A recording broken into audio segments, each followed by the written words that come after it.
Hello and welcome to Hamburg on Championship Sunday here at the VBL 26 Grand Finals. Today we will crown ourselves a new virtual Bundesliga champion. It's a pleasure to be joined with everyone at home. My name is Richard Buckley and I am not alone. I've got two very special presenters, commentators, guests and friends next to me. It's Mr. Brandon Smith, Mr. Ryan Pessoa. Chaps, Championship Sunday has arrived. Ryan, new champion feeling in the air. Yeah, obviously after yesterday, seeing both Levy and fall short in those first rounds, it feels weird not seeing him at this stage of the competition. But obviously the people here that are vying for the title all deserve to be here. So yeah, I'm excited to watch. It's a big day. A lot of permutations, Brandon. E-Champions League, FC Pro World Championships, and silverware and prize money all up for grabs. Absolutely. She said, what, this is the 14th time that we're going to crown a champion here in Hamburg. I think only 3 players from last year in the final 8. That's Nasada, Furky plays, and Kekere. Other than that, all new players, all here competing. And look, today, 4, as you said, E-Champions League spots and 2 World Championship tickets, Richard. Well, let's have a look at that bracket and see how this tournament is shaping up. This is where we sit on Sunday. Nasada will play Furky plays. Musty and Kekere. We have then got Alihan, Lion and Gianluca and Milkov and Perkix. We can see you at home as well. That's why we're giggling. You're going to be involved in this conversation as well. Throughout today, we will be asking you questions. We'll be keeping you up to date with trivia. We're going to be building our team of the season from the Bundesliga. And also, we're going to have special guests joining us here all day. And we'll be reading out your best comments. We'll be interacting with you at home. Let's have a look at that prize money that's on the line as well. Because it's not just the FC Pro World Championship qualification up for grabs and the ECL.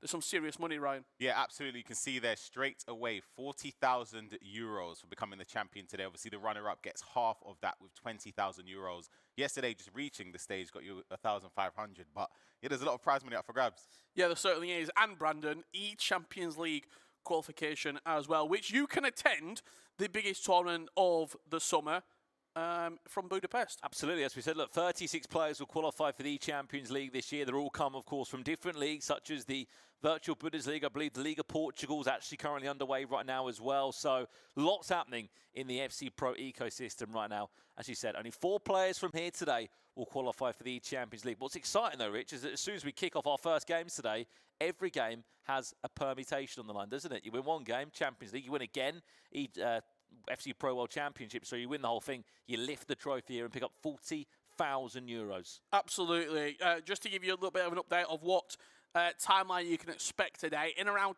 10 minutes time, we have got the walkouts coming to the main stage. We've got our opening matchups of the day. Musty and Kekere and Nasada taking on Furky plays. There is also, I see people in the chat asking about the SBCs that are accompanying this tournament. Well, 3 of those players are no longer in the running to get upgrades. Yes, you got Fabio Silva, Sambi Lakonga and Hack all eliminated. However, Lukaba is still up for a upgrade. And you'd argue, Richard, as well, looking at the bracket run that he's got, there is a very good chance that there will be at least some upgrades, potentially, Ryan. You'd have to say they're for Alihan. Yeah, I agree. I think that side of the bracket is substantially weaker than the other side, in my opinion. He avoids a lot of the big names in the virtual Bundesliga. You can see it on the screen there. Top right of your screen, Red Bull Leipzig's Alihan Lion. He's up against Gianluca, and then if he gets to the semi-finals out of Milkov and Perkix, but then I pretty much, I'm not going to go as far as to say guarantee, but I largely expect him to get to the finals. Chat, before a ball's been kicked, who do you fancy from that tournament bracket? Who do you think is going to go all the way and claim themselves glory becoming a virtual Bundesliga champion? Should we do a prediction of who we think is going to make the final? Let's just do a winner. A winner. I believe that I think Nasada wins. The final being Nasada against Alihan Lion. Same here. Exact same. He's going to go different. Look at him. Do you know what? It's really hard not to say Nasada. It is. It is. But I think Alihan Lion does it in the final. I think both Nasada and Alihan Lion will get to the FC Pro World Championships. However, we also need to... I'm sure this is a question. We've got our first guest of the day, Nightwatch. coach, going to be joining us from kickoff of the first game. It's a question I want to ask him. If Nasada makes the final, what happens to that FC Pro World Championship spot? Does that go to a playoff between the two semi-finalists who did lose their matchups? Where does that spot go? Because he's obviously already got it from the FC Pro Open. Richard's never getting a sprayed ankle in those bad boys. Absolutely not.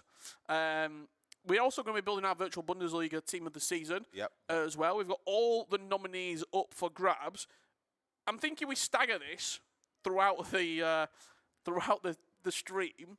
Should we do the goalkeeper now? Should we go early?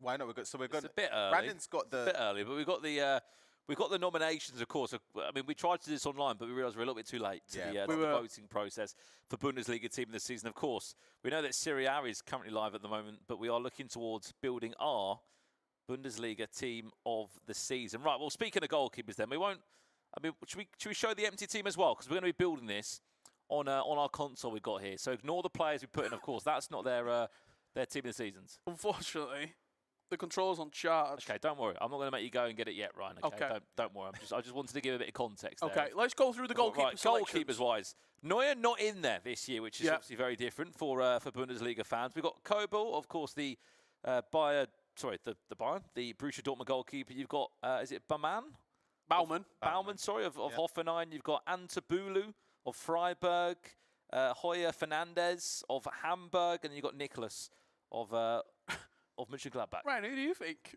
Kobel. I think everyone's going to be saying Kobel, aren't they? Yeah. I mean, chat, you tell us as well. If you have done a Bundesliga vote, please tell us your whole team. Yeah, I think Kobel. I mean, he's kept 13 clean sheets this season with Borussia Dortmund. He's got the most clean sheets in the Bundesliga this season. They have struggled, but they've had a great season. He's been a redeeming light for them between the sticks, has Kobel. He's got 2 more clean sheets than the second place, which is 11. Right. Who's got that? Memory right now is struggling. I've had a long morning, but Kobel, I think, for me, is the pick. Are we looking that in then? I think we do. Chat early. Chat. Are we looking in for Bundesliga team of the season goalkeeper? Can you let us know in the chat as well? Do you vote for team of the season based on who you want to? Obviously, there's a vote. It narrows it down. He asks this every single time. Do you vote based on real life football or ultimate team? Yeah, I just. What do you vote on? On ultimate team. Why would I care about? I thought we'd go for a bit more of a real life. Come on, I couldn't get there. If we can we pull up a close-up shot of me and Ryan, if possible, just so I can show you that these are the actual options you've got. I mean, you probably can't even see them, but he's not making them up. But those are the options right now. There's our stream as well that you can see. We're currently live right now. Someone said, I bet they haven't seen one Bundesliga match. That's incorrect. I've watched a fair, decent amount, actually, of the Bundesliga this season. I'm going to get quite in-depth here. The rights packages have been split up. I will watch it on YouTube, actually. They do actually do it now. They do. Is that via a watch-along of someone? It was, yeah. A couple of different people, actually. They actually have the live games on... They do? They do, yeah. Yeah. So, there's quite a few different ways to watch the Bundesliga this season. What you're watching right now is the virtual Bundesliga, and our games are coming thick and fast. Let's have a head-to-head on Musti and Keikurai. What can we expect from both of these two? These are their stats from the season. When you look at individual performances, I've got to say, very even in terms of the actual statistics between them. Musti just averaging a few more goals per game, and the big difference, the ball possession. Yeah, absolutely. It is close if you look at it based on stats. I think for this season, though, overall, if you're judging, obviously, the club championship and other aspects of the league, I think Keikurai would be the favourite on paper. For me, I'd expect him to win this game. I don't know if we're going to see the Musti of years gone by. I think he was incredible during that period of 2020 to 2022. Both of those two players online were battling it out. I just think Keikurai, Bayern Munich, I think they've got a good chance. I think Keikurai made the semi-finals last year, so he made the Champions League. So, of course, he's one win away from matching up last year's performance. And we have to remember how the bracket's looking, Rich. There is a world that we could get an all-Bayern semi-final between the two runners-up of the club championship. Yeah, that's got potential. I don't necessarily think it will be. We've got a full team in here. Ryan Posowi says rate it out of 10. Baumann in goal, Grimaldo, Vuskovic, Tar, and Ryerson. Stiller, Pavlovic, Kimmich, Luis Diaz, Elise, Harry Kane. Wouldn't be against it. I'm taking Vuskovic out because he's Spurs. But the rest of it, not bad at all. Well, there's still, 5 at least 5 Bayern players in that team. I mean, the front three, I don't think we're going to get too much of a different vote between that of how good Bayern have been and how good that front three have been. Just see Alihan line there, walking behind us. He's getting ready. He'll be in action later on today. When you look at that bottom half of the bracket, Ryan Pessoa, he has to think, if I'm ever going to make a world championship, if I'm going to win a title, I'm never going to have an easier run, no disrespect to his opponents that he's going to play, than he is here today. Yeah, and I think, in fairness, the 3 players on that right side that you can see on the screen will be thinking the same. They'll be thinking the pressure is going to be amplified on Alihan because of the expectation he would have. Pretty much everybody else in the competition will be looking, thinking, again, if you're Nasada, Furky plays, Messi or Keiko, everything, when you get to the final, it's up against Alihan. You're not really going to be thinking, can Gianluca overcome him or can Perkix or Milkov? It is possible, but then again, I just feel like it's a huge opportunity for Alihan and he has to take it. Yeah, absolutely. Well, our featured game that's going to be making their way to the stage very shortly, Nasada and Furky plays. Let's have a look at their individual stats from the season. You can see Nasada, he's scoring the most goals. He's perfect when it comes to individual performance this season. The only slip-up he had was at the club championships. If he plays his best, can anyone get near him, Ryan? The thing is, they had a game against each other in that club championship. That first leg, Furky plays won 3-1. And if you remember, we were speaking about how, for Gianluca being a teammate of Nasada, he needed to sort of clutch up for him because Nasada's done a lot of the heavy lifting throughout that tournament. I don't know if it's going to happen again. I think Nasada's, obviously, after, or when the club championship was around, the patch was the week prior. Yeah. So obviously now we've had almost 2 months or a month and a half since then. So there's a lot more time they could have got accustomed to the game a little bit more. I just feel like Nasada, from what we've seen, that level against both of them, it was so high. So I'm just backing him for that. But the interesting part on that as well, I spoke to Nasada yesterday, Rich, and he said, look, even with the patch, he's not enjoying the game as he did. And the fact he's still playing as well as he is, with that mindset, goes to show how good he is. Of course, we cannot forget, he's already got that World Championship ticket. So maybe pressure is slightly off his shoulders. But at the same point, you say about Alihan Lyon, what an opportunity this is to win the World Championships. You also got to think, from Nasada's point of view, what a chance this is for him to become the champion of all the big names that are also not in this final 8. He'd also, sorry, Rich, he'd also want to get the E-Champions League spot because that's a big thing. That's not secured for him yet. The one thing I also have to say as well, obviously he's got the World Championships. He's looking for that title. That's his big goal alongside the E-Champions League. On the other side of it, Furky plays a great win against Berkey Lion yesterday. It was a pretty end-to-end game, and he clutched up in the end with a really sort of, I would say, professional performance. He kept the ball from probably 85 until the end of the game. Berkey didn't really get a touch of it. He'll have a lot of confidence coming into this game. And I think out of all the players across the board in this tournament, Furky plays is the one that I think can lay a hand on Nasada, lay a glove on him the best. This is a really tough game to call. This might be harder than his potential semi-final. I agree. I do agree on that. I think, again, maybe it will play into the recent match they played, the 3-1. That could psychologically have an impact on the game. But how much can you put into that when it was how many weeks ago? I don't know. It's a bit difficult. What, 6 weeks? Yeah, so I think. Things have changed since then. Obviously, it's I say completely. The restrictions are different. They don't have the 99 rated players, so they don't have to worry about building their team around those. I don't know if you can think of it too much. I still believe Nasada wins, though. Especially for the Bayern guys we were saying yesterday. They're missing, I guess, an extra 2 Bayern players that they had in the finals. What's interesting, both these 2 players made it to the quarterfinals last year. One lost to an RB Leipzig player, and so did the other. I mean, one lost to Anders Vergang, and one lost to the champion in the end in Levi Finn. We are bringing the players out in just a few minutes. But as you said, Nasada, he's not dropped a game. He was perfect in the Swiss rounds.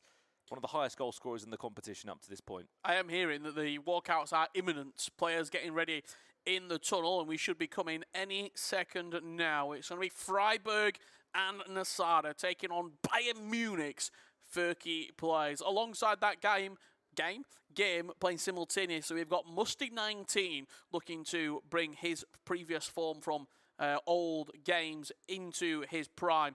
And Kei Karai, 2 players who maybe peaked, Ryan Pessoa, 2021, 2022. Yep. They were unbelievable. That online era, but we'll hold that for a second. As the walkouts between Furky plays and Nasada takes place now. I'm trying to hear the song. I can't really get I think it's right here, right now.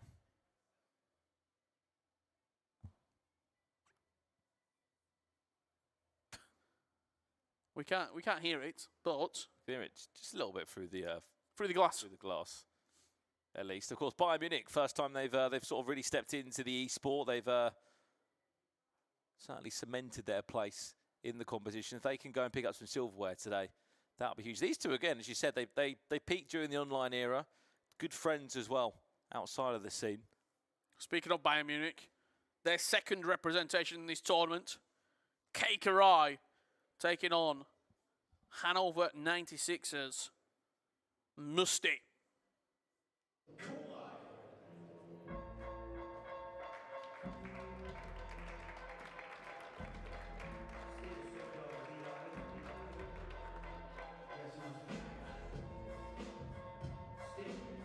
Bit of a different walkout song there, isn't it?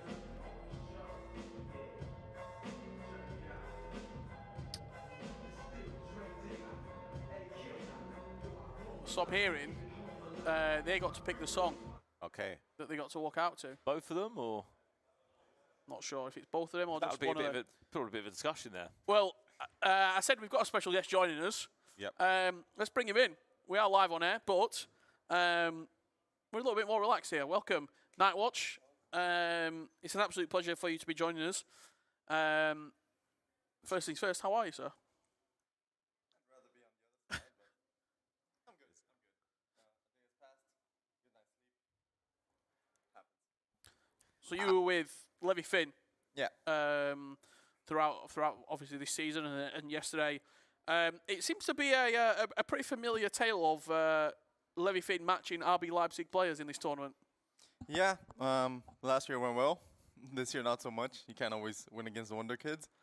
Yeah, I mean, tough matchup. To be fair, it's our own fault. You go 3-2, you're bound to match someone good. We knew it was a 50-50 between Nassar and Ali. Pick your poison.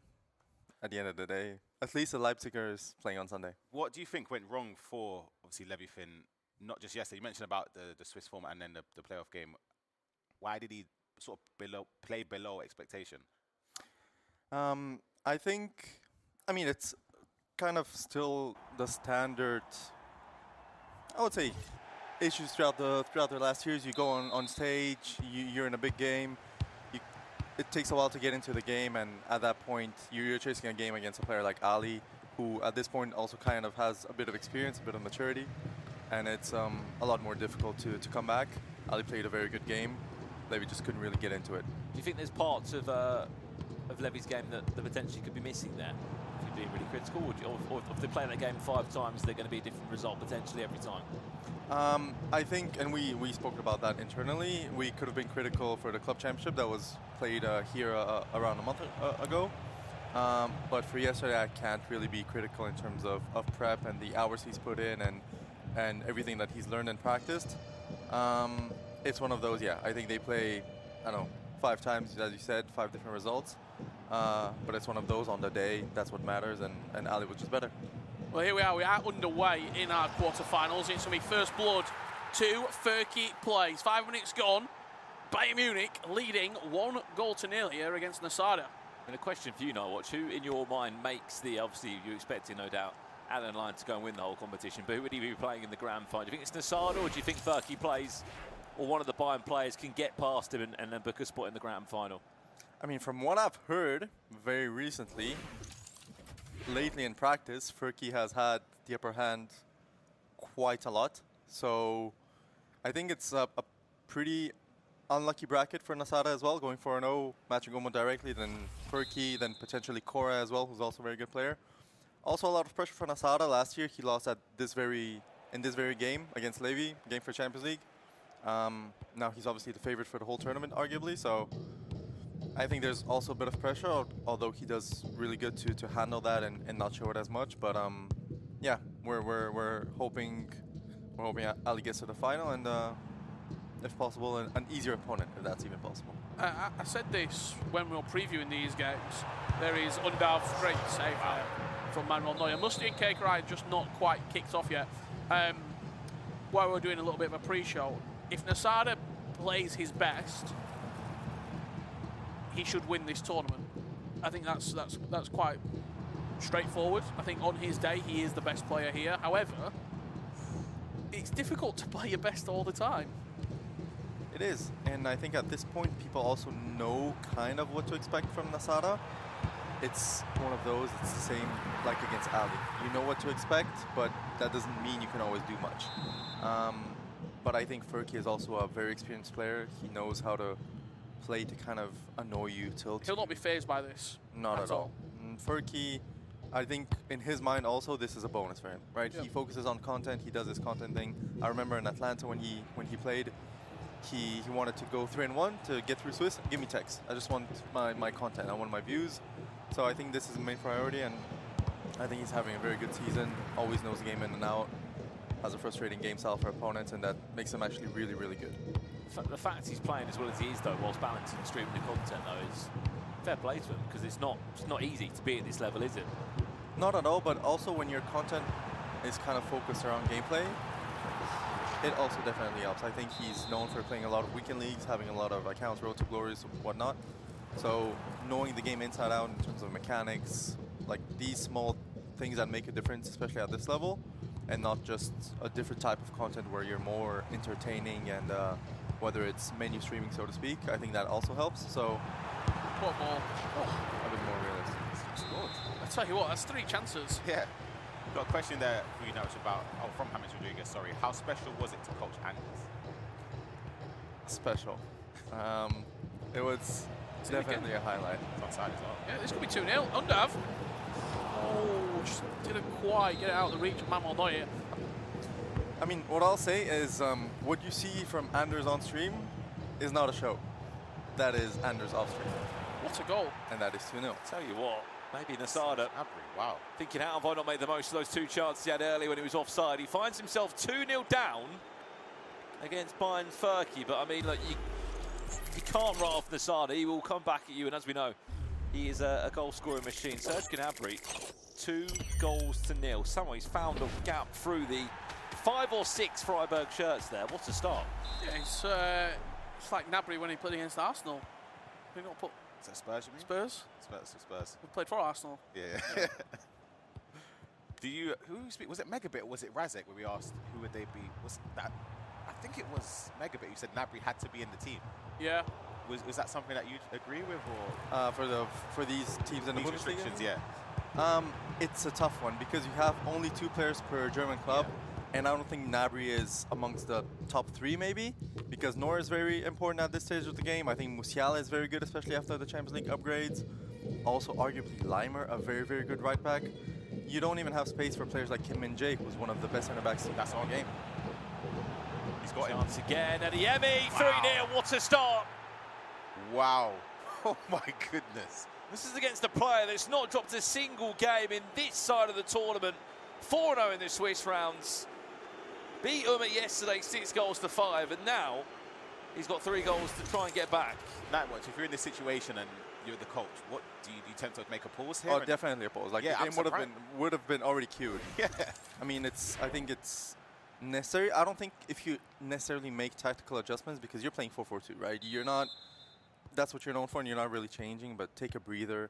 He does look calm, but I guarantee at 3-0 down in a game, same stage as last year, a lot of pressure. you want to kind of regroup. Just on that as well, I mean, Nasada, as we know, I think the only player, not just in the top 16 here in Germany, but probably in the top 100 players in Europe to play a 4-4-2. As he comes forward now, wins a corner. Where's the vulnerability? I would say defensively, but it also depends how you go about your game and how mature you are going forward. Because what makes Nasada so good is not necessarily his offense, but the fact that he finishes almost every one of his attacks with a shot and doesn't allow a counter-attack. That's what makes him really good. Because if you play a 4-4-2 and you lose the ball in transition, you're getting countered every single time. Well, an update in the other game, which has kicked off, by the way. Musti against Karai. Of course, Bayern both in the top side of this quarter-final bracket. This one kicked off just slightly after. Unless we've missed another goal in that game. I believe Musti is just leading by a goal to 0 of Hanover. Yeah, we'll see it in a second. It is 1-0, 17 minutes in. Adeyemi with it. Nice little low-driven finish, as to be expected. Let's go back, because I think this is quite fascinating. For me, Furky, I've got to say, looks really, really cool and composed at the moment. I mean, the game also now changes, right? You're 3-0 up, you can just be patient. Yeah. Just wait, you can recycle, you can annoy your opponent. And that's what he's going to do, no doubt. Especially if it goes to halftime with still a 3-goal difference. It's going to be very, very tough for Nasada. Good chance. Nasada! There's one back, no doubt. He might want a penalty if not. Important goal back. One of the few players who already got their World Championship spots. Rich was speaking about it earlier, Nightwatch. What would happen if Nasada was to get into the grand final? Where would that spot go, the World Championship ticket? Yes, so on a personal level, we're also internally rooting for Nasada, so to speak, because if he gets to the final, that means if Ali also hopefully gets to the semis, he has 2 shots at a World Cup spot. Okay. We had that last year, where Anders got to the grand final, having a World Cup spot secured, and the loser of both semifinals played a game for 3rd place, which decided the 2nd World Cup World Championship spot from the VBL. So that's if he gets to the semi-final and then loses that round, he would have 2 chances. If Nasada's in the final. If Nasada gets to the final, yeah. We saw it with FC Pro La Liga last year as well. Spain, right? Yeah, I remember. Yeah, where Emre played against Di Fernandez. If I think that's correct, last year. Yeah. I gotta say, last season, Nasada, his breakout year, I remember in around December, Ali played him in a warm-up game. Undav, that's your 99 shooting. This is, you don't need finesse plus when you have 99 shooting. Yeah. He played him in a couple practice games before a qualifier, and that's where you could see Nasada how good he already was, and you could already see he has some patterns. He had some specific things that are being worked on, and it's not just the blind offensive play that a lot of very talented players have. Hang on a second, 4-1, Nasada. Great timing, I've got to say. Back to the drawing board with a 3-goal gap, and this is where it came from. Yeah, I think he gives the ball away. He gets insta-tackled there. That's unfortunate. I'll tell you what, I like that finish, though. Near post, just rocketed it from that close. I think it's also because Nasada last second moves keeper. Yeah. He doesn't really move him, but he stops him. Yeah. And it kind of cuts the animation. They get rooted in the spot, and then, as I said, the animation just doesn't kick in. And now back to the 3-goal difference. And I think if it stays that way, you're not going to see much of the ball in the second half.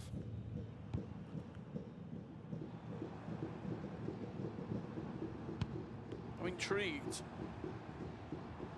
to see Nasada play so much at 0-0, at 2-0 up, or whatever the scoreline may be, on the front foot. When you're already playing so aggressively on the front foot, how do you ramp it up even more without leaving yourself so exposed at the back? He's already been hit by 1 or 2 first-time through balls instantly. I actually think this might get out of hand. I think Furky might win this quite comfortably now I'm looking at this game as it is. I think next goal is very telling, just to see how it changes stuff. So the Furky goes 5-1 up, with the way he's going to be playing as well, forcing him to push more bodies forward. I think then it could get a little bit out of hand. But I think Nasada, if he scores the next one and doesn't concede straight off the bat, he's definitely still in the game. What's interesting between these two players coming into this game, they're both at the exact same defensive record, only conceded 20 goals across the 5 games they've played Swiss, and of course yesterday's knockout round. But what's more interesting is the Furky plays has scored 16 goals less than Nasada, and the fact he's put 4 away in this game. I mean, I can tell you 14 of those 16 difference. I can tell you where they came from. That was round 1 of Swiss. But I'm also thinking this is last attack. I wouldn't even say last attack. It's probably last possession, because Furky's been holding it since the 41st minute. There you go. Got that. And if he, now it's last attack. And to answer your question, I've been last year with Ali. It was and I guess this year, but it's kind of a similar story. You're so offensive that if you're on the front foot already, you don't feel the need, because often in the games that you play, you're up by so much that you don't even need to time waste. That's why players like Ali, like Anders at the start, maybe Nasada at the start before the experience, have a bit of trouble time wasting, because you don't really need to. Because if you win, you always win by a lot. If you lose, you always lose by a lot. So you're not in those time wasting games that are pretty close. And I think that also comes with experience. You have to specifically focus on that during practice games and try to get into your repertoire. But it's one of those. I think Furky has a lot of those games and has a lot of that experience. How hard is it if you were someone coaching somebody like Nasada, where you know it's not their typical game style in terms of keeping possession or slowing it down? How hard is that to get that into someone's game? Or I guess it does it depend on the person? It does, but I don't think it's that much of a skill issue as much as it is mindset, because you're so good on the ball, you're so good at attacking and not losing the ball in transition and finishing your attacks with shots. You just have to picture that your goal is the same, but just to not score a goal. Just your goal is a corner flag, or your goal is a recycle. And I've seen Ali time waste, I've seen Anders time waste. These are the two best time-wasting players I've seen when they put their mind to it. Okay.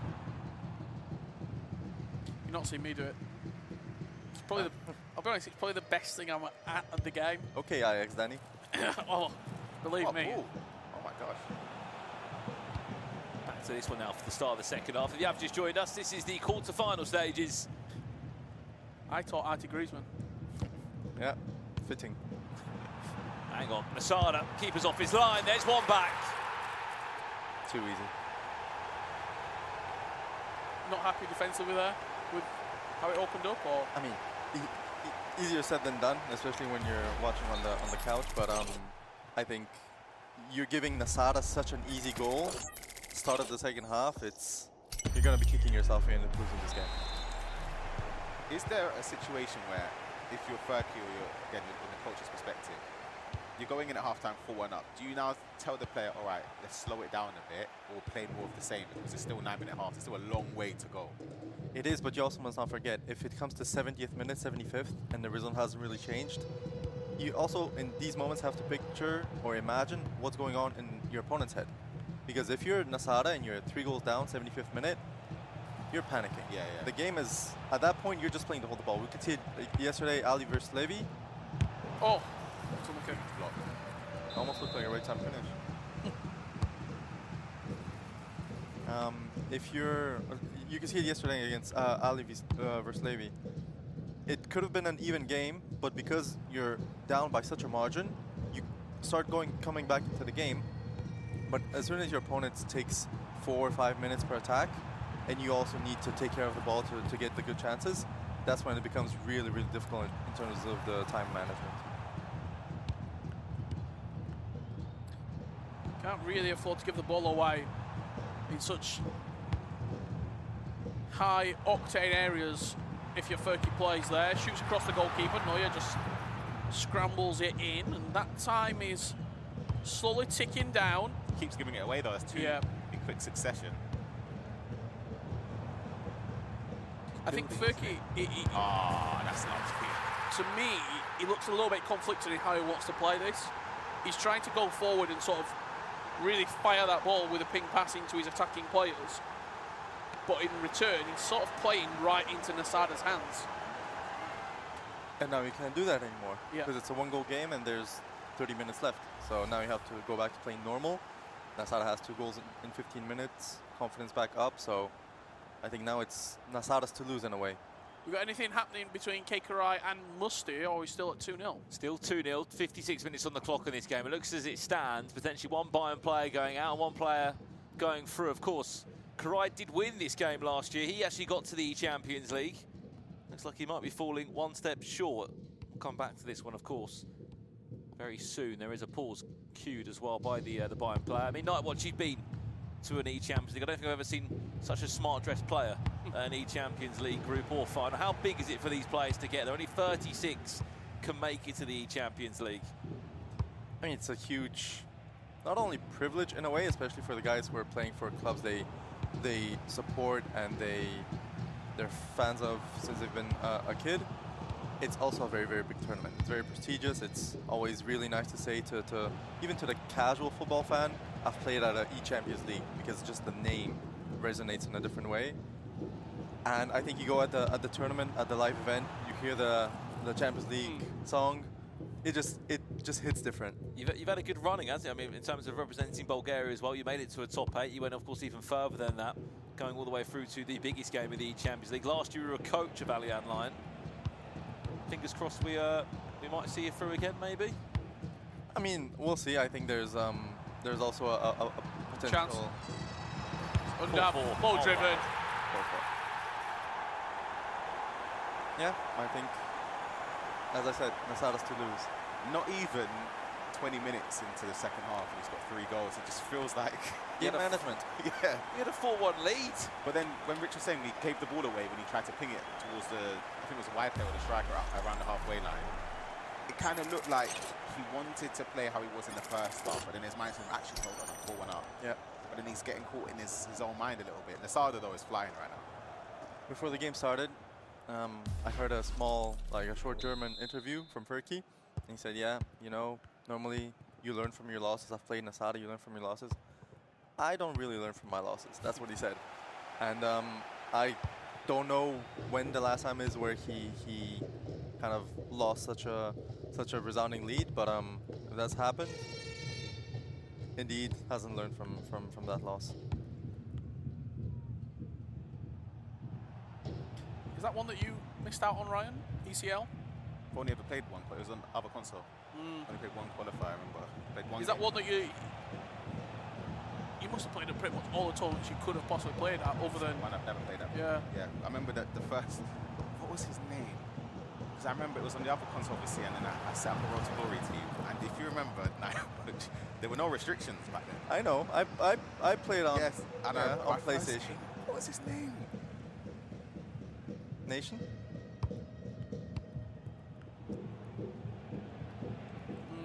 I can't remember his name. But I remember he subbed on Team Leah Messi.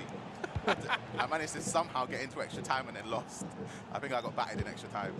I remember. I gave up after that. I remember my qualifier game. I had set up a Road to Glory at the start of the season, just because I think there was some sort of tournament at the end of the year, local in Bulgaria, that I wanted to play on.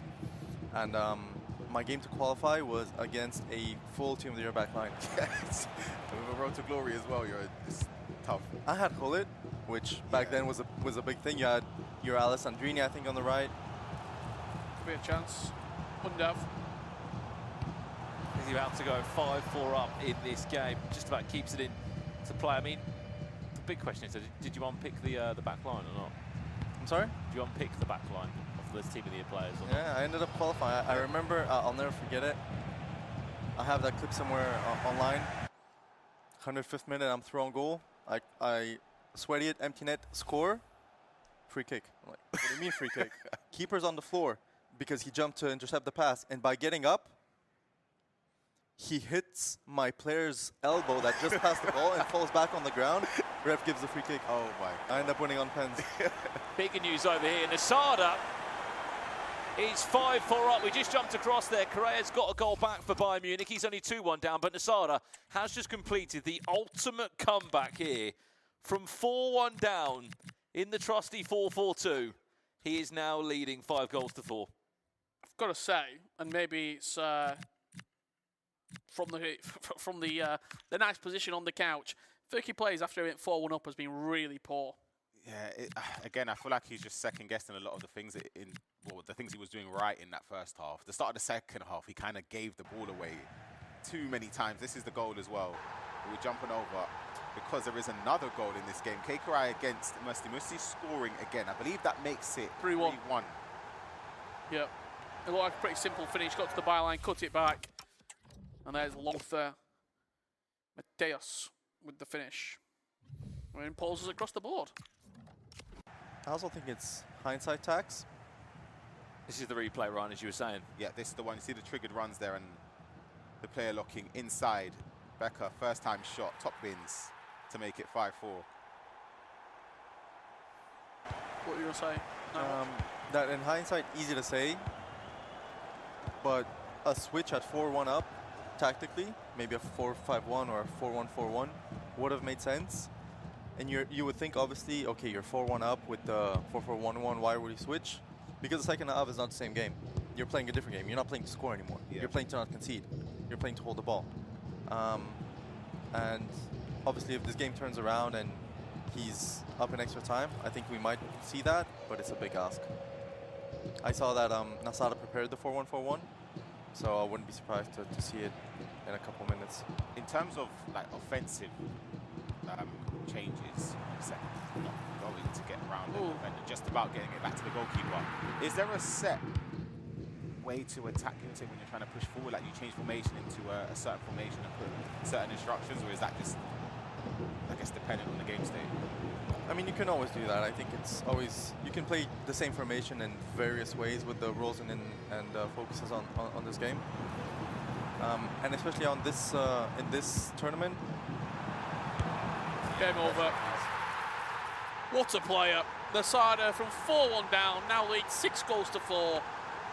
5 unanswered goals for Nasada, and Furky plays. Simply does not know what to do. Just even the passing across the box there.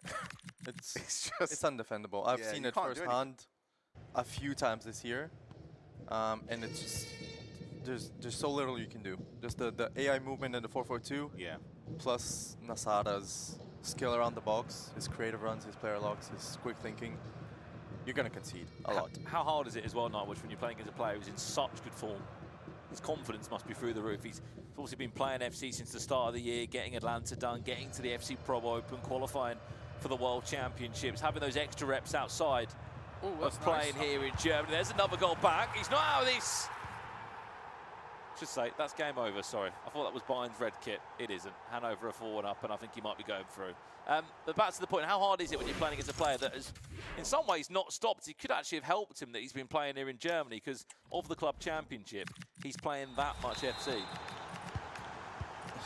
I wouldn't say impossible, but when you're that good and you're going in as a favorite, I think it's obviously not the exact same, but it's similar to Texas 19. You load into that lobby, and you're already half lost, right? You could even see it with Furky. I don't think 4-1 up against any other player, he doubts himself as much or panics, so to speak. Hold on. Straight from kickoff, Furky gets one back. 6-5 now. And you just see a glimmer in the eye there. He looks quite motivated. 9-minute halves, 7 minutes left to play. You're probably going to get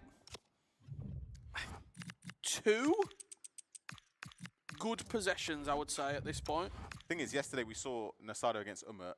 He wasn't great at managing the last 5 or so minutes. He kept attacking as if he was chasing the game. Yeah. I don't know if he's going to learn from that. He was player locking on his own box. yeah, from that corner as well. I remember when he was. Yeah, so I wonder if he's going to. Maybe the coach will tell him maybe slow it down a little bit. Again, in game it's slightly harder because you have to think about a lot of things. I think in the last 3-4 minutes he played it really well in terms of holding the ball against Umut. But even a game where you're not perfect against a player like Umut, when you're this good, it's sometimes enough to win. Just an update in the other game there. 4 goals to 2. Correa getting a goal back against Musti. Still, he's trailing and running out of time. Back over here now. 5 in-game minutes. Is there a comeback on the cards for Furky? That's nice. It's a great tackle. 4-1-4-1 from Nasada. And still throws bodies forward. Both Mateus. Can he finish? Takes a strike. Neuer gets something on it. We saw that against Umut yesterday from the corner as well. We saw that from Red Light as well. Yeah, MLS.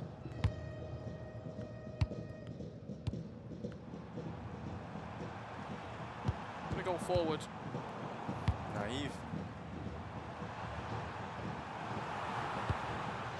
Final 2 minutes. Can he get one more goal to? This is it. Look at the minimap at the bottom of the screen. Match-up here. Chance to break away now. Last chance for Furky plays. If he wants to go to an E-Champions League and keep his tournament alive, that is potentially that moment gone. Probably 3 added minutes. 2. 11 goals.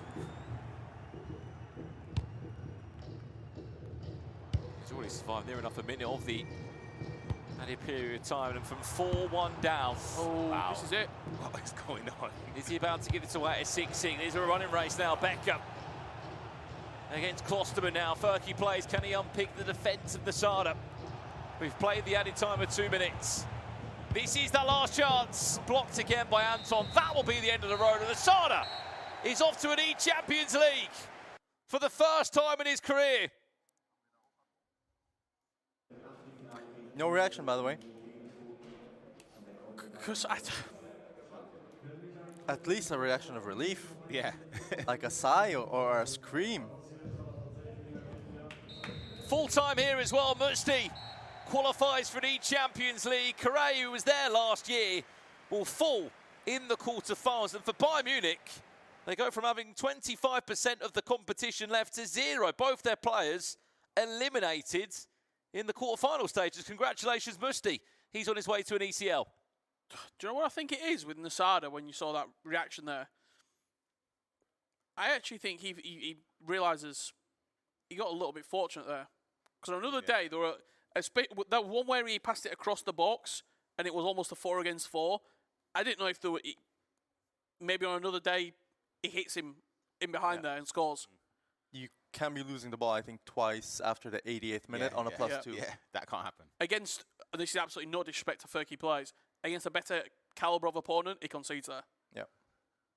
But he made it through. His attacking display once again proves the difference. And he is the best attacker in this tournament. He is still the man to beat. He makes it into a semi-final. Yep. I think he'll also be happy with the matchup, all things considered. Agreed, Yeah. yeah. I do agree. Absolutely. He's deserved it, though, after beating Owen and Furky, to be fair. But you've had Virgil, you've had Korai in that quarter. And he's playing neither of them. So I think on paper he would take... It's not going to be an easy game, that Musti's Of course. Yeah, but he's still, as you mentioned, who he could have played, I think he'll be happy with that. Well, if we can, if you are just joining us, let's have a look at the best moments from that matchup. We had Nasada taking on K. Karay, Musti... Nasada taking on Furky, sorry, and Musti taking on K. Karay. These were the opening goal of the game. It was Musti with it, and he never really looked back, Ryan. Yeah, I think for Musti in this game, I was looking at the stats when it was in a pause. We didn't get to see the game in its full entirety. That is a beautiful bit of skill for the finish as well. He kept a lot of possession in this game. I think I saw at a period it was 60-something% possession towards the latter stages of the game. Obviously, that's going to be frustrating if you're Karai, but then when you're 2-0 down against somebody for that long period of the game, you only score your first in the 70th, you know what to expect when you're playing against somebody that's going to be happy to keep the ball. And I'll say, if you're Nasada and you're 3 goals down against Musti, you're not getting the same chances. Yeah, you're I getting agree. against Furky. Yeah, because I felt like Furky was... How can I explain it? It felt like he was embarrassed to keep possession in that start of the set. That's what it felt like. I can't... I don't know if embarrassed is the right word. Been a bit more ruthless.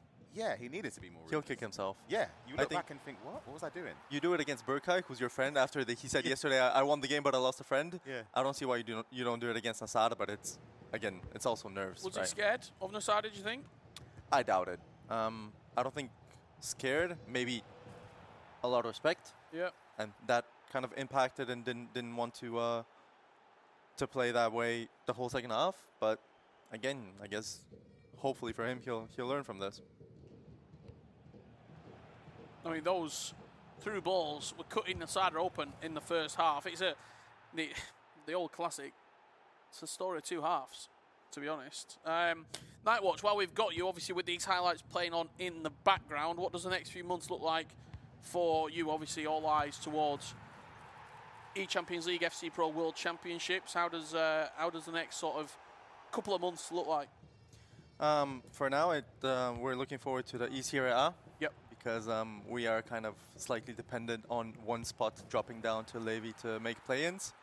Hopefully... Samu Gamer, is it? Samu Gamer is an option. I think Kasia is an option. So we'll see what happens there. It's not in our hands. We've done okay enough to be in that position. Obviously, haven't done our job completely, but we look forward to that to see if we have to prepare for play-ins or a potential last chance qualifier. Hopefully, if Ali qualifies, Ali, Tex, even Nixon in a way, prep for the E-Champions League. And yeah, then we see World Championship, hopefully. For the rest of the team. Umut, Redlac. We're going to get there. Quick comment on obviously Redlac. He got his moment last week, victorious at the EMLS. How proud of you of him for achieving that goal that he set his entire career to get to a World Championships. Incredible. I was there last year when he lost the semis. I know how much he meant to him, and to see him get over the line not only in the semis but also in the final, very, very happy, and he thoroughly deserved it with the way he played. So it was incredible seeing him lift that trophy. And yeah, we also had Guy there, who, unlucky tournament, you have one of those, but you mentioned looking forward to what? We have also Elib in a couple of weeks. So he played a final there last year.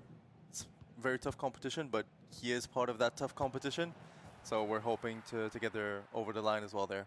Well, that is how it wrapped up. Nasada was victorious in the end, 6-5 against Furky players. The action will roll on very shortly indeed. We'll be seeing which two players book their E-Champions League qualifications and who makes it into the semi-finals. We'll be back in a couple of minutes for more VBL action.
Hello there, and welcome back to the Virtual Bundesliga Grand Finals, and we've got a E-Champions League finalist on the couch with us. Nasada, congratulations, sir. Thank you for joining us. It's an absolute pleasure to have you, obviously alongside Brandon and Ryan as well still. First things first, Nasada, talk to us. What a game. Yeah, I think it was crazy. My first game against Umut was the same. Yep. And now against Furky, I knew like this will be like exactly this game, but then I was like 4-1 down, and then I was like, okay, I will struggle now, but in the end I didn't somehow. When you were 4-1 down, we had Nightwatch on the sofa with us, watching the game as well with us. Did you always think in the back of the mind, all I need to do is just get one goal?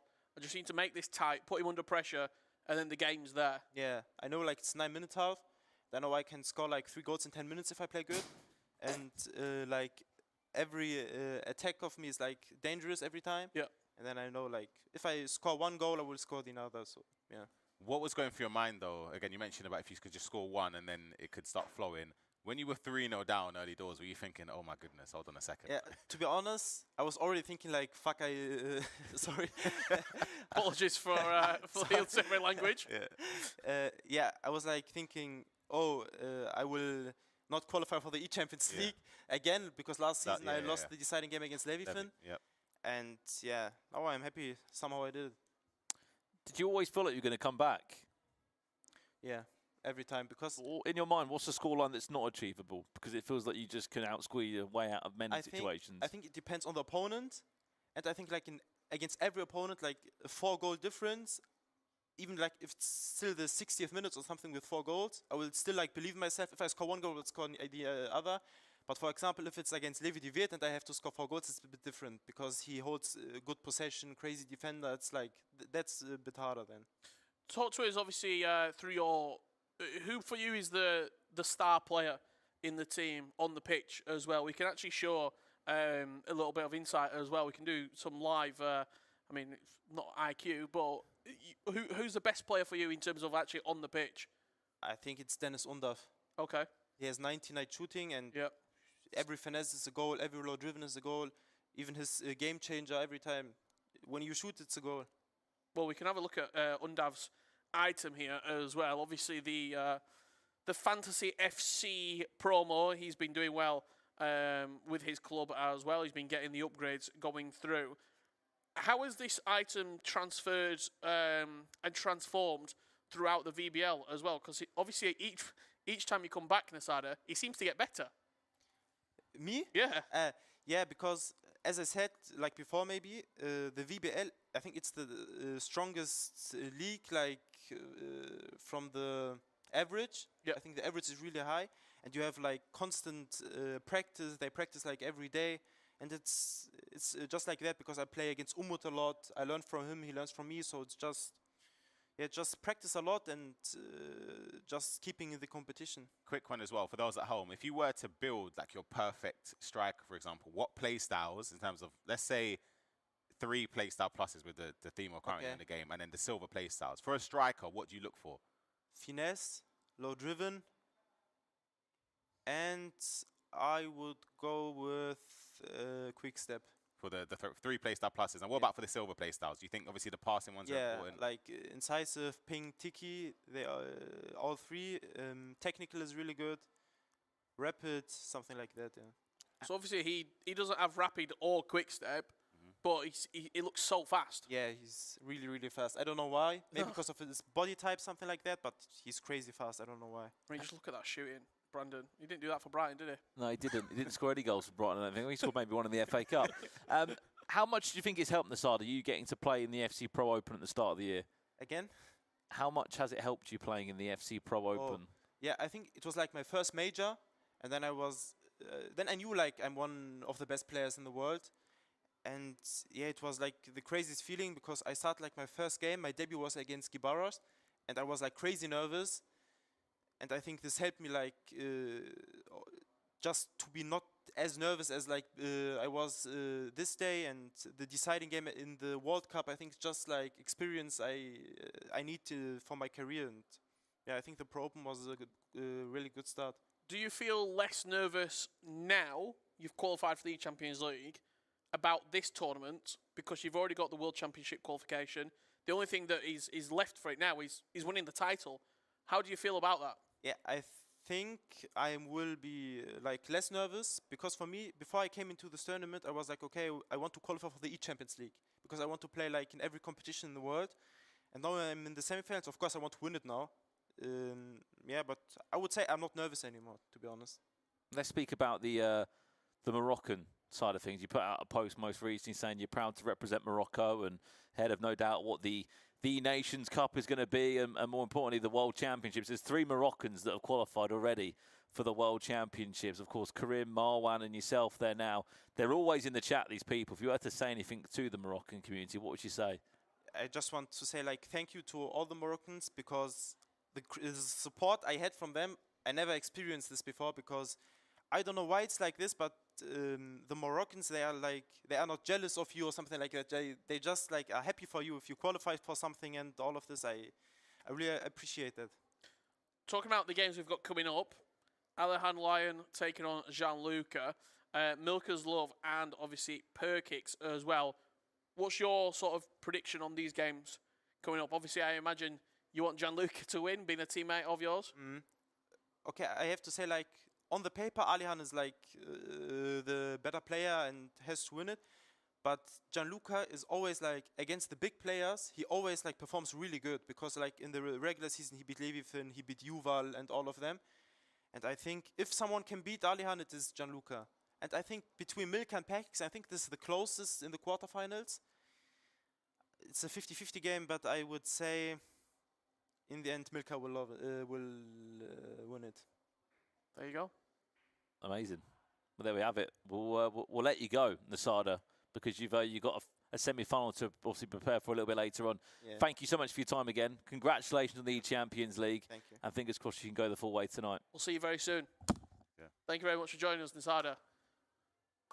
There is an Champions League finalist making his way off the stage right now. We can let's have a look at the bracket actually and show you how this tournament is shaping up. Nasada 6-5 victory against Furky players. Musty with a 4-2 win against Kakerai. We now look to the right-hand side of the bracket. Alihan Lion taking on Gianluca and Milkov taking on Perkix. While we wait for these games to get underway, We can continue, can't should we build our team of the season defence? We Yep, let's do can. it. I mean, chat, get involved. This is what we are building our Bundesliga team of the season. We've got a goalkeeper locked in. We've gone for Cabell. We're going to build our back line now. And I mean, we'll go through the options. I mean, the options that are available when the vote was open. We're a little bit late to the voting situation here. But as it stands, I mean, is there one on the tip of your tongue that you're having in there? Because we're looking at these players up for grabs. You've got Jonathan Tah.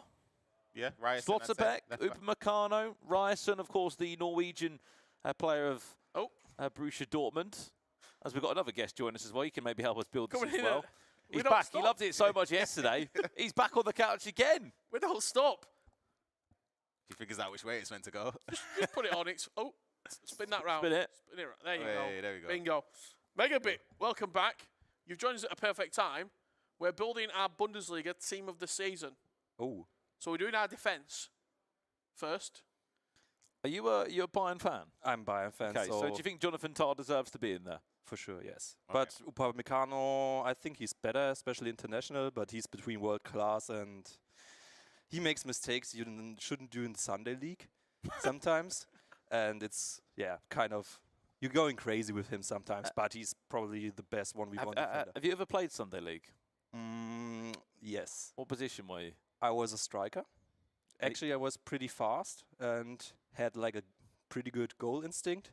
Okay. So I compared myself always to Thomas Müller, like Okay. intelligent football IQ, but not like agile and stuff like that. I think he's won 13 or 14 Bundesliga titles. How many titles did you win in the Sunday League days? None. Oh, okay, no problem. Who are the other defenders? These Who are the our options, Megabit. Well, should we read them out for the chat? Okay, read them out. Jonathan Tah, Schlotterbeck, Upamecano, Lehmer, Ram. I can't even say his name right. Tapsoba, Grimaldo, of course, can't forget him in that Bayer Leverkusen team, still there. Ryerson, Vuskovic, and Kafal. They used to play for... Diamande's not in there. No. Wow. That's surprising me. He's got the most duels won, Diamante, in the Bundesliga this season. 361. He's our Bundesliga expert. He's watching the games on the weekend. Right, so Upamecano or Jonathan Tah, or both? Both. And then Lima as right back, and then But we it have... can't be a full Bayern team, eh? No, it's not full Bayern team. Grimaldo deserves to be the left back. We're putting Grimaldo in there? Not I wouldn't have Grimaldo in. Who would you put in? I'd have Ryerson. He's got 12 assists this season from fullback.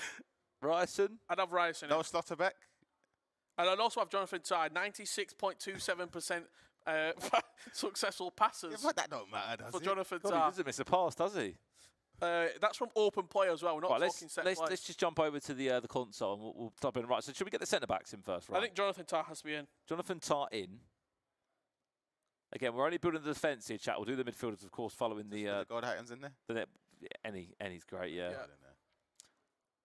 And Upamecano? Upamecano. Schlotterbeck, it's... Let's go Schlotterbeck. Schlotterbeck or Upamecano, chat? I think both Surely deserve it. defensively, Can we get a poll? Bayern must have been a lot better than Dortmund this year. I mean, Bayern plays a historic season right now, especially in the offense. Do we have goals conceded per game for Dortmund on there or not? Well, Dortmund they kept 13 clean sheets, the most clean sheets in the Bundesliga. Do we this know if season. Schlotterbeck was involved in most of those teams? That'd be quite an interesting one to find out. I think Ryerson has to be in. I mean, it's not just about Schlotterbeck and their defense, but it's rather that they have Kovac as a trainer. as a coach, and he plays not like the most attractive play style in the offense, to say it in a good way. That goal difference swing with Bayern versus Dortmund is ridiculous.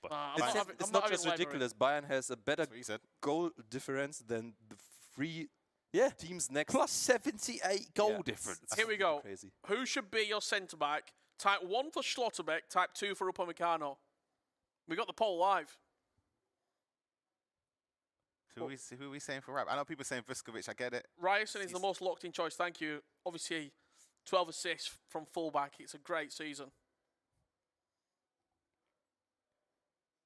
But yeah, Vuskovic is an honorable mention as well. He's 18 years old and he's playing a really experienced style with Hamburg, who just... It's their first year in the Bundesliga for a few years, and he's playing so good and already so composed. I think Schlotterbeck's winning this poll. Yeah. Yeah. So, Schlotterbeck's in then. Jonathan Taro, Upamecano, Megabit. Your choice.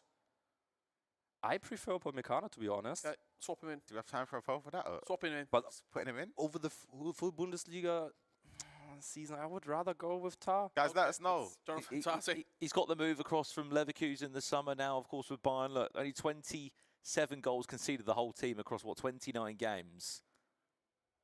They're the best defenders in the league. Do they... What are you giggling at, Ryan? You guys are just killing me. Why? Go in? So who am I going in? Sorry, Jonathan Tah, yeah? I think Jonathan Tah. Well, we're going to pause this for now. The defence is locked in. We have got some more FC action coming your way. The walkouts are imminent.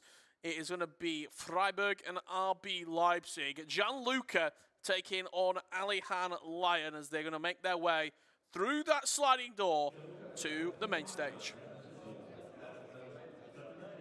What song are they coming to? Eye of the Tiger, I reckon. Because he's the lion. I didn't really think about it that, but maybe. I think it'll be... Simply the best. Fireworks by Katy Perry.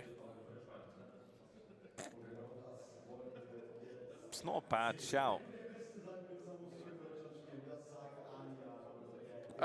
The chat were really not liking that team. They want Vuskovic in. Someone else has to take the controller to put him in. Spurs player, I can't. My hands will burn. What's your prediction on this game very quickly, Megabit? To be honest, Alihan Lion is playing so good in the offense that I think he will win. And then it's more open between Milka and Perkix. They both have a really similar play style. Low possession, fast counterattacks. So this game is probably more open. But for me, Alihan Lion is, next to Nasada, the biggest favorite to win it all. Our predictions on the walkout were completely wrong there, Rich. They were. Well, that's only one of the walkout songs. Just saw moments before, by the way, Gianluca getting some final words from his coach, Dave. Coach Dave. Coach Dave of Freiburg. Of course, a big reason why they've been so good, Freiburg as well. Of course, they had a decent run in the club championship, but also they've already got one player in the world Your best coach, Ryan? Never really had a coach. What is Tanser? We call him a coach? I don't think Wes is a coach. Benny coached us a little bit. Yeah. A couple months. Trying to think back to... Nah, never really had. What about Ezio, who coached Tex back in the days? Never used him, no. Okay. Never. Who was yours? Oh, from the agents, you know Captain Tsubasa. There was like Kenneth from... Yeah. He was really good. He used to play, no? Yeah, but not like to the height. completely. Yeah. But he was with my agency as well, so... Oh, yeah.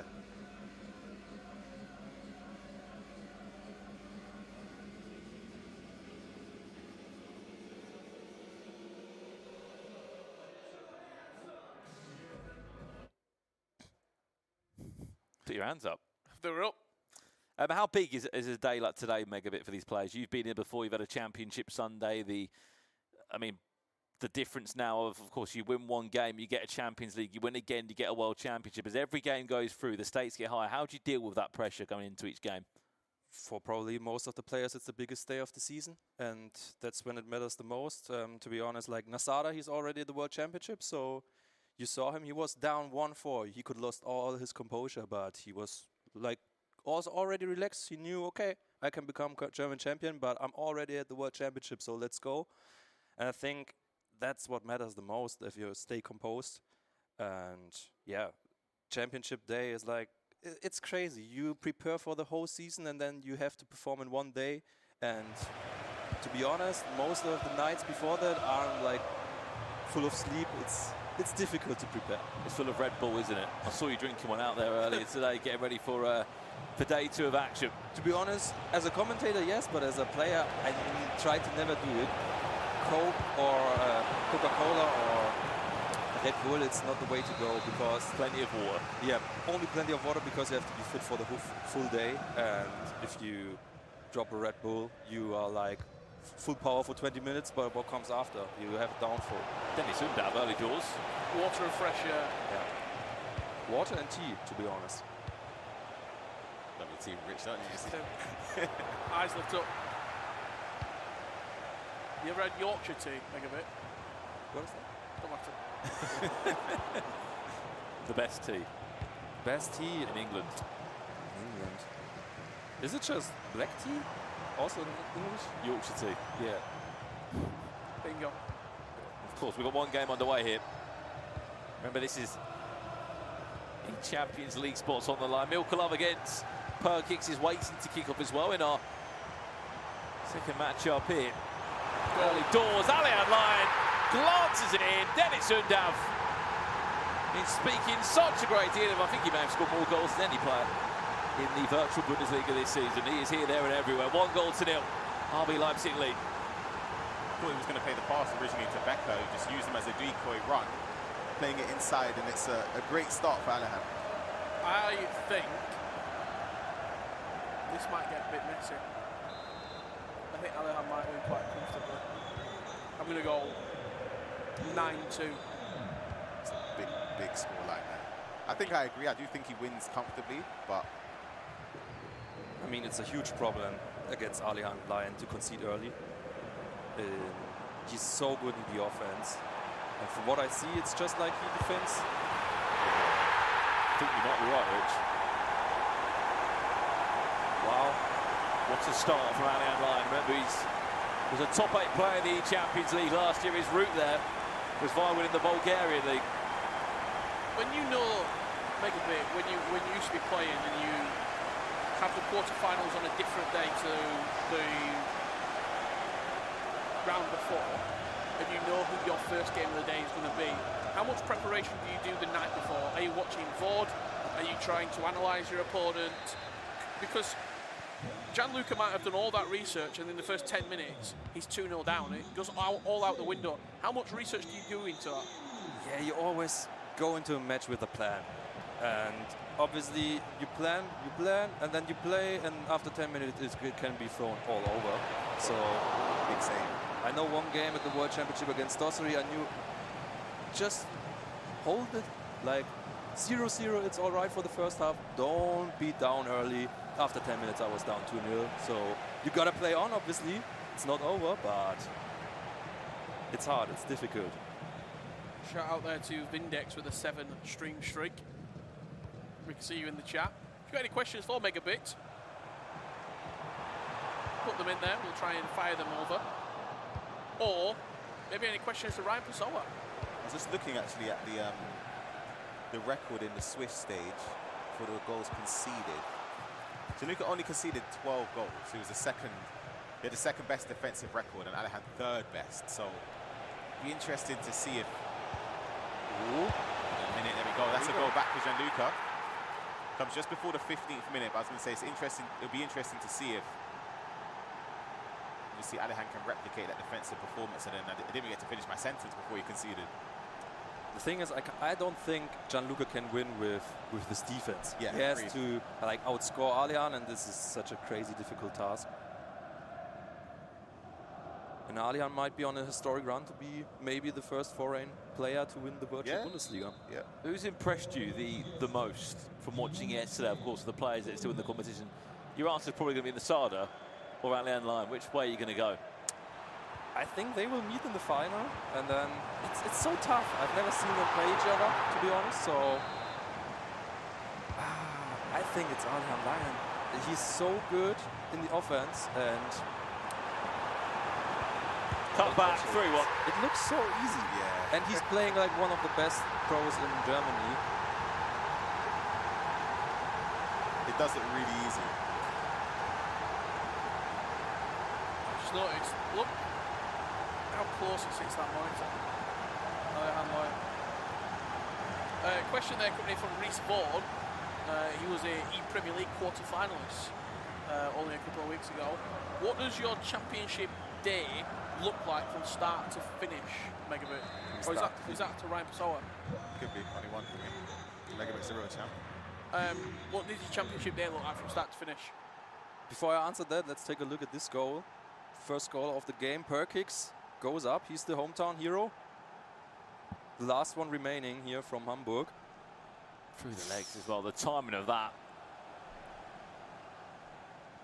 But to answer the question, how does the championship day look like? It always depends on when the tournament will start. There are a few where we play in the evening, but sometimes it was early in the morning.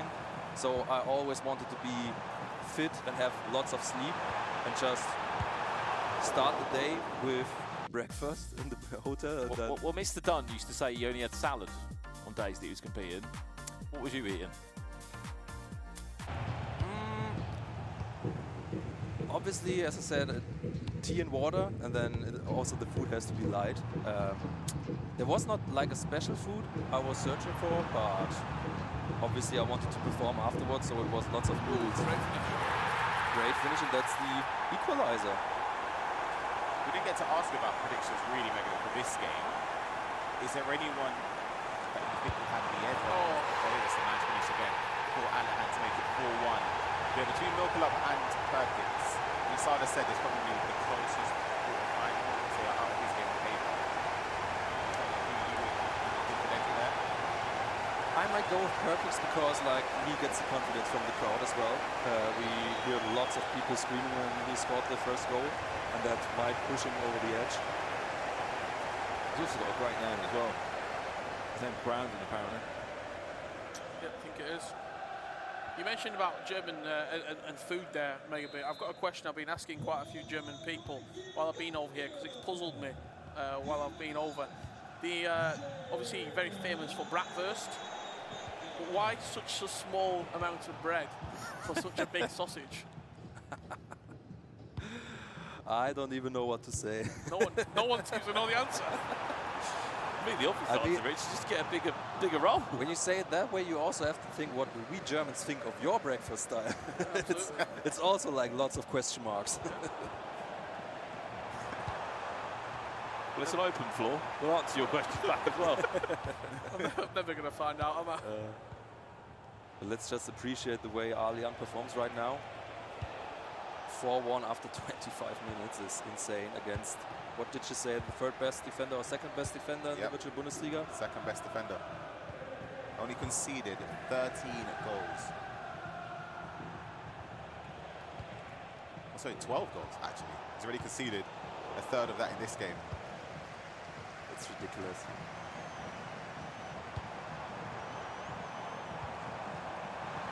Well, he's in the chat. 3. Stream streak coming in. Rich, you got people going on those stream streaks. Yeah, they're all cashing them in now. Of course, remember there are virtual leagues taking place all over the world. Of course, the Dutch Eredivisie, E-Divisie, is on Tuesday. Chance now for Loaf Matthäus, who takes the extra touch. It's a fake shot inside. Loaf Matthäus has just extended Alihan Lion's lead to a 5-1. I just think he's better. And I think you must have had, were there a couple of moments, Megabit, when you were playing, you're in a game, and you feel as though you look across the stage and you just think, I'm not sure I can win this game. Did you ever feel that? When going into the game, never, but inside the game, obviously, you sometimes have to admit, okay, the opponent is going crazy. Yeah. I had a few matchups, obviously, most of the times against someone like Tex, Yeah. where you just have to say, okay, I can't defend this. It's just wanted to say, we talked about the championship day. Look at the Alihan Lion. I mean, he's 17 years old. It's like the most important day of the whole season. Great finish from Furky there. Finds the top corner. As the audience certainly are behind him here. But yeah, I mean, Alihan Lion was born in 2008. 2008. And he's playing like he's been experienced at this stage for 10 years.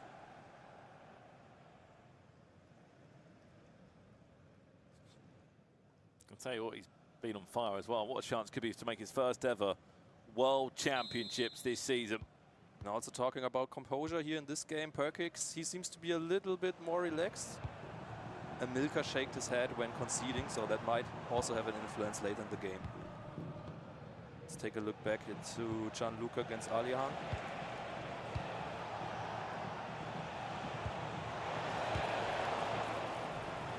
The biggest problem right now for Gianluca is, like, he knows Alihan scores goals and goals and goals. Yeah. But how do you get back into this game? You have to be more offensive, and that's... It's going to leave gaps open, and then you're going to have to sort of accept he'll concede more. Yeah.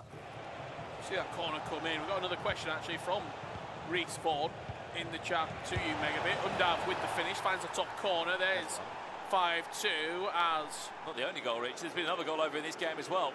It's another one for Perkix. Yeah, 3-1, I think. Perkix has scored again. As you said, the hometown hero. He's got quite a few fans here in the We're going to see the goal, actually, right XPERION Arena. First time through ball, round the corner.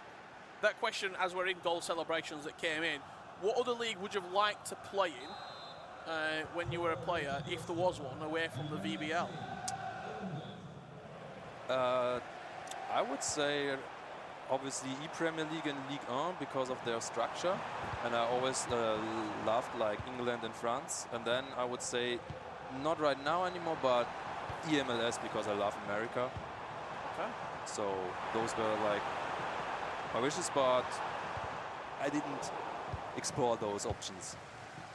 Perkix seems to be on fire. We hear the crowd screaming again. 4-1. Question coming as well for you, Ryan Pessoa.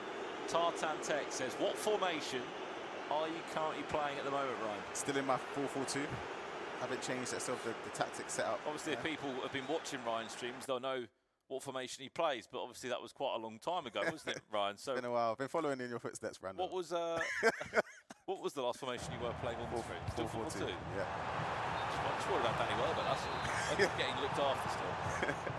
I really like in the 3-4-2-1 formation that I've been playing. 3-4-2-1? Yeah. 2 10s. Behind the striker.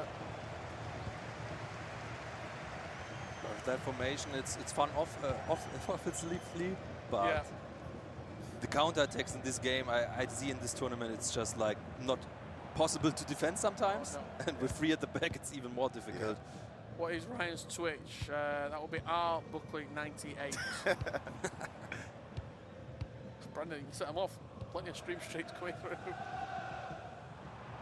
Speaking of viewership rewards as well, there are some packs on the line. You can win an 85 times 2 for 15 minutes of watch time. You watch for an hour, you'll get an 86 double pack. Remember, those rewards are untradeable. You must link your EA or YouTube Twitch account together to earn those rewards. Has there been another goal in the other game as well? Which way is that one going? It's a goal back for Milkov. Very important goal before half-time. Yeah, will certainly not have loved what he's seen in that first half, will he? Lovely bit of dribbling as well.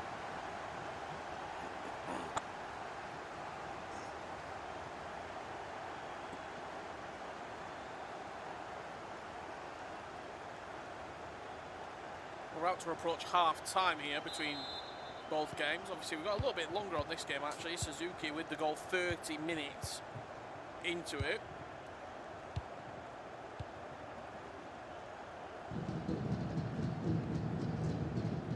We have to go into half-time in the other game as well. 5 goals to 2 Alihan line. He's leading that game. 7 goals in one half, by the way. Unbelievable from the Bulgarian youngster.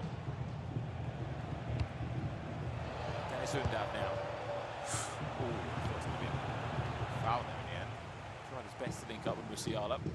Those questions coming in the chat. A little bit risky there. Let us know what team of the season you've been able to find so far as well. I've not actually been on since the team of the season has come out. I was on a flight to Hamburg on Friday evening. Well, I'm sure I'll be back tomorrow. Well, we'll be back playing his 3 sets of the champs. I'll do it if you do it, Brandon. Do you miss playing out your games in a weekend, Megabit? Not at all. But I miss like the old weekend league days where you like competed for being in the top 100 and the leaderboards. It was Or for me, competing to get in gold 1. or those monthly rewards as a pro. They've got to bring that back, surely. Just Maybe not the 40 games, but at least the ranking is a chance now. gotta be. Perkix! Oh, wow. Wow, still that's off target. First touch finish. Do you think that's a mistake, Megabit? Maybe he could have taken a touch and then... Maybe the goalkeeper went outside. He could have gone for like a chip. like a chip. Yes, yes. Bit more composure, but at this moment it felt like a good shot, and he goes for it. I've seen Nasara as well going lots of times for those first-time shots. Yeah, he was saying he likes the game-changer playstyle a lot, just for those outside of the boot finishes. Jumped in at a perfect time as well. It's just after half-time. Alihan makes it 6 goals to 2. Yeah, this is a really big league, nearly as big as the Port of Hamburg. What's that got to do with the game? Well, the Port of Hamburg is nearly as big as Copenhagen, so it's quite large, just like this league.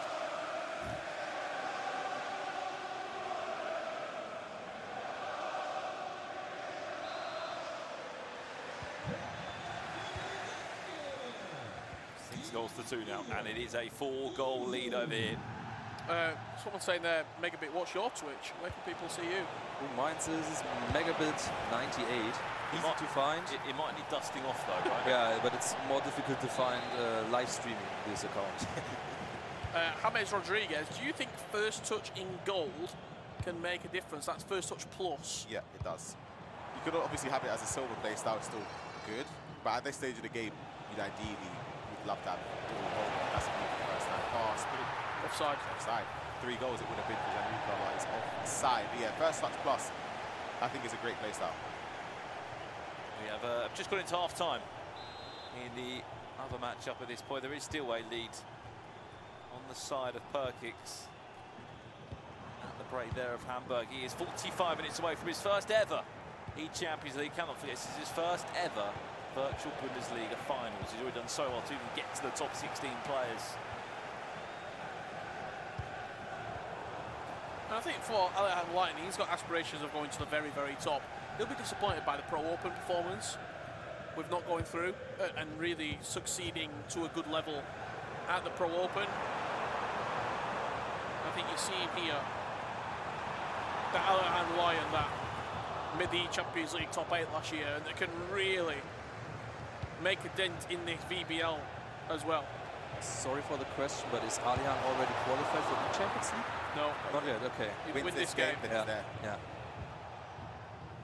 Even more insane to see him being such composed and calm during the game, being 17 years old, playing his first virtual Bundesliga grand final.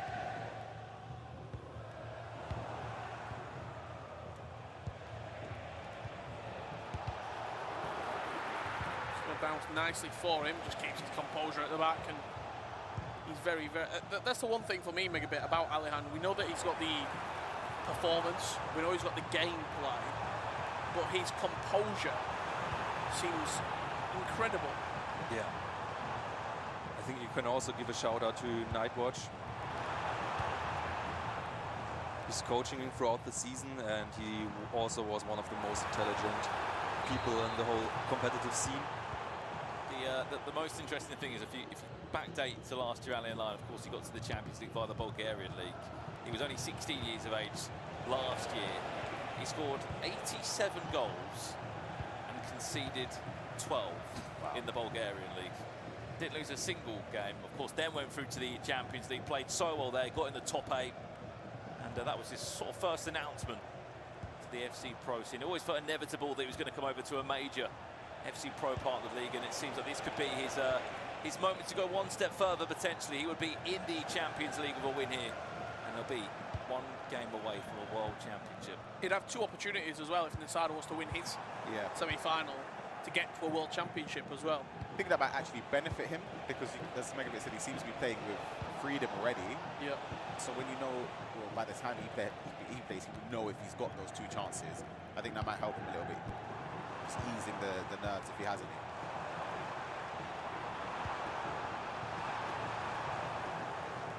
I said 9-2, didn't I? There's a prediction on the score. I can hear a roar from behind me. There's been a goal, but which way has it gone, Brandon Smith? Well, it's gone the way of Milkov, and I think he could have been actually the equaliser in this game. Surprise, surprise, who is it that scored it? It's Dennis Undav. What a comeback. I believe it's 4-4. What an opportunity for both of these 2 players, Megabit. One of these 2 is going to win each Champions League. And this is for sure the biggest achievement in their career, and then they can go on then further. So there's so much on the line in this half, and we are equalized. It's gonna be really, really tough matchup.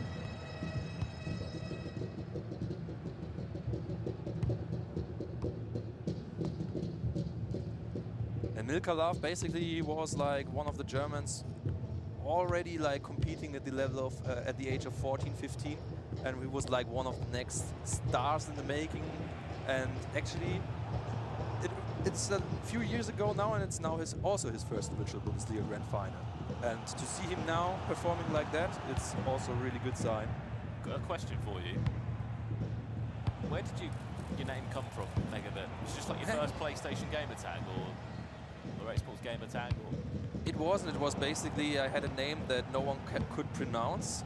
It was like an inside story back from my Xbox days and with my gamer tag, and I knew I needed a new name, and I was like, okay, I signed my initials in the elementary school was like Mbit, like the short version of Megabit, and I was like, I should name myself maybe that, and I did it.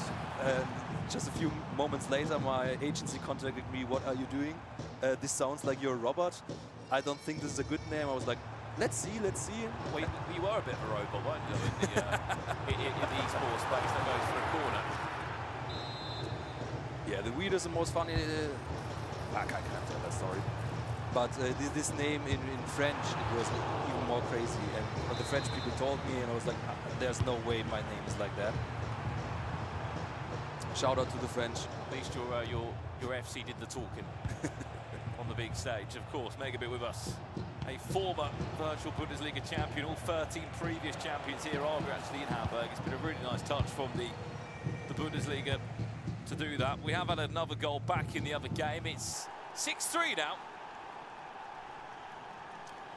I just think they're running out of time, unfortunately, this one, Rich, for a potential comeback here as Alihan has a pause queued. Yeah, it feels like the timing's going to be against him with only 17 minutes left to play. And you would imagine that Alihan Lion more than likely will score again in that matchup as Jean-Luc comes forward. But also, let's be honest, when seeing Alihan scoring 5 goals within 25 minutes, to see him now being only up 6-3 after 73 was not what we expected. And Gianluca still has a chance to make a huge comeback, and yeah, he's still in the game and doesn't give up, which is a good sign for him. But obviously 3 goals in 70 minutes against someone like Alihan, who when he has the ball is always capable of scoring another one. It's just nearly impossible, to be honest. Different game over here though, isn't it? 8 goals and we're still evenly split between the two of them.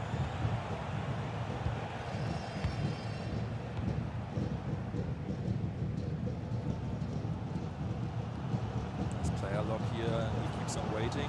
Oh, he's going to play that pass to Mateus.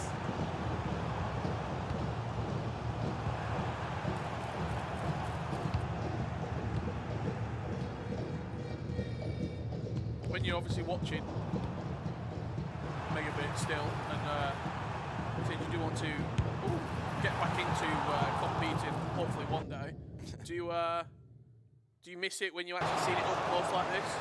Yeah, for sure. Like when you go to live events, this was the dream back in the days, and obviously when you see those people competing and what it means for them, it's like bringing back the fire. Yep. It must be nice as well to see someone like Ice Vogel, who was also competing with you back then as well. He's now obviously on the coaching staff of Bayern Munich. And look, aside of the results today, still had some great success for those players. Yeah, for sure. And Ice Vogel, I know him really well from back in the days. He's also like a good, calm coach who can analyze the stuff, but also give you mental support when you need it in the games.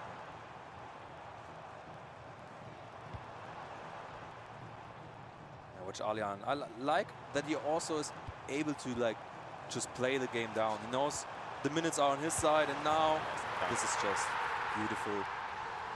Game over. I almost, sorry to cut you off there, it looks to me like Alihan Line in the second half has played a game of, I'm just going to keep the ball, I'm not actually going to try to score, which seems crazy to say, but the way that he was playing the game, he was keeping possession, almost putting himself under pressure to say, I'm going to keep this ball, I'm not going to let you have it. Maybe practice my defending, practice my ball retention, my time wasting, rather than just scoring and scoring and scoring. He's got 5 in, what, 20 minutes? Yeah, it's crazy to see. I mean, there are some people who are crazy good in offense, and then they just can't hold on the ball or like change their play style to be what is needed the most in the game. Yep. And to be honest, I was one of those guys. I was never able to like calm down and play defensively and just hold the ball. So to see him do that on a level with 17 years old, it's crazy. So now we're getting into the final stage of this matchup, and it's still very, very close. There's just been another goal, by the way, in the Alihan Line game. He's now scored an 8th in that one. Richard, you were close for a 9-2, but you might still get 9 goals. Yeah, he is. I actually think it's a more impressive performance than Nasada. I mean, I don't know if you caught much of that Nasada game, Mega Bay, but on another day, he could have conceded there in the last couple of moments, Nasada, when he was trying to hold on to the game. Also, Alihan Line has dominated that match. But the thing is with Nasada, he did it against Furky and also yesterday against Umut. Both matchups finished 6-5 in the end, and instead of just holding the ball, he lost it one more time. This is lovely attacking. Oh, nice from that angle. That's an unbelievable goal. That whole build-up was beautiful there. Wow. Sounds an hometown favourite. You know what? It could have been 4-1 at a point where he missed that chance when he took it first time. Was it? I think you're spot on there. Yeah, so if he had scored that, obviously that would have been a bit more breathing space, and now we can look back with probably a bit of regret, maybe not taking a touch. Well, let's jump over here, because we've got a full-time game to speak about any second. And good news, if you have got the FC Pro Live item of Lukipa, he's the only FC Pro Live item that is still available, and he will be getting at least a +1 upgrade. Thanks to the help of Alihan Line, who is 9-3 up in this game. He is on his way to an E-Champions League. Were even fake shots there? Yeah, I was going to say that. Why did it look so fast? Yeah. Like, the fake shot looked so quick. I was 1 goal away. Said 9-2. Finished 9-3. Maybe 9-4. Maybe 10-3.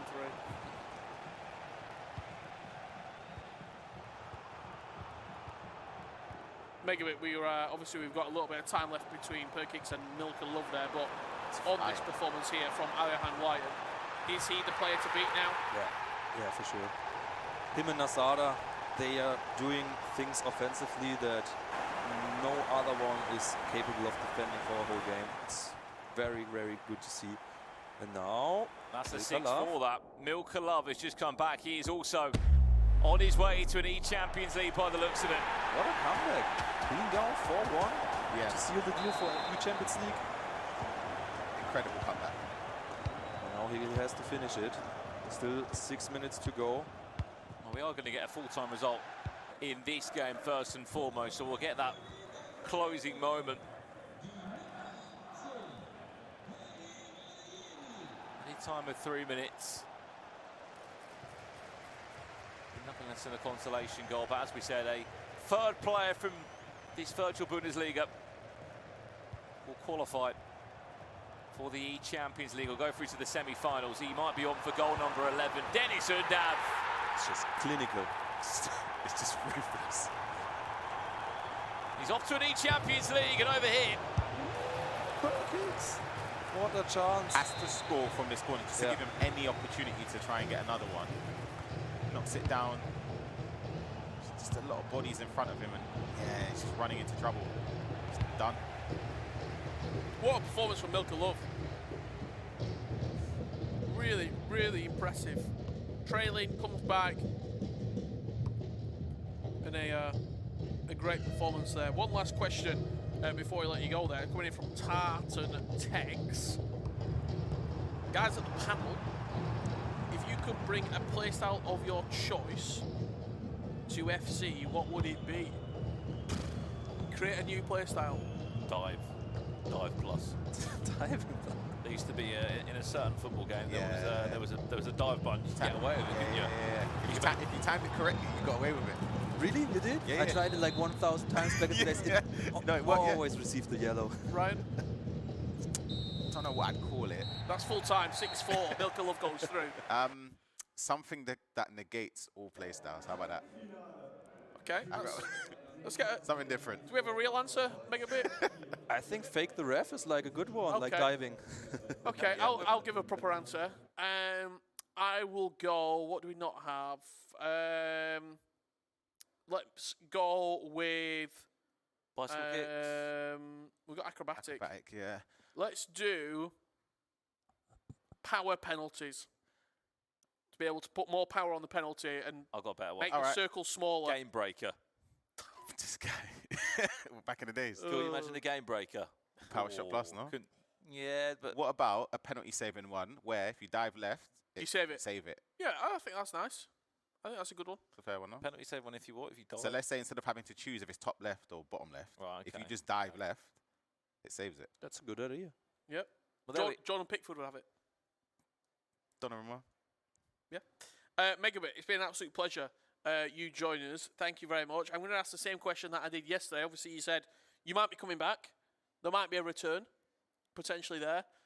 Where can people see the Megabit return? Where can people see more of you? Obviously on Twitch, Megabit98. Follow me there if you want to see more content.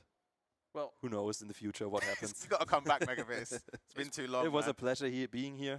Thank you very much, and let's use the champion later. Who do you think it's going to be? Who raises the trophy that you've raised? I go for Nasada versus Alihan Lion, and I go for so tough. Alihan. I think it's the first foreign champion today. There you go. Thank you very much for joining us. Let's have a look at the highlights while Megabit does leave us. It was a fantastic 2 games that came your way. Let's have a look at the best moments from it. Here you go. Milkov versus Perkix. Ryan Pessoa, talk us through what you might have missed. Yeah, Perkix obviously started off the game really well, was flying. He ended up going up by a couple goals at a point. I just feel like it's an opportunity missed. I feel like it's a big, big opportunity missed. Obviously, he ends up conceding. That was another great goal for Milkov in this game, with Mateus. There's an opportunity here for Perkix to carry on going and pushing, but he just, in my opinion, again, I mentioned it, I just think it's a huge opportunity missed. It kind of feels like the last round of quarterfinals, Ryan. You have a 4-1 lead, I think, at one point, and he just runs away from you. Yeah, but I just, again, on paper, this side of the bracket, in this particular game, I would say, you would absolutely back yourself out if you're either player. And it's just, I just don't. Compared to you could have played against. Exactly. He was 4-1 up at a point, and I believe it was a chance with Becker to make it, I think it was 5-1 or 5-2 after he ended up conceding this goal, and he just took it too early.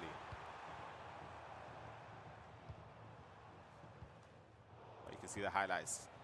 Of course, in this game, this is the opportunity I'm talking about to make it 5-2. Hits it first time. So he does have the. Have gone in or not? Obviously, precision shooting depends how much you're aiming, but he does have the playstyle plus with Game Changer, so you'd expect it to be on target at the very worst. A couple moments later, he ends up conceding to make it 4-3, and then concedes again, where Milkov made it 4-4.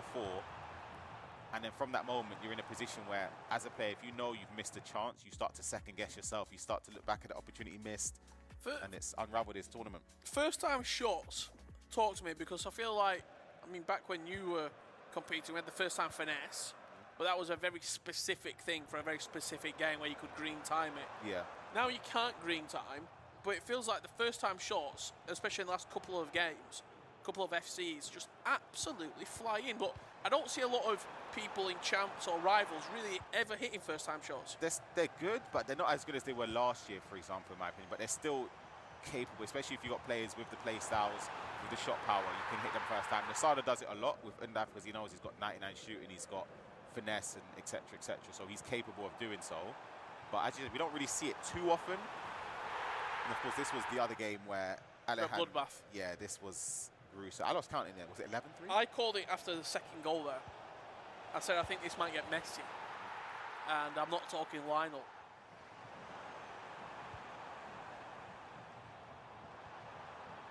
Because one of these two players, in Alihan Lion, got a little bit more Richie from that performance. It's just like he was in flow state at this point, isn't he? There was no one getting in his way. Did Nasada already play? He did, and he's in the semi-final. He will be taking on a tough competitor in Musty in around about 24 minutes time. That game scheduled to be walking out and kicking off. Before that, we'll be taking a very short break, and we'll be then coming back. We'll be talking about that preview match. We'll be giving you a highlight of the bracket, and alongside that, building out our team of the season midfielders for the Bundesliga. But we've got a few more goals to get through before we do head to that very short break, and you're going to see a lot of the ball in the back of the net for Alihan Lion. That's the 80th minute, by the way. He scored 4 more goals from this point onwards in the last 10 minutes of the game. He feels and looks like a champion in the making, Ryan Pessoa. Doesn't look nervous at all. Like, there's nothing in this game where I look and think, all right, maybe he's second guessing himself. He's doing everything at the optimal level. Nightwatch mentioned before how, because of the way he plays, it's rare that he's in situations where the games are close and he has to resort to game management last 5 minutes or so.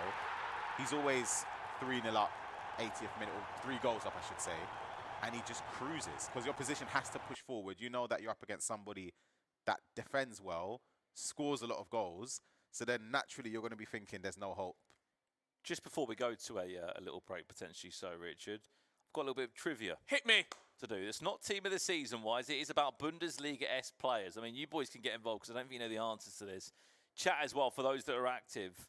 A little bit of trivia between our quarterfinals and semi-finals. Right, first question. There's one player in the Bundesliga on FC26 that's got the best passing stat. These icons and heroes are not included in this, okay? The stat you're looking for is 94 passing. Christian Eriksen. No. Oh, that's a good shout, though, isn't it? You're sure, Kimmich? No. Eriksen's a It great is a shout.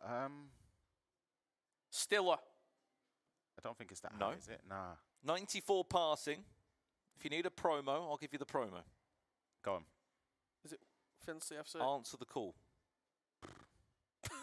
Answer the call promo. Who's going to answer the call? Someone in the chat. Have you got it for us? Hello. I'm not answering. You need a club. Yeah. Bayer Leverkusen. Does Alex Garcia have a... No. Okay, I just don't know. What if I said he wasn't a midfielder? I was going to say, Oh, I know who it is. go on. Grimaldo? It is. Yeah. Grimaldo. Grimaldo, 94 passing. We've got a little bit of time for a bit more from this. There's 2 players in the Bundesliga with 98 pace. The fastest players, of course, icons and heroes not included. I think one of them is an easy one. Yep, Adiemi. And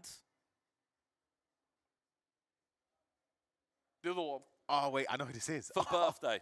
Yeah, For yeah, birthday wait, you're wait. looking for. I know who it is. Wait, I forgot his name. Hold on. Anyone in the chat, can you guess it? Repeat the question for the chat again. 2 players, fastest players in the Bundesliga's. Icon or heroes Bahoya, not that's the name. included. Bahoya. Bahoya foot just read it birthday. off the He chat. cheated. No, I do the name. I James just- Rodriguez, you got that right, my friend. yeah. Ryan didn't. No, I was going to get that. I just forgot his name. Easy You were on. never, I tell you now, you were never ever picking that out. Yes, I was. He No, was you an weren't. SBC, 35K to complete it. Check right now. You were not, Check right you now. were not picking that name Yes, out. I was. I promise you. Because he's asked something like that similar. I knew it was Bahoya. I promise you. Last one before we go to a potential break here. Who's got the most promos in the Bundesliga? Probably Harry Kane. How many? I'm going to say. Wait, we can work this out. Gold item. Player of the month, player of the month. I'm saying 8, but In form. Promo. 9. He's got 9, and we might as well go there. Can you name the 9 items? So you've gone for gold, you've gone for the double inform, Double player of the month. 3 player of the Oh, month. wow. 6. So there's 3 left. Can you name the 3 promos? Got that UCL one, the first one. It was Road to the knockouts. no, it was team of the group stage, was it? It was the Dream It's not Chase- really called Dream that. Chase, Dream Chasers, or whatever. Was it called Dream Chasers? I think you're looking for star performer. We've Oh, got a little, I wasn't going to get that one. got a bit of a moment here just behind us. Per kicks. Obviously, commiserations to him. So close to the Champions League, of course, he's going to be absolutely gutted. Not sure if they know they're leaning on our window. How close. Back to it quickly. Team of Okay. the Year honourable mention, Okay. and it was the Festival of Football Captains. Is that the 9? That was the 9. Did it not have a UCL? Or was that last year? That was last year. Was it last year's one? Okay, I'm thinking Who's of that second in the list, do you think? 6 promos, this player. one. Elise? Bingo. It Yeah. would be Bayern players. I've got more, but I'll save it. Well, we're going to clear out the backdrop very quickly. We will be back very soon indeed, because in 18 minutes' time, Nasada takes the stage for his first semi-final. And what a game it is, taking on Musty. All the preview coming up in a few minutes' time. Don't go anywhere. We're going to find out who is going to the VBL Grand Finals in a few minutes.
Bundesliga 2026 Grand Finals, and what a time you join us. We're at the semi-final stage. We've got our E-Champions League qualification locked and loaded. The next question, we have to find out who is going to the Grand Final, who is going to the FC Pro World Championships. If you are just joining us, let's have a look at that bracket and see how the tournament is shaping up right now.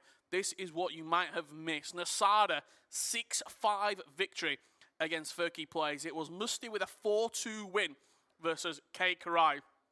Milkov, 6-4 win versus Perkix. And Alihan Lion, yes, you're seeing that right, 11-3 against Gianluca. It has been an emphatic performance from RB Leipzig today. As you saw just there, we're joined not only by myself, but we've got two very special people with me, Ryan Pessoa and Brandon Smith.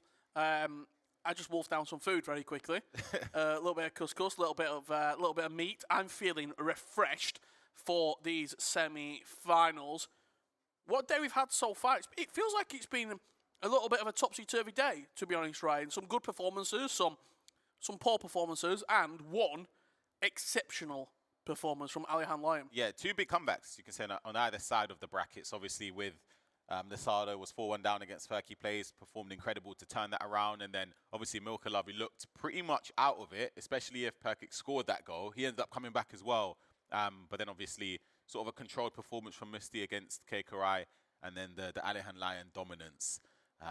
Was it 10-3 or 11-3? 11. It was 11, right? Yeah, I lost count, as I said. But the next game, obviously, Nasada Misty is a weird one if you're Misty, because you're up against somebody that's already got their championship spot, the World Championship spot, locked in. So it's like... it was a very, very brief trip to catering to get a little bit of food. I saw Musty. He was running around the place. He was here, there, and everywhere. I would have thought that, what are we, 6 minutes before you're about to step onto the main stage, he might have been a little bit calmer. He's got... I think he was just looking for a knife and fork. You got to think, he's got 2 opportunities to get a World Championship spot today. Yes, Because guaranteed. irrespective of what happens in this game against Nasada, yes, he wins. Obviously, he gets a spot. But then if he loses, obviously that spot from Nasada passes down to obviously himself and whoever loses on the other side of the bracket. So you kind of like, it's not a free hit. A free hit's a bit. You'd like to get it done now. Yeah, obviously, yeah. But he's got 2 bites at the cherry, and I think that will help him a little bit. Well, let's have a look at the individual stats from these players as we head into this semi-final. Obviously, that win-loss ratio from Nasada continues to tick up. The goals per game, it was 9 before it. It's now 8.5. It is slowly starting to come down.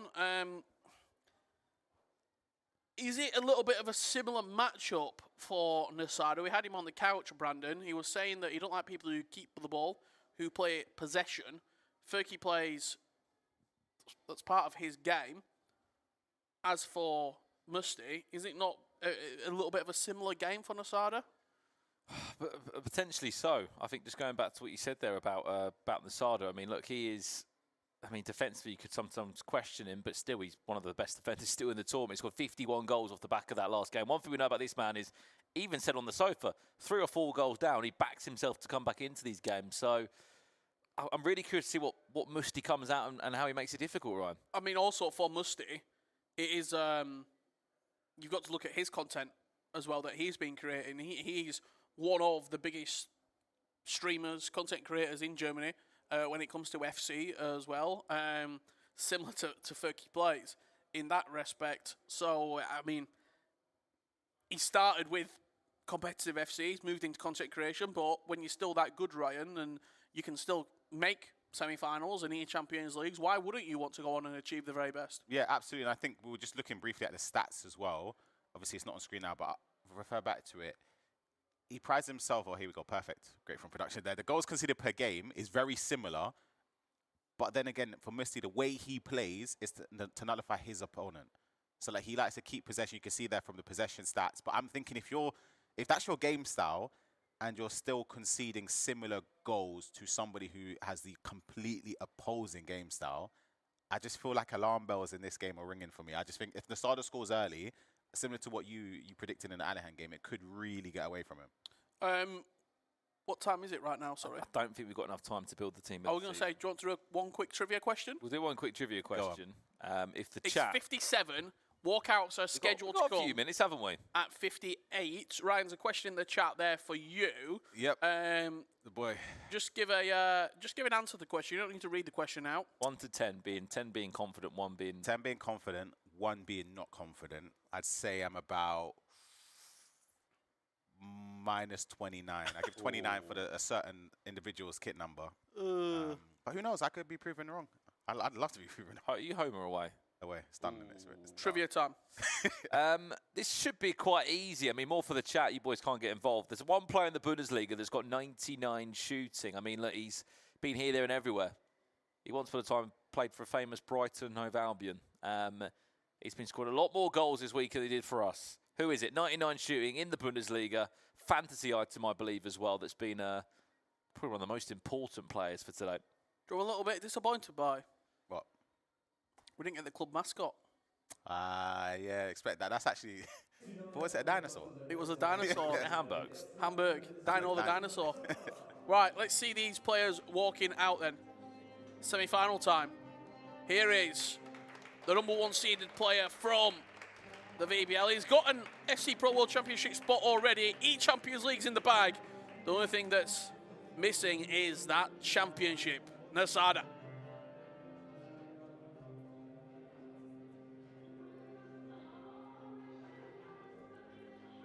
What season he's had, honestly. He's been unbelievable. World Championships in the bag, Champions League. I mean, you ask how the season can only get better, Ryan. The obvious answer would be go and win a league, go and lift some silverware. I think most players would say as well, it just feels right, because I feel like he deserves to be a champion this year. Well, I guess, I was going to say, irrespective of other players' beliefs that they'd want to win it themselves, they would, if you were truthful in terms of who deserves it for this season, Nasada deserves to win something, in my opinion. Well, out comes his opponent now, Musty. What will the walkout song be? Of course, the players apparently get to choose their own walkout song that they come out to. Any music? There we go. big show. He's gone for the big show, is he?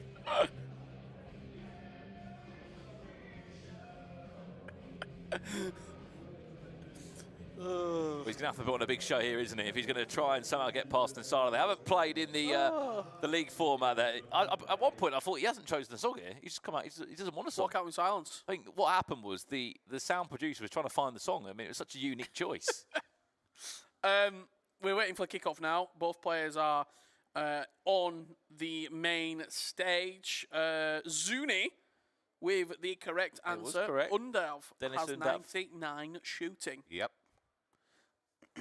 A very important part of these VBL squads as well. He has been, of course. Keep in mind, Alihan will play Milkov in the second semi-final. The final 4 players have all qualified for the E-Champions League. We'll see if we can get a poll going if we can for our first game with the great guys in production. Can we get a poll going? Who's going to win our first semi-final? Nasada or Musti? We'll say Nasada being number 1 and Musti being number 2. You talk about the E-Champions League. Some great names already there.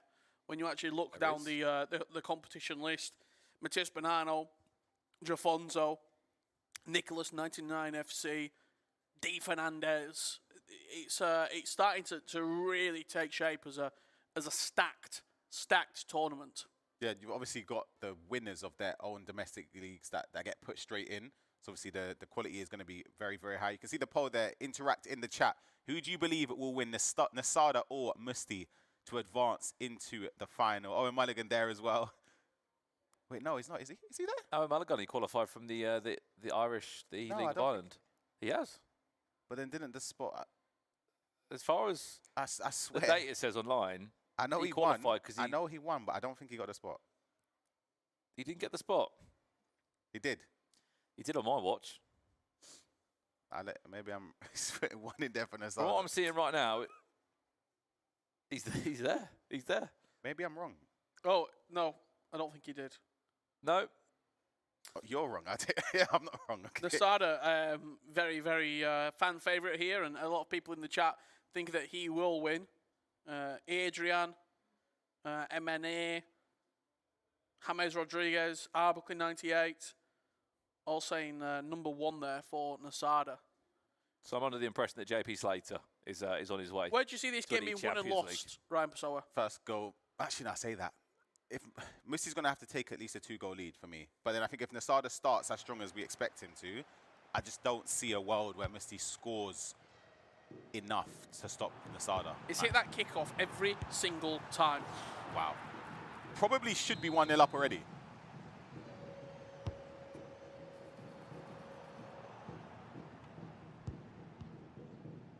Well, this is it, one of your first semi-finals. And Dennis Undav on the rebound. Alison Becker, Lucio of all players, is actually there at the right time. I haven't seen, I feel like, a great deal of him at the back.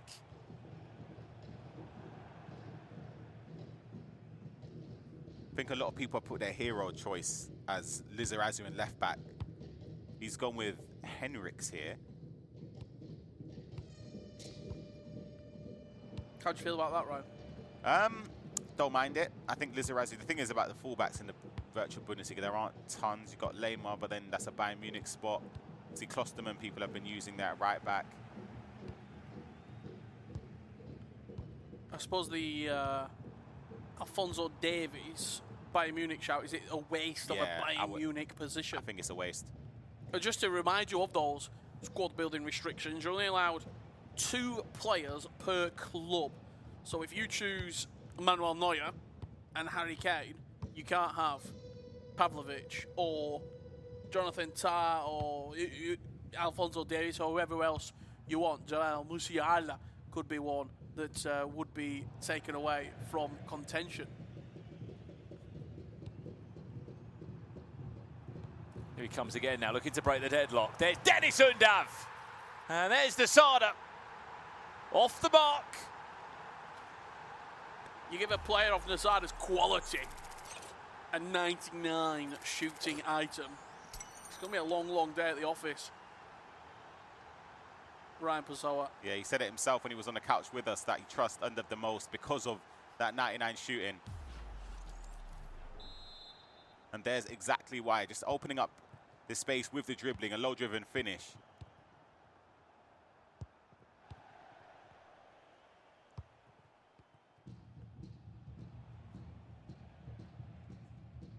is the breakthrough of this semi-final here. Guaranteed to find a new champion. It is ridiculous when you think about it, Ryan. There's going to be 14 different names that have lifted and put their name on that trophy. How has there not been a repeated winner? It just shows the quality as well in Germany is very, very high. And that pass couldn't make it through. Does it also show that we've not had, I mean, it seems crazy to say this, when we've had 2 world champions from Germany, Undav just offside in Mo Wauber, and then Umit within 3 years of each other. FC Pro La Liga, Nicholas, dominant. Does that show that Nicholas is simply better than the rest, or that the Spanish players and the players going in that league aren't as good? Tex with Manchester City in the E-Premier League, Matthias Bonanno with the E-Premier League. He's won it 3 years in a row. I think the average German player, I would say, is probably higher. So does that mean that the German players are beating each other, or that we've not had a standout player that is just simply better than the rest? Because we had Anders Vergang in this league. Yeah, and he is better than the rest. Yeah, but the players are capable of taking. It's not just one player. You've got about there's quite a few players in there that are very, very capable of taking wins off of the top tier players. Could Nasada be that man? To win it, you mean, or to go back to go multiple VBLs it's in this current climate? He wins one, you never know. Umit.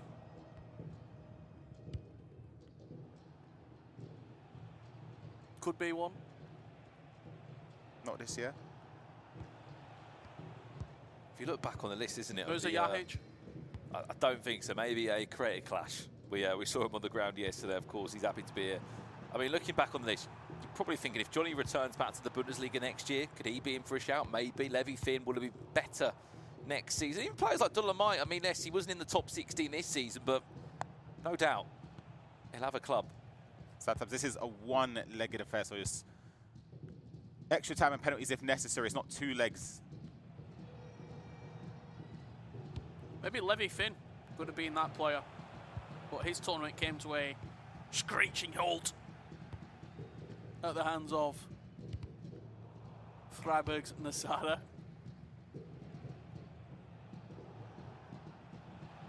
He was against Alihan line yesterday, wasn't he? He had a difficult game. Oh, he's got him there straight towards the byline, plays it back across. And it's the man that... That's the first time he's been in the box, I think, of his opponent. Yeah, it's the man that broke the deadlock for Nasada. Benefiting Musi across the stage this time. I can tell you, hashtag claim Messi does not help you get Messi chat. But you can claim a stream streak. You can claim your stream streak and get some channel points.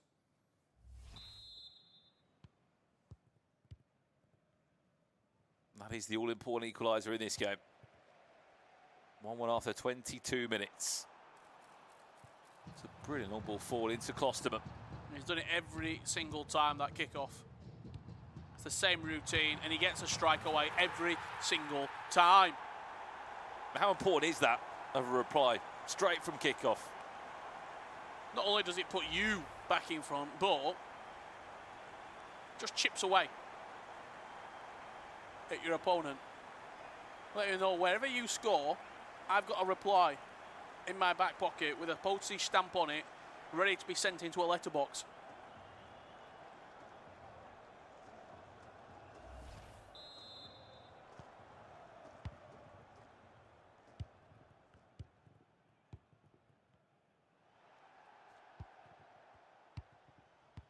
He's probably the postman, you'd argue, Dennis Undav. He's been unbelievable, hasn't he? Always delivers.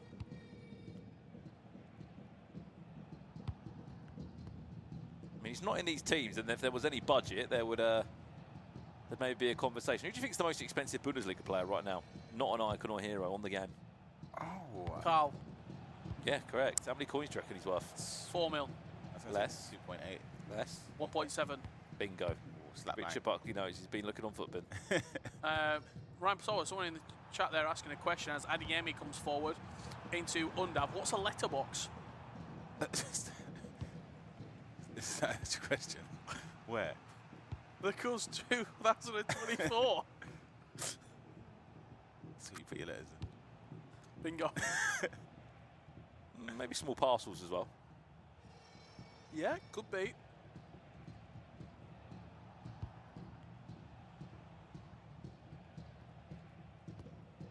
Messi's just keeping the ball. Happy to have his fair share of possession.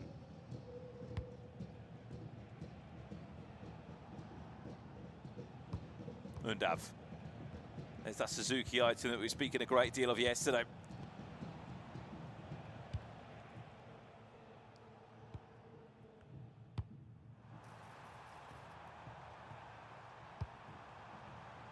I mean, we might be able to do this at half time because we have got the PlayStation with us. Is there someone in the chat or a player you'd like us to have a little bit of a deeper dive onto? I mean, we've already looked at Dennis Undav. We looked at Suzuki yesterday. Who's one of those key players that we think deserves a maybe a closer eye? I think Manuel Neuer, he was the milestone objective that came out. You've got to keep 50 clean sheets or 50 games without conceding more than 2 goals across all modes. Wow. I really like that Manuel Neuer item. I'd like to have a look at him at half time. Yeah, we can do that for you. We can get him up on the screen. Lucio in the chat.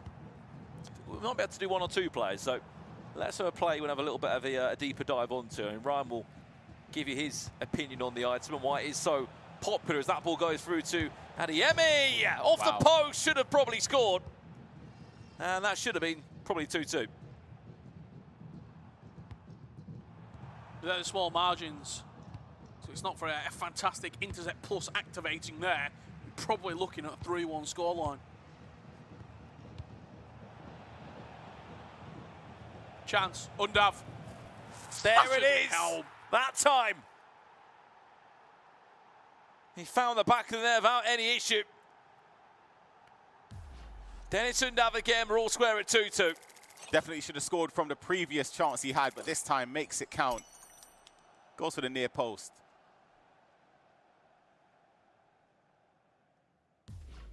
We wonder if he'd be trying to defend a little bit differently from the kickoff this time around. Got another question there in the chat, Ryan, for you. What's best, just see this chance coming in from the Sada, using assisted passing and shooting or not assisted? Are you talking about, does it mean precision shooting or assisted shooting? I'm assuming that's the question. Yeah. If so, precision shooting is by far and away the better option to do. But on passing, everything assisted? Ground passing assisted. Everything else, you could argue, probably semi-assisted for the through passes or low through passes. Dangerous free kick here. See, shoot. You've got to shoot this. This has to be a goal. Going to half-time. With a lead, Mateus rifles the ball and it hits the side netting, rustling it. I think for Messi, if he does end up taking the lead in this, could be jinxing it, may actually. Hold on a minute.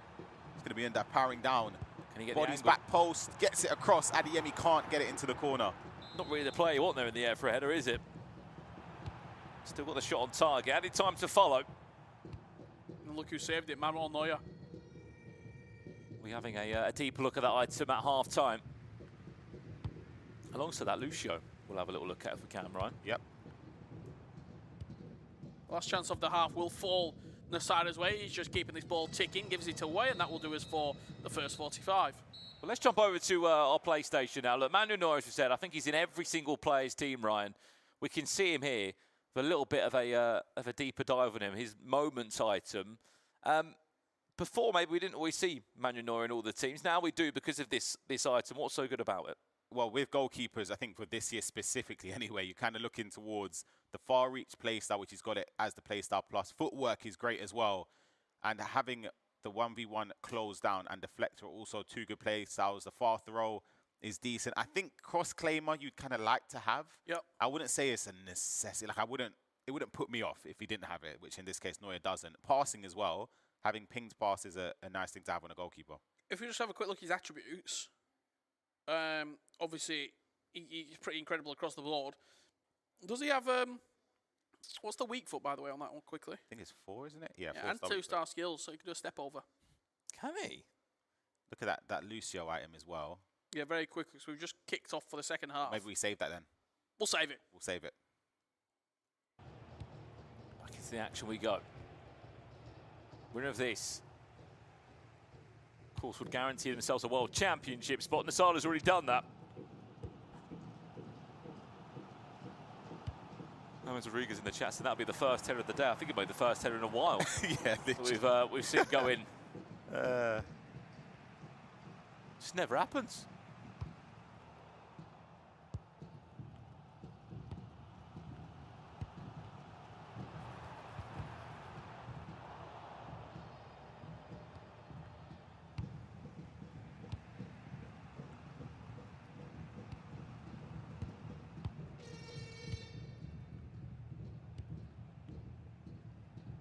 He's just playing the game at his pace here. He's not allowing... We spoke to Nasara on the sofa earlier on today, and he said he likes that high intensity, high pace, high pressure game of FC. And what Musty's doing, he's really controlling Hang on, he's the off game here, Rich. at the moment. Luton's got around the keeper. The keeper's come off his line. Can he make the most of it? Plays the extra pass, and somehow he's got back across and tipped it around the post. Who saved it? Manuel Neuer once again. Great tackle. Is there an argument that he overplayed it? No, Is I that don't being think harsh? Do you think the last pass was needed? That's what I mean. I actually don't think so. I just don't know if he could have got a clean enough shot with the. Was it with Uzen? No, I think it was the. I think it might be an Undav. And it was Stiller at He's in. on the overlap. Chance down the other end now. Adiemi, Trivella. Offside. That's off, right? Offside and off target regardless.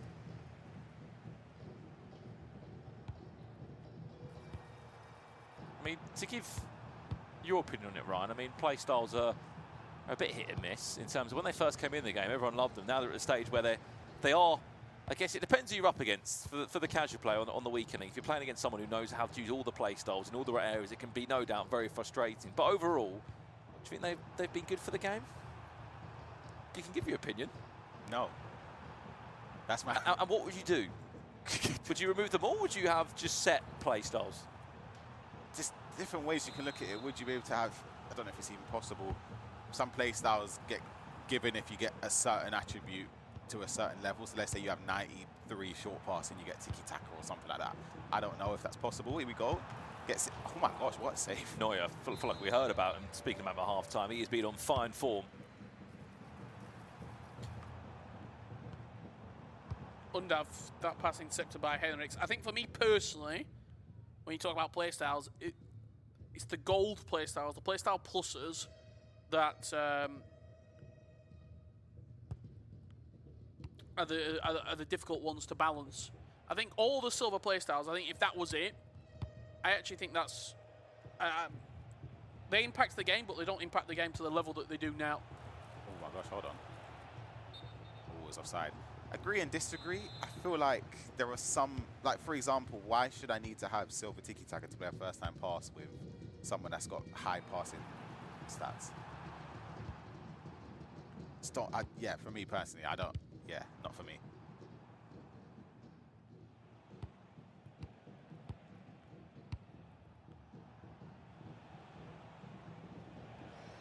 Adiemi was looking for an overlap there. There's a few players that may have been just offside.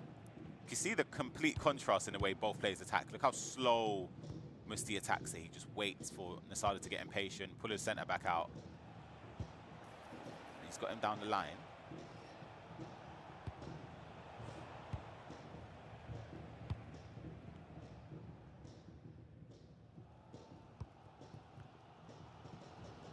Play a lot. Oh, Could he it's lovely. find that killer pass Got there? to play that. He second-guessed it. You see why, though? Because when he gets the ball, he doesn't have it.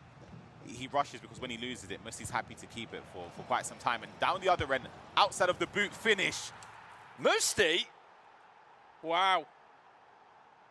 Maybe against the run of play. Look at Nasada there. He is very much frustrated. He is letting you know about it. Well, this game has taken a turn, hasn't it now? Musti leading 3-2, and Nasada infuriated.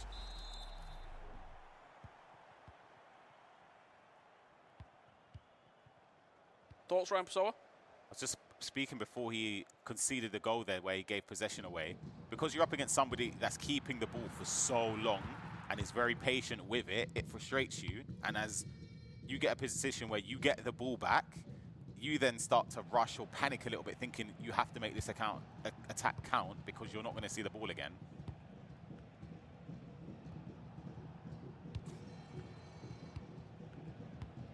Could be Lasada's first real hiccup here in the VBL. His first defeat as well, wouldn't it? Of the whole individual 1v1 part of the competition. Of course, there's the club championship part, and then there's this.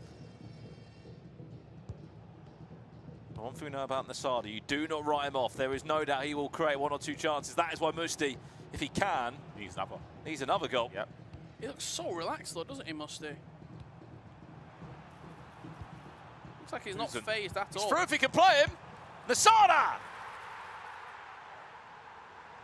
There's the equaliser.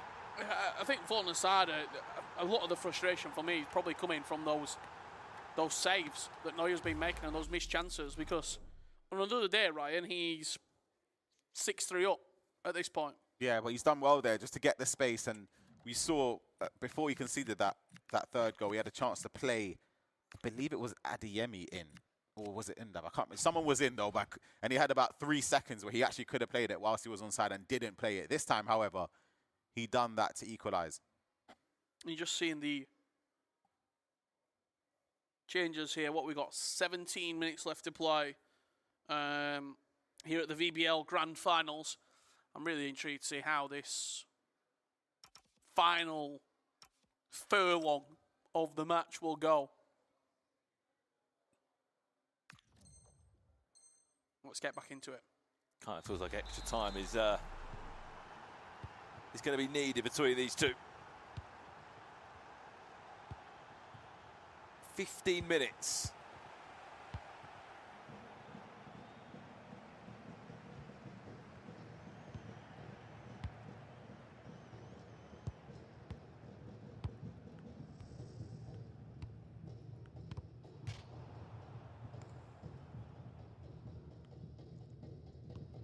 What do you reckon?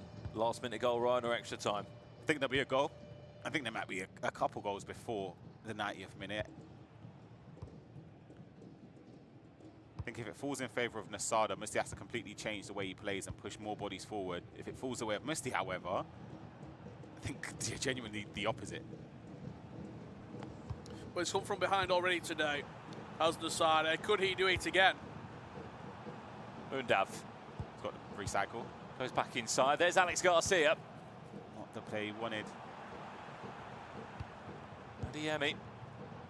Nasada now building as Musti does all he can to get every single player back behind the ball. Behind the ball.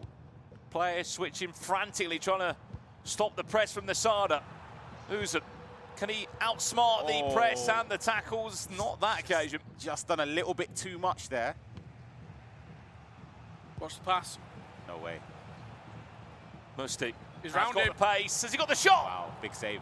Huge save. Corner. So coming for Hanover and Musti.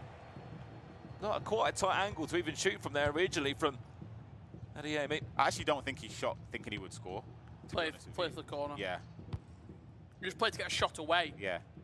Because then if you, let's say you ball roll back and you turn, you give away possession, you've got 6 players up, you're susceptible to a counter-attack. You give away the ball from a shot, it goes up for a corner, you can then start an attack again like that. And he's actually fortunately got a free kick, which he'll probably, just take his time and not rush a quick one. It's a short pass played and then a recycle more than likely. Mateus can fire that ball through the midfield pressure. It's too early to pay for last attack. Nothing looks open though, does it? For Musti, like in the final third, everything looks blocked. Every lane looks covered. Nasada, in my opinion, I don't think will show frustration. He showed it already, but in terms of frustration defensively by dragging his centre back out, I don't think you'll see that now. I think he'll be disciplined and just leave the 2 strikers up there. And if he wins the ball, could end up winning the game last kick. He's building, isn't he, into the last chance of the game. Now, what a shot this would be. Oh, See the difference there in the discipline. How we didn't switch to a CB, let the midfielder defend. Now And the runners come look at the forward. top side of your screen. is Nasada going to go on a smash and grab attack? Is this going to be his moment? Dennis Undav to win it lay on. Nasada with the counter-attack of dreams. Might be on his way to his first ever virtual Bundesliga Grand Final.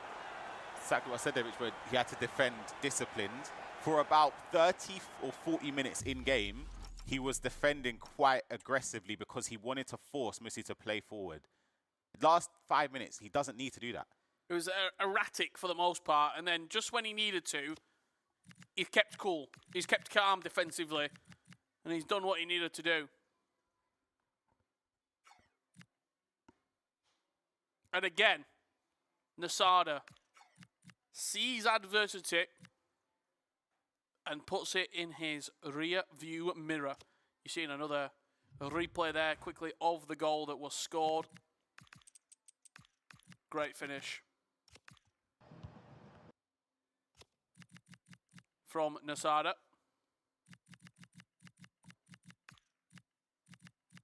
Are you surprised that Musty, when that game started going long, Ryan, didn't play for the last attack?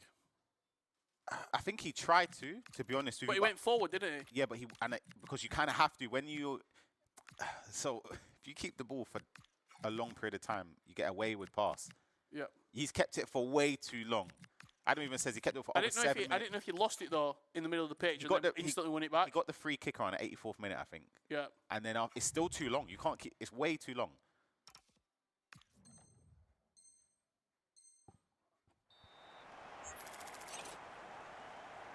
Well, that could be the killer blow for Musty in this matchup. Nasada, 4-3 on the 89th minute. added time. This will be big. How many minutes will there be added on? You'd think 2, but 3 would certainly do Musty a favour. Just 2 minutes added time. Yes, Champions League is in the bag. But he is going to feel no doubt hard done by unless he can find an equaliser. There's Suzuki. Wow. This is it. Corner. Nah, no way. That wasn't even That's on. it. Wasn't even on. Nasada, the run continues, the dominance continues, no doubt. It was a much harder ask. But Nasada's there. And he is 1 game away from lifting the trophy here in Hamburg. I have to say, though, it's not looking convincing for Nasada. But even still, Just finds a way, doesn't he? he's getting over the line. It's an uncomfortable game. Uncomfortable play style for him to play against. He spoke about it earlier again about how it's something that he knows he can't really play his natural style because his opponent is so, it's sort of, the whole game plan is to nullify him and just play slower and play just more frustrating. So it's, yeah, I understand it from him. Nasada in the grand final of the VBL. When you look through his results today, 4-3, 6-5 in the quarterfinals. Even yesterday, it wasn't the most convincing victory when he took on Umut in the last game of the day. That was a 6-5 win as well. So he just keeps getting over the line in these tight games, and is that the sign of someone who is stepping up to the next level, Ryan? Yeah, because he's not having to win in his usual style of by 5 or 6 goals. He's able to do it in a more uncomfortable position and situation, whether it's coming from several goals down or playing a game like that where at a point it could have gone either way for the last 25 minutes. So, yeah, he's done really, really well to get through there. Absolutely. Let's have a look at some of the best moments from that matchup. There was plenty of goals to dissect. Let's see how Nasada did get over the line here against a very resilient Musty 19. Absolutely. What, there were 7 goals in the game in the end. It was Nasada that got us started, and then after that, it really became Musty sort of leading the charge. It's so direct. Goes all the way with Adiemi, playing it back to Undav for the equaliser.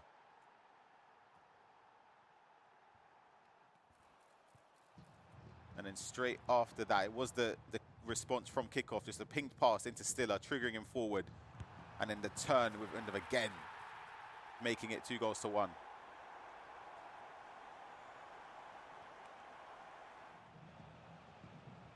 Musti again. Came so close moments before he hit the post. And then he was able to find the back of the net. Just moments later with Dennis Undav. That time he kept the keeper Manuel Neuer guessing that.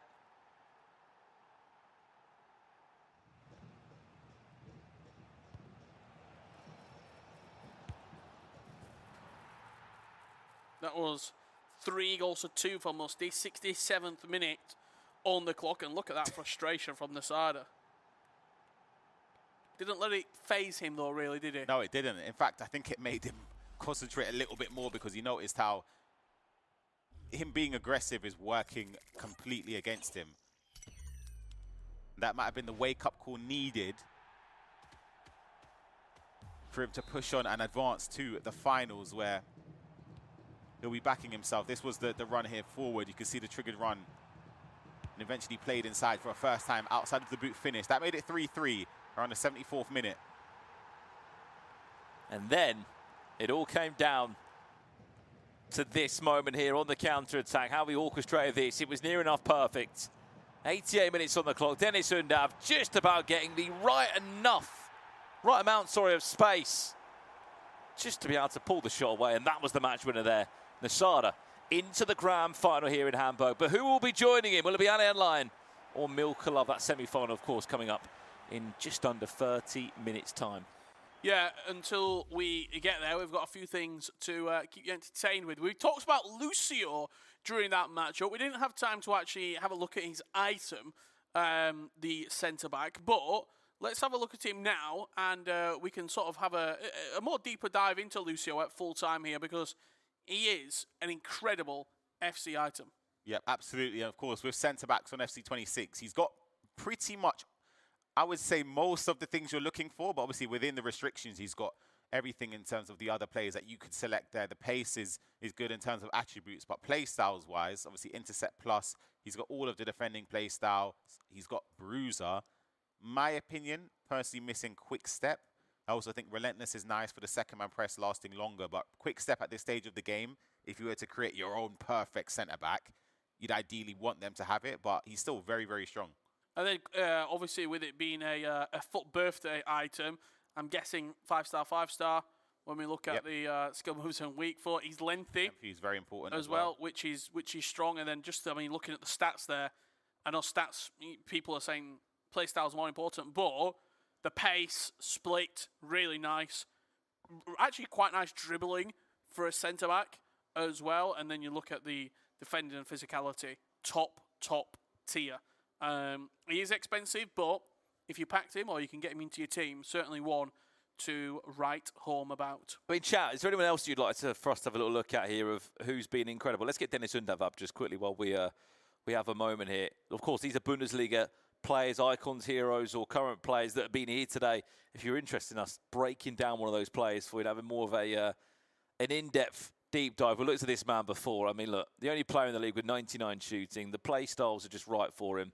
He just seems like the man for the job, Ryan. Absolutely. There's Uzun as well. I want to try and find his card here. I think it's 89 rated. Yeah. Yep. Here he is. He's another option that players have been using up front. He's got most of the things you're looking for in terms of the shooting play styles. He's got everything there. He's got tiki-taka plus, incisive and pinged, first touch and technical as well, which is amazing. He's lacking a rapid or a quick step. But again, based on how the players have been using him as sort of the feeder player to Undav and the link-up man, he's been incredible as well.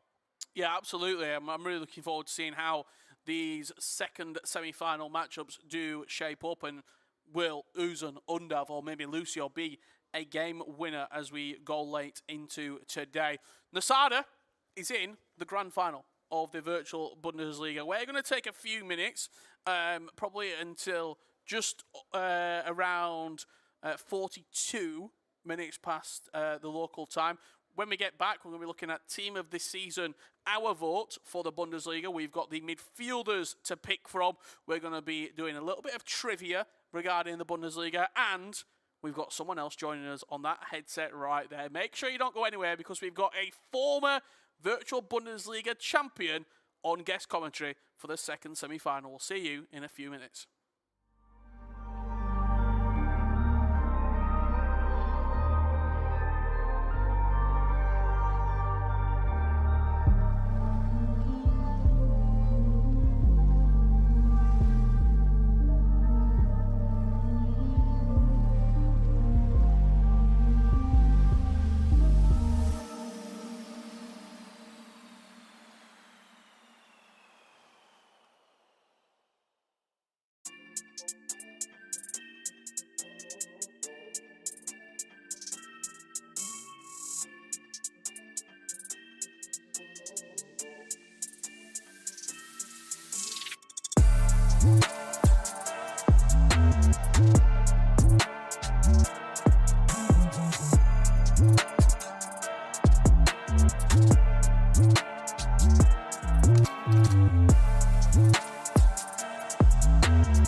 Welcome back to the Virtual Bundesliga 2026 Grand Finals. You join us with only 2 matches remaining for this VBL season.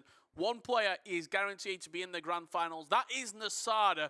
The question remains, who will be joining him? It's either going to be Milkov or RB Leipzig's Alihan Lion. Myself, Richard Buckley, will be guiding you through this semi-final and Grand Final alongside, as always, Brandon Smith and Ryan Pessoa. Chaps, what a moment we have got here. We're about to get underway. Apparently we are muted, supposedly. Okay. I think we're good now. We good now? I think we're good. We're about to get underway for this second semi-final. Before we break down the matchup and we start to get into the nitty-gritty of it and give our predictions and how we feel like this game is going to be won, let's have a look at that bracket and see how today has unfolded up to this point. Alihan Lion with an 11-3 victory against Jean-Luca. It was Milkov beating Per Kicks earlier on today. Musti beat Kakerai, then lost to Nasada, and Nasada with a win against Furky players before beating Musti and making the Grand Final. And what a moment we have here, joined with last year's VBL champion. You joined us yesterday. You were fantastic. We thought, let's get him back today. Yeah. Levy Finn, it's a pleasure to be joined alongside you. 24 hours removed from being eliminated from the tournament. How are you feeling?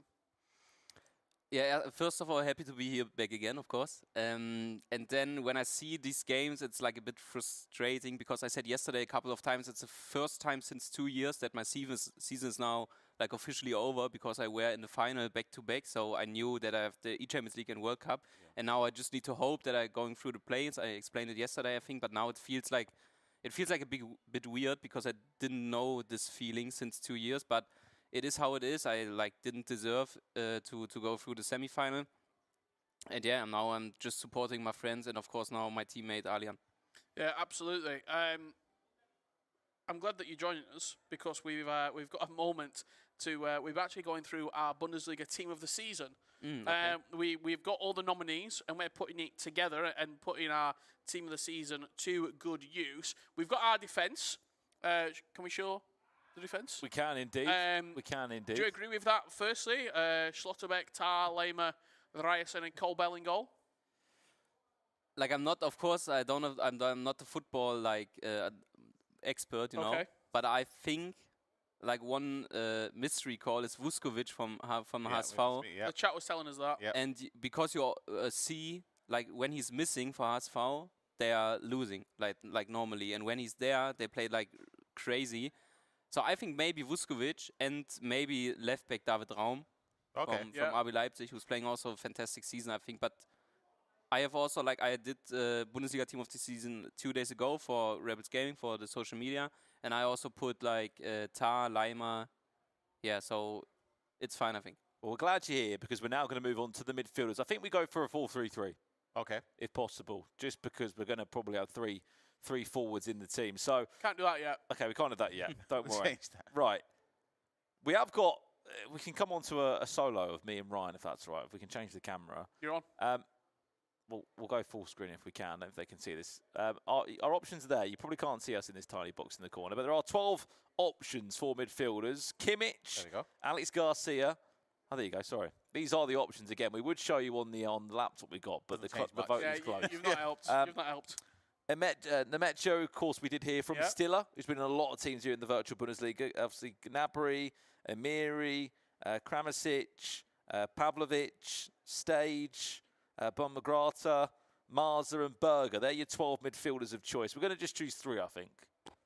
Who should be the 3? Who should definitely be in there? Is Kimmich definitely in there? For me, yeah. For me also. Yep, Joshua Kimmich. I think we were just putting in the gold items, right? It doesn't really matter. We haven't got Yeah. the team in the season Yeah. yet. We'll jump back to the PlayStation. Sorry. I mean, for me, there's a couple of players that I think have to be in there. Out of all those picks there, And Pavlovic. Pavlovic has been getting a lot of love. I mean, other than that, Stiller is great here in the virtual Bundesliga, but in real life, I mean, I can't really say I've got a great CV on him. Is he? For me, Stiller should be in the Team of the Season Okay. because Stuttgart also played a good season. They did a little bit in Europe, right? They're a bit of a run in Europe.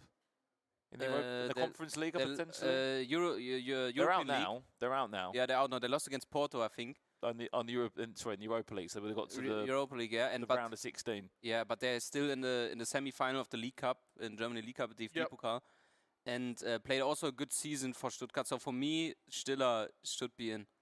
Ignore what I'm about to do. I'm just putting in players so we can change formation. okay. Okay, we're going to go for a 4-3-3, as we Yeah. said. 3 midfielders and 3 attackers. That's not the team we are going for just yet. We are just filling up so we can move it round. Third midfielder then. So if it's Kimmich, Stiller, and is it Pavlovic we're going for, or? Can you name the other again, please? I'll pass you the Oh, iPad. you can I'll read them out for Have you. a look. Kimmich, Alex Garcia, Nemecha, Stiller, Gnabry, Amiri, Kramaric, Pavlovic, Stag, Boltmanagada, Marza, and Berger. I think Pavlovic is the safe call, but for me now he's injured. Also, Mecha played a fantastic season Yep. for Borussia Dortmund, Yep. but Kimmich, Pavlovic is like, So we saying Kimmich, Pavlovic? Pavlovic, and the Mecha? yeah, for me Stiller, but Mecha is also fine. Stiller. Levy wants Stiller in. Put Stiller in then. Stiller's in. All right, so we agree in Pavlovic, yeah? Yeah. Yeah. Okay. Well, there's the midfield 3. Of course, we are going to do our front 3, which might be quite self-explanatory by the time Do we get do that there. now? We're May going as to have well, a bit right? of time before the final, that's all. All right. We'll leave it here then. Okay. Okay. We'll leave that for now. I think the front 3 picks itself, but there'll be conversations there when we get there. Levy, got to talk to you obviously about this upcoming game. A teammate of yours, Alihan Lawyer, is a big favourite in this matchup. It feels like. Is there more pressure on him because he is a favourite in this game to get it? I think so. I think especially like not just in that game, before the whole tournament, there was a lot of pressure on him because Yep.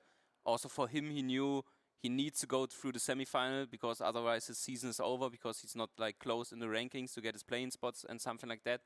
And I talked to him. He said like now he feels a bit more calm because he reached like the first goal to go through the semi-final. But now he's like he know that he's good enough to go through the final and also to win the whole thing. So I think in that match he's like crazy favorite also on paper, and there will be like much pressure on him. We can see the stats here between these two. Oh, my goodness. It's pretty scary, isn't it? Scoring more, more absolutely possession, insane. conceding less. How good defensively he's been as Yeah. well, Rich. Yeah. Phew, my goodness, it's actually been dominant from Alihan. Like, he's actually ridiculous. When you look at just the stats, obviously we saw gameplay earlier today of that 11-3 victory against Jaluka, but yeah, those stats are quite damning. What does Milkov have to do to beat Alihan Lion? How do you approach this game?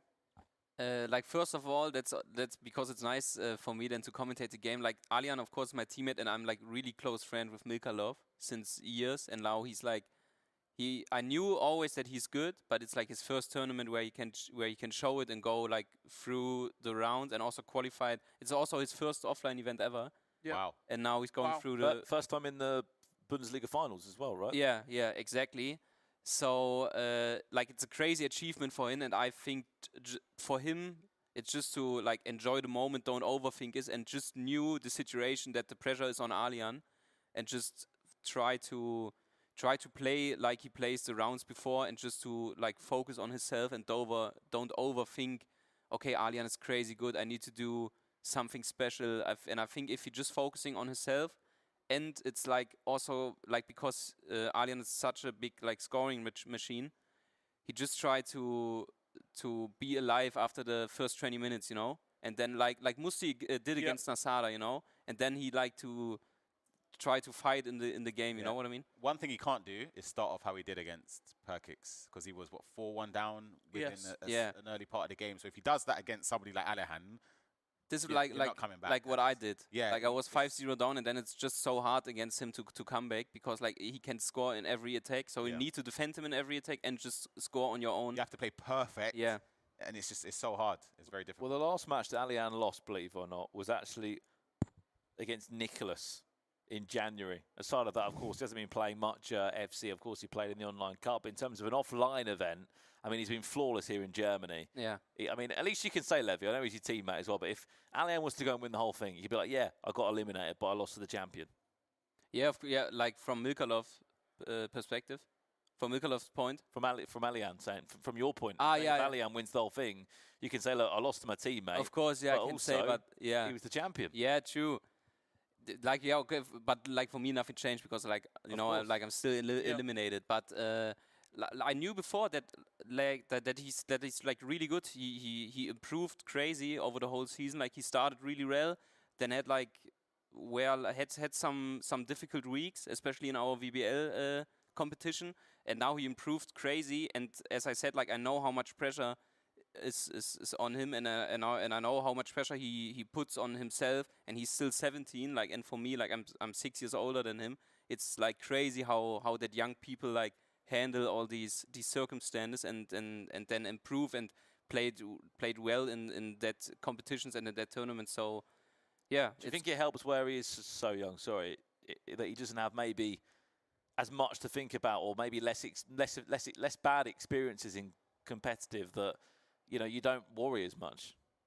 Yeah, like I'm not sure. It's difficult, because I knew like last year it was his first competitive season. He qualified for E-Champions League top 8 in Munich, and then lost like the first round. You know, like so maybe that's also like what he thinks. You know, because from just how he plays, from the talent, he can like win every tournament. Like for me, he's always one of the favorites, especially in Germany.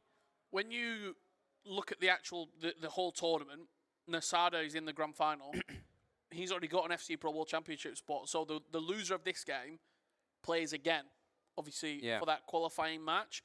How important would it be for Alihan Lion and for Milkov to win this game now, knowing that you've got the World Championship spot, not having to go into another game against Musti, where it literally is win to go through, lose, and you're not making a World Championship? That's got to be so much pressure. Yeah, there's so much pressure, and also you came into the World Cup decider with a bad feeling, because you lost the semi-final before, and then you need to refresh like your mind.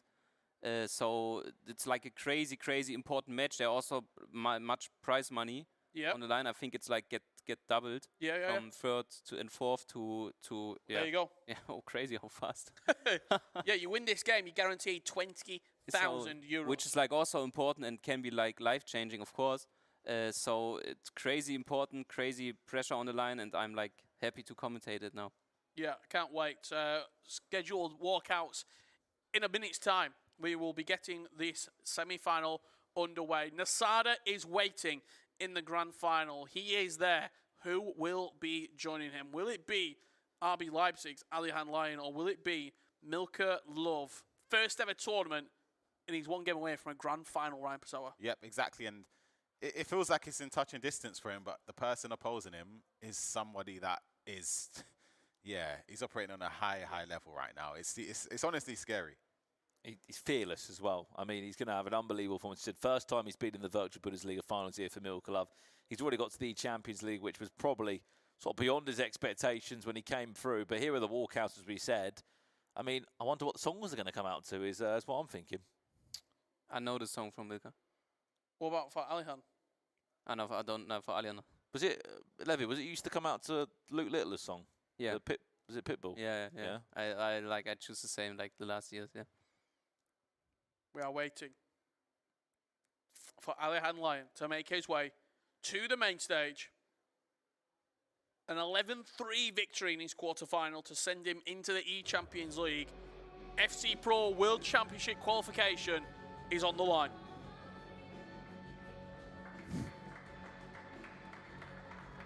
He looks mean. Yeah. And he's strutting to the stage.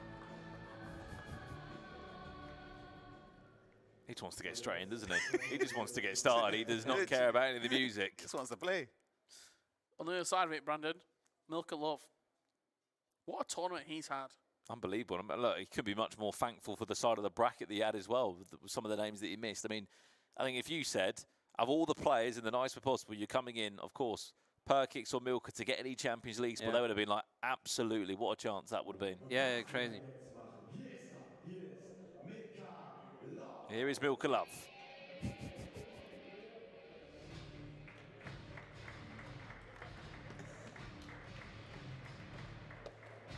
He's like a big wrestling fan. Is that the Hardy brothers? It's Brock Lesnar. Brock Lesnar. Should be Brock Lesnar. Brock Lesnar. And he's like a big WWE fan, and I think I think at the moment it's WrestleMania. He is, yeah. And that's why he chose the song. I tell you what, the VBL love a WWE theme song. I feel like the last few years we've had. Didn't Anders come out to the Undertaker's theme song? Yeah, he did. Yeah. Last year or the year before. I'm surprised they didn't turn on the lights out when that happened. And Anders just appeared on stage. It tickles me. Rue knows in the chat. He's a big fan. Predictions for this game? I just can't see a way past Alihan Lion here. I think Alihan Lion wins, and I think quite convincingly. I'm going to go 7-2 in favour of Alihan. In the last game, I said it'd be 9-2. Yeah. He won 11-3. Brandon Smith? 5-1. Okay. I go also with Alihan, but I say it's will be like in the Nasada Musi game. I think it's like will be really close. I say 6-4 Alihan. Obviously, you played Alihan yesterday. If you could go back in time and change something in that approach, is there anything you would do to try and approach maybe the game a little bit differently? Yeah, like I speak like Nightwatch, of course, is my coach at the moment, and we have like I think we had a good game plan before, and if I can like go back in time, I think I lost the plan in some situations because we have the plan to play like smart, to send the players through and something like that, and I focus on playing around the box, and then I lost the ball, so we give Alihan so many counter attacks, and then he's just so good in that. So that's what I changed. But now I see we start the game. Well, here we go. Semi-final. One leg. Interesting kit choice or not? 9-minute halves. Alihan Lion from left to right in that black strip. And Milkov from right to left. All in blue. And it's going to be Alihan Lion. 1-0. Very nearly. His dribbling is so good. He does really well because I think when you're defending at the end, naturally you want to go and defend his left foot. Here we go then, semi-final time. Who'll be playing the Sada in the grand final?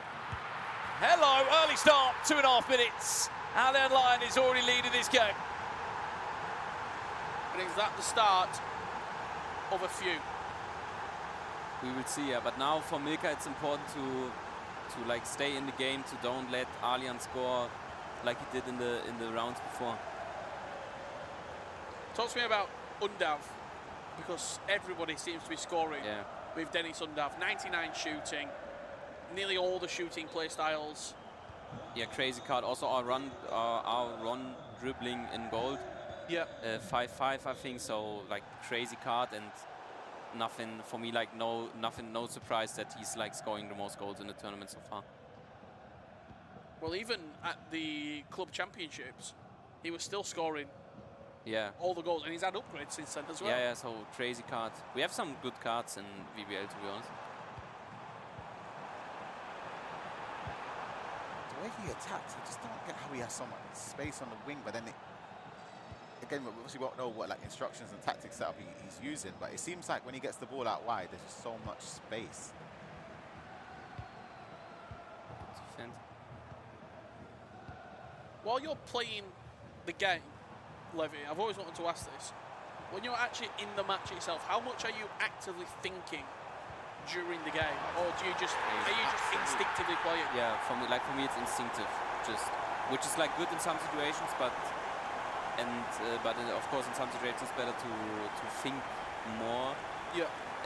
But I also it's for me it's like I think everyone is different, you know, because I think Alihan, for example, doesn't think that much, just plays for his instinct, you know. Yeah.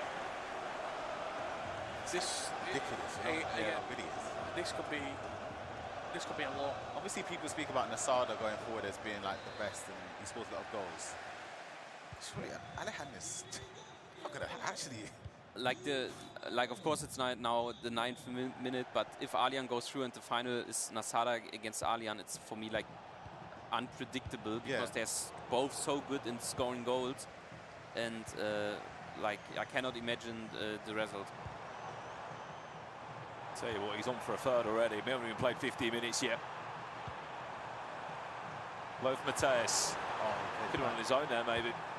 Didn't trust him about the. Undav Stiller tried to then punch it across Pantours, and he could have been 3-0 up before 15 minutes. Milkov has to lay a glove on Alihan Lion. He has to show that he can hurt him, because if not, I think Alihan Lion, the confidence will continue to build up. He will get more and more aggressive defensively, and if he doesn't show that he's in a game at this point, even at this early stage, Alihan Lion might win this at a canter.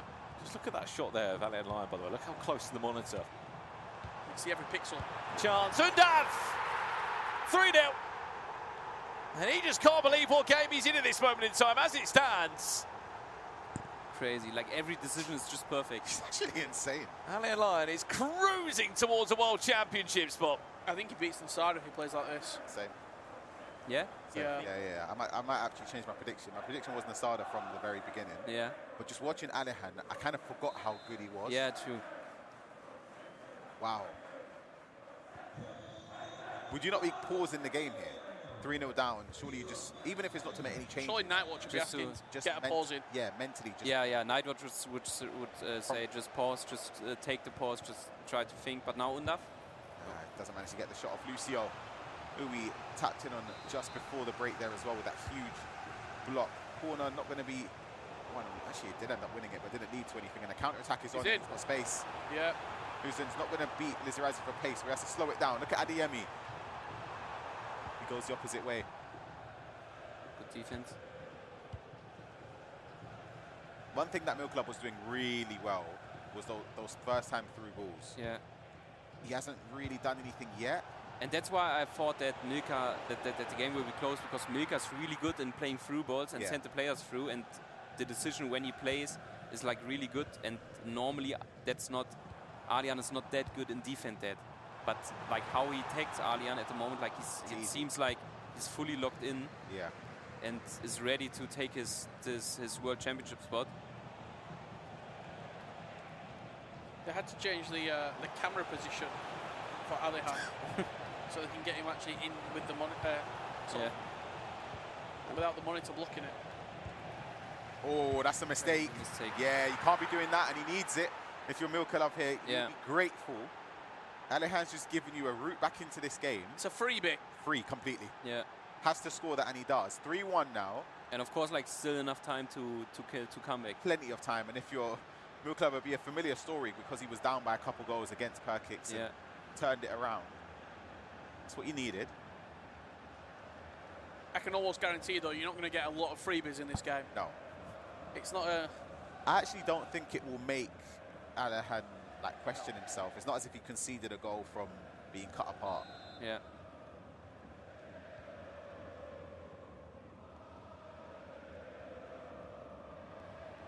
Now important for Milkov to defend the kickoff.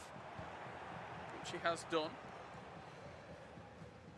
It just looks like he's got no attacking options there. That's a nice ball down the line here for Adeyemi. Is there a cut back there maybe to find? Go for the finesse. Oh, I don't mind it. Shows the confidence. To tap into that play style.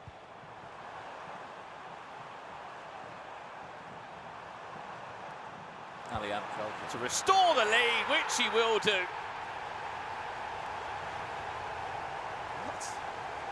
It's the amount of decoy runs he's sending. You're thinking he's going to pass it left, going to pass it to the bottom side of the pitch. Doesn't even do that. Just keeps going, twisting and turning. Like here, you think he's going to pass the ball inside. Just defender just completely left in the dust. Which is like crazy. I think Milkov changed his coach now. He has like now 2 coaches. And the coach now is Perkix, which he beat in the round before. He might need 3 coaches at this rate. Huh? I think Might need 3 coaches. Yeah. Might need 4 coaches. Himself and Perkix close friends. Yeah, and I knew that Perkix coached him at the VBL playoffs. Got you. And because Perkix was qualified for the grand final. Yeah. And that's why, like, but it's like crazy because they played against each other for the Champions League spot. Yeah, shows how good of friends they are. Yeah. If he's not lucky, he'll be getting the next coach home. How much, obviously, you've seen... Oh, no. Wow. Undav. Right Can't side. get the angle there. You've seen Alihan since you've been with, obviously, RB Leipzig. Outside of just gameplay, how has he improved sort of under the tutelage of RB Leipzig? Because it looks like he's compared the E-Champions League last year to now. Yeah. Obviously, we don't see the week-by-week transition. He looks a bit more confident. He looks like he's... I mean, he is growing up in front of our eyes, but he looks like he is maturing as a gameplay perspective as well as a person. Yeah, I also think, like, especially this year, I'm like really much in contact with him because he's like in Leipzig many weeks because it's easier for him to practice in Germany than in Bulgaria. Yeah. And then we practice together in the RBLZ gaming room. And for me, it's like also good to see because like he's a really introvert guy, and how he like gets more open to other people and speak a bit and also grow as a person, which is like good to see for me. And also as a gameplay, I think he's improving crazy, and also is confidence to like going into a tournament and always try to win it. Chance now. Milkov, was there ever a chance?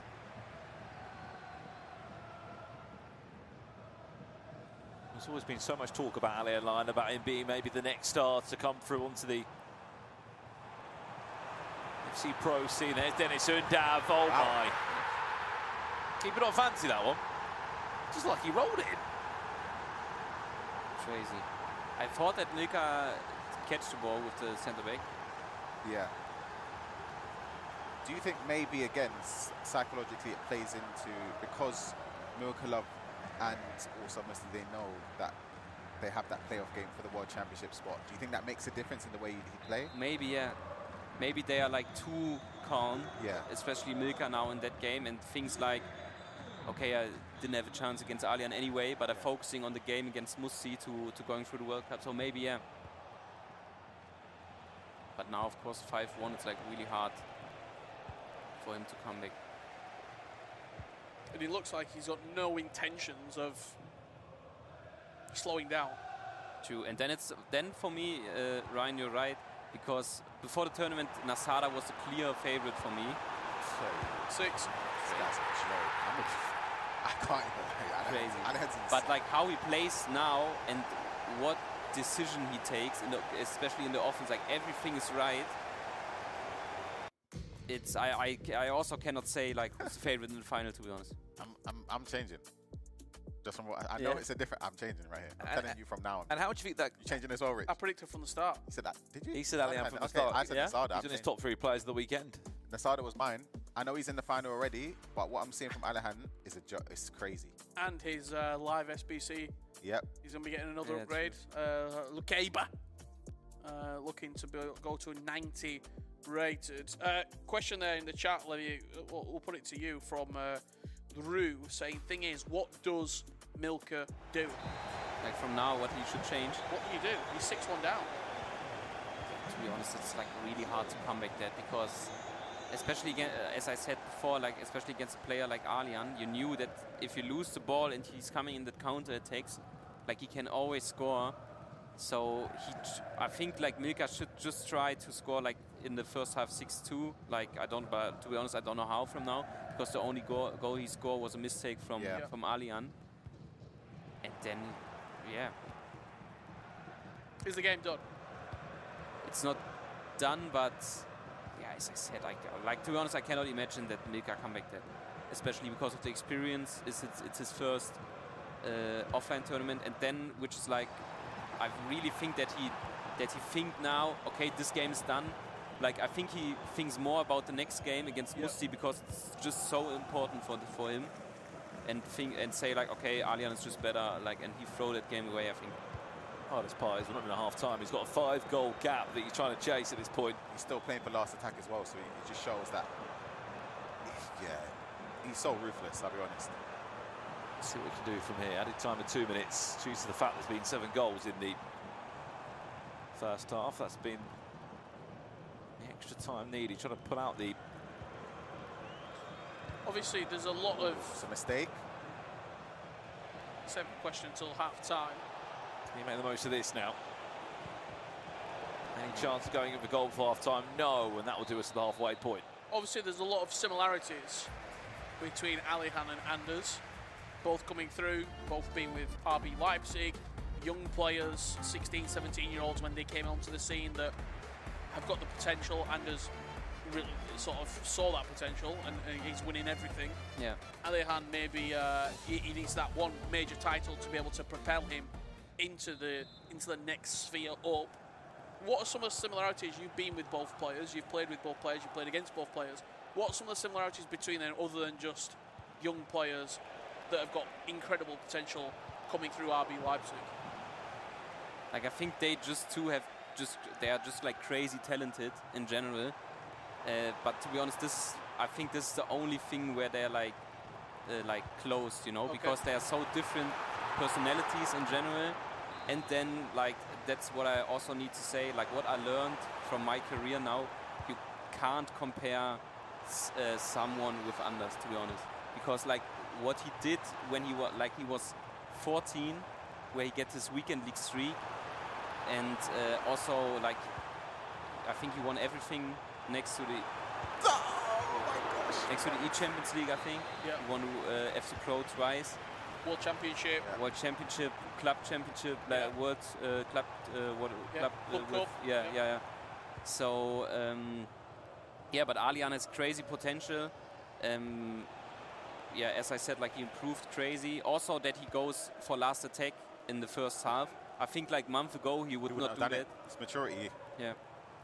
Just on the look towards the final, do you think, obviously we know the Sala scores a lot of goals, how do you think Alihan Lion, we're looking at scoreline on it, do you reckon he's got the power to pull away from him, or is it just going to be a 7-6 barnstorm? What do you think? You're saying the game against the Stadium in the final, yeah? Final, yeah. Again, as Looking at how he's playing right now. hold on a second. We've got nearly there to preview the final.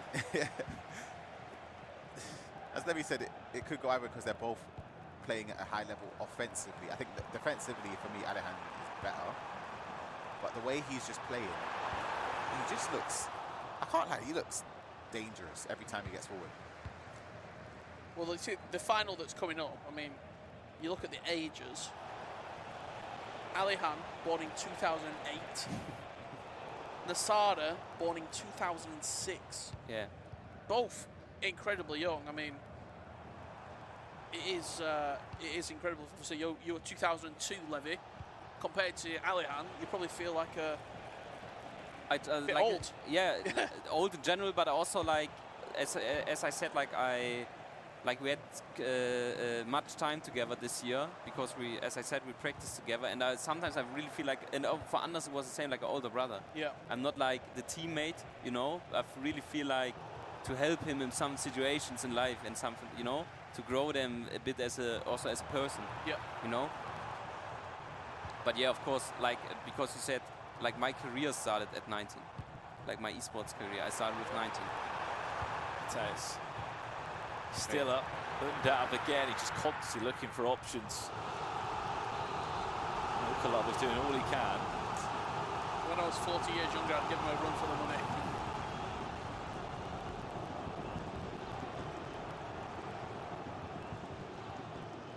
I suppose that is the age now, isn't it, Ryan? Especially with division rivals, you're able to play at any age if you're good enough. You could be 13, 14. Look at Anders with obviously champs as well on the streak. Players are ready to compete at 16, whereas back in the day, it was an anomaly that Tex came through at 16. Players were usually 20, 21 by the time they started to get a little bit of an opportunity. Alihan Lion looks to add a 7th goal. Just love the way he attacks with the dribbling and everything, the way he triggers runs, yeah, and like sometimes cancels it or diverts the run a little bit. So good. He's about to concede potentially here though. Hits it wide. That sums it up really. Yeah, it sums up. And I also, like, when I watch the game, I don't feel like that Milkov is playing bad. Yeah. It's just like Alihan is just so good in offense, and especially this year, you cannot defend every attack, especially when you play against someone who's Alihan, who like take every close look. And everything's going for him now. Penalty. Oh, no. Goal number 7 on the way. If he can put this away, Loaf Mateus steps up. Can he find a 7th? Yes, he can.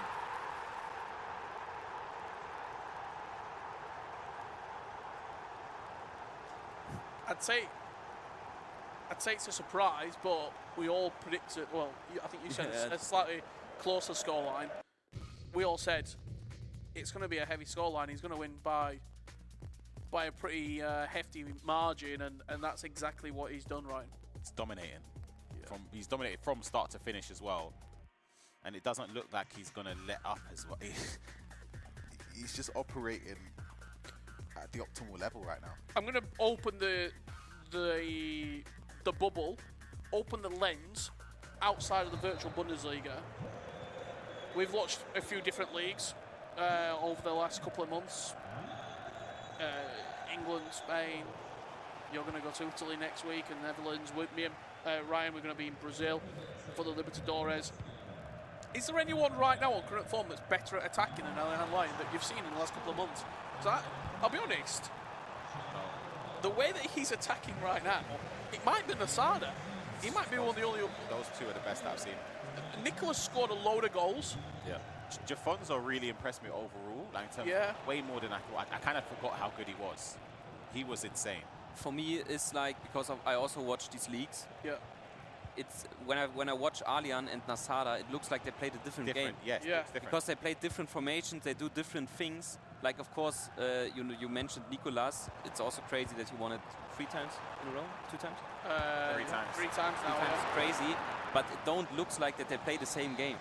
Yeah. You know, which is like impressive. Well, in all those games that Nicholas won this year against Di Fernandez competed.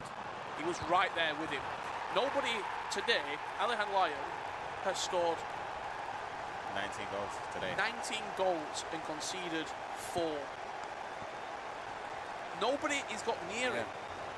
It's crazy, and also from the momentum, I think everyone agree the final will be Nasada and Alihan. I think the game should be done. But I would hope so at this point. Yeah. But also from the momentum, like Nasada, every game for Nasada, like yesterday in this game, he needs to fight to win. You know, every game was close. Of course, he played against Umut first round, which is also crazy good. But and Alihan is like you know what I mean, like go through every game and won by a crazy amount of goals. Gets it through there. It's one back. Backs it away. Doesn't mean much. I was going to say, the one thing we have to speak about is the fact there is going to be a World Championship spot still to play for, with the two players that are in that third place game, potentially, you could argue, right? Between Musty and Milkov. Yep. That will be played off stream, no doubt. But for Alihan, first time in the World Championship. We know he scores a lot of goals, but no doubt a very different level of competition this year compared to, of course, previous competition that he won in Bulgaria last year. I just can't wait to see the matchup between the Sada and Alihan, how the two contrasting styles of play are going to match up.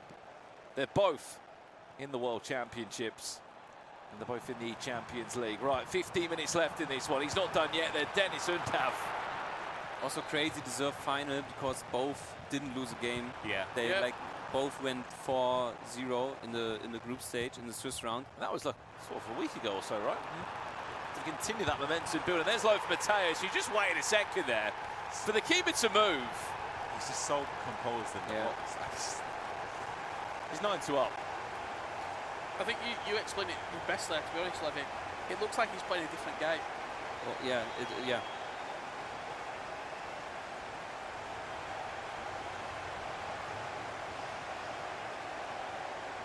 We would have loved to bring you on for a more sort of competitive game here, but it has been emphatic. Yeah. What a result here from... But like, to be honest, I also didn't expect it, because I knew how much pressure for Alihan is on that game, because he, of course he won the World Cup spot, and like... Do you think we'll see a smile from him now he's qualified for the World Championship? I don't think. Like, and because like he also has this mentality now. I'm in the final. I think he's just focusing on the final now. If he was to win the final, would we see a smile? Then yeah. Okay. I think. Yeah. Well, I don't think I've seen a smile in 18 months. When he won Wicked Wednesdays, He did. he smiled then. Yeah. That was his sort of first big tournament, wasn't it, in London? Since then, he's moved on to play in some of the biggest tournaments. Speaking of that SBC item, the FC Pro League Live Lukabar is going to go up to a 90 rated with another +1 upgrade for getting to the final as Milkov tries his best to get a consolation. He's got to turn his attention to now a World Cup qualification match against Musti. Of course, we'll let you know who does qualify for that, as that we play soon. I'm loving the skills from him, but unfortunately, it's not getting him too far forward in terms of any danger towards Alihan's goals. He looks to try and play that through ball into Silas, who's got plenty of pace.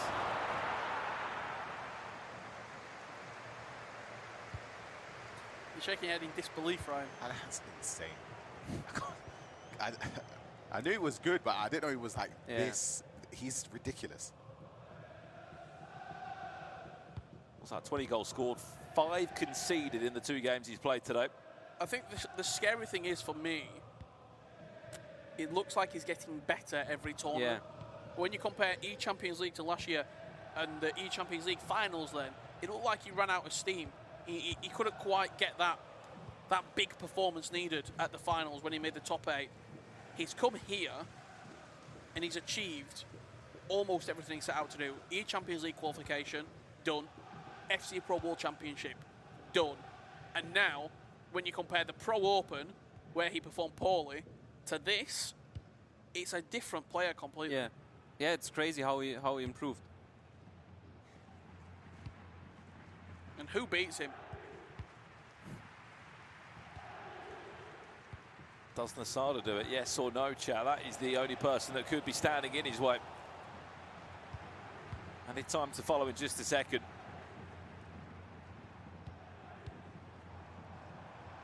Is he going to get double digits again?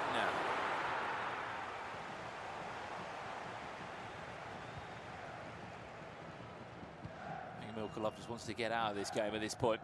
But what a moment for Alihan. His first time qualifying for the World Championships at just 17 years of age. He will be there amongst the best 32 players in the world. And he is getting better and better as every tournament passes. Full-time result there. RB Leipzig will be there. And so will he. Give us a smile, Alihan. Why not? Come on. No emotions. No emotion, none? No. Smile? No. Oh, of course he's not. Looks like he's lost.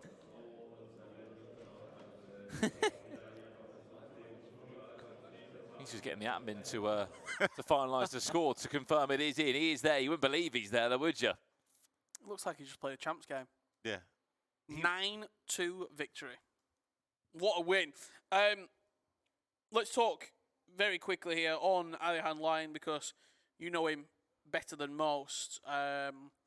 Levy, how pleased will he be? And also, further than that, RB Leipzig as a whole, another player at the World Championships.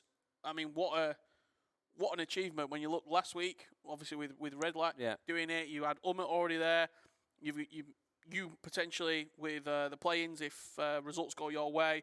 You've got Guy Barros coming up with the Libertadores in a couple of weeks, and now you've got Alihan Lion who just made it. What a season this is turning out to be. You forgot Tex. Yeah. Also, each Champions League and play-in spot secured already. So not the perfect season. So so far, if Alihan wins it, this is also a crazy achievement for RB Leipzig. I think we are all they are all proud of us how we did this year. Especially in Germany, it was like a roller coaster because in the club events we didn't perform that well, to be honest, and ended not like we should be, under the expectations. But good season so far. As you said, now the final is on the line, the next trophy. Then in 2 weeks, Libertadores for Guy Barros, and then the play-ins in July, and also the FC Pro World Championship. So good season, I think. I think as well, just more so. I know he didn't have the best performance here, but even for Umut, I mean, look, he's not been at the World Championships, I think, since he's won it. I mean, in terms of that level, he's been a heartbreak on the qualification game so many times. So for him to get there within RB Leipzig, he must be over the moon with that. But as you said, a big year for RB Leipzig, and still, hopefully, more to come in the Champions League. And hopefully from yourself as well, Levy. Hopefully we'll see you pulling through. Hopefully we see us not at the cast. But I enjoyed it, but I enjoy more to play. One final question for Milkov and for Musty. We're talking about the World Championship. They've still got that game to play. If you were in Milkov's position now, you've probably got half an hour or so to get ready for that that final game. Maybe an hour and 30 minutes. I'm not sure when that game's going to be taking place. But how do you get back in the zone? You've just suffered a heavy defeat. What would you be doing now if you still had that huge qualifying match to play? To be honest, I had the same game at the beginning of my career. I lost the Xbox final was at that time against Dulmike, and then has the decider against Chaser for World Cup playoffs. The system was a bit different, but I had exactly that game, and also behind the scenes, no one looks, and it's just important to him, for both, to focus, to have in mind that it's just such a great achievement to be at the World Championship, and to don't think about the semifinals. Just try to focus on that last game, and Well, it's been an absolute pleasure, Levy. Thank you for joining us. Let's have a look at the best moments from Alihan Lion and Milkov, and we can see how Alihan Lion got over the line here with the highlights from that matchup, because there are plenty of goals to dissect. Levy, thank you for joining us. Temple Bar on Monday. Make sure you go when you go to Dublin. Enjoy it. Do you all three at the Elib? Me and not Ryan. Sure. Okay, then. Syria. Oh, okay. See you soon. I need Zamu Gamer, yeah? I'll be supporting. See you guys. Bye-bye. See you later. Right there from Levy Finn. He's off to Dublin tomorrow for the reference on that. He said he's going on holiday. Win, lose or draw, he'll be there. Plenty of goals to get through here, Ryan. It's a lot of goals. A lot of goals. Instead of talking over the goals, just on the overall performance from Milkov, we've talked wax lyrical about Alihan Lion. Yeah. For Milkov, did he play poorly, or is this his level, and he just got beaten by a better player? I'll be honest with you, I don't actually think he played that bad. You know, sometimes you look at some performances from players and you think, oof, he weren't really showing it. He didn't show much in terms of challenging, and the scoreline shows everything, but it wasn't like I can't look at it and think, whoa. I think Levy said that as well. It's like he wasn't playing bad, was he? It's just he couldn't be at the level, or maybe he's clinical. The only thing I would say, being clinical when he had the opportunities to score, and also maybe slowing it down when he had the ball, because I feel like it's quite easy to notice as a player when you're playing against somebody that's just better and playing better than you. You giving Alihan the ball, not only is he efficient going forward, but he's efficient at maintaining possession and forcing you into errors. And he's done that, again, throughout the whole season. High possession stats, high scoring, and low conceding. It's a recipe for success. We're talking about RB Leipzig there. Do you think they regret not putting him in the club championships? Because it was Levy and Ummert, right? But then Levy last season was outrageous. Yeah. It was so good. So I don't think it's the wrong choice. But then when you've got that many players at your disposal that are capable of winning titles, you can't really go wrong. You kind of just have to hope it's your day. Also, it could be a little bit of a reminder or a message to the motivator. team of, yeah, I may have not been in, but I now need to go and still put in a performance. Of course, we're still in the FC Pro Open. Maybe didn't get to the level that he would have wanted to there and got that ticket to the World Championships. But this was his time to prove people wrong, and he's done that. Just on the side or out the corner of our eye, walking through the Media Mart arena here. Looks like he's going to get a bite to eat before his grand final. That is scheduled to kick off in, what are we saying, about 27 Yeah, roughly about that long. minutes time. So we're going to be giving you extended previews of that grand final. We're going to be finishing our Bundesliga team of the season, and we've got a little bit more trivia to come your way. We're going to be back in 10 minutes time for everything coming your way from the VBL grand finals. We'll see you in a few moments.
welcome back for one final time for your VBL 2026 season.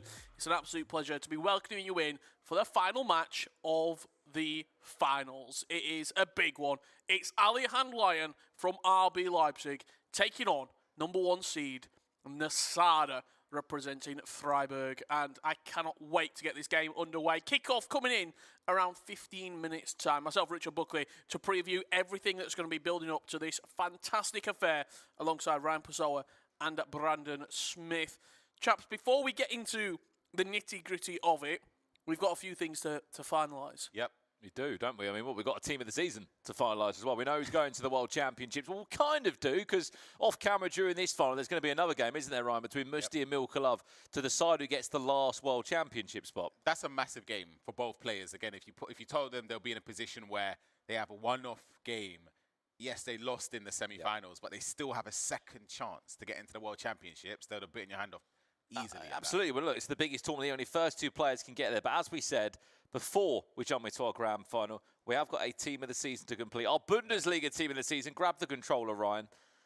We've been building this for you at home, of course. We've been looking at the nominees that have come through. The voting has already closed, and we want you to get involved. A lot of people are going to say this is quite an obvious front three to select, because there's a good feeling there's going to be quite a lot of Bayern players in this, Rich. I think we put in straight away at striker the man who scored 31 goals this Bundesliga campaign, Harold Kane. He has to be in the team. Harry Kane. I think this will be his 10th team of the season, by the way, if he gets it this. I just thought it's gold one just to keep the theme going. Yeah. Elise, Garassi, these are some of the players that are up for conversation here. Diaz, Dewan, Beer. You're putting Elise first over Kane? Yeah. Okay. Elise's a lock-in as well. It kind of feels like that. Elise, Kane, and then you either go Diaz or... 18 assists this season for Elise.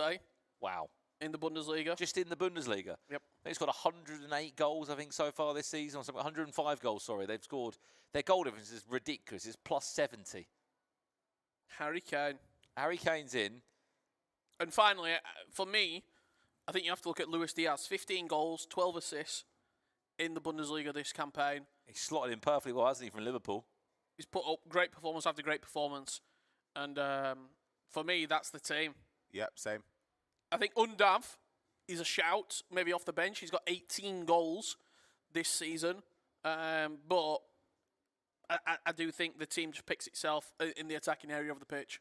So what's that? 1, 2, 3, 4, 5, 6, 7 Bayern players. I mean, it's normally a staple, isn't it? There's normally at least about 6 or 7 in there as well. Chat, would you disagree or agree with any of those players in the team? I mean, look, we're basing this, of course, off this season. We've tried to go...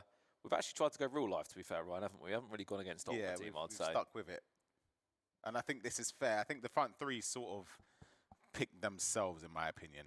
Yeah, let us know if you change anything else there. Of course, voting has closed, and obviously Bundesliga team of the season will be out in the next few days. A few questions in the chat. Our grand final's coming next, #1. Is Anders in this tournament? No, he's not. He's playing in the Italian league this year. Aside of that, a couple of different changes there with regards to maybe our goalkeeper or our midfielders. Yeah, but tough. It's our team. Hey, we've put it together. We've mainly put it together ourselves, but we have listened to a few of your suggestions. Let's have a look and preview this grand final. We've got 10 minutes to go before the walkouts come and the players make their way to the main stage. Let's look at that bracket, and we can see how the players made it here to this grand final. Ryan, talk me through Nasada's journey. He's had a tough one. Obviously, if you include yesterday's game against as well, all of his games have been very, very close. I believe there's only been a 1-goal swing either way.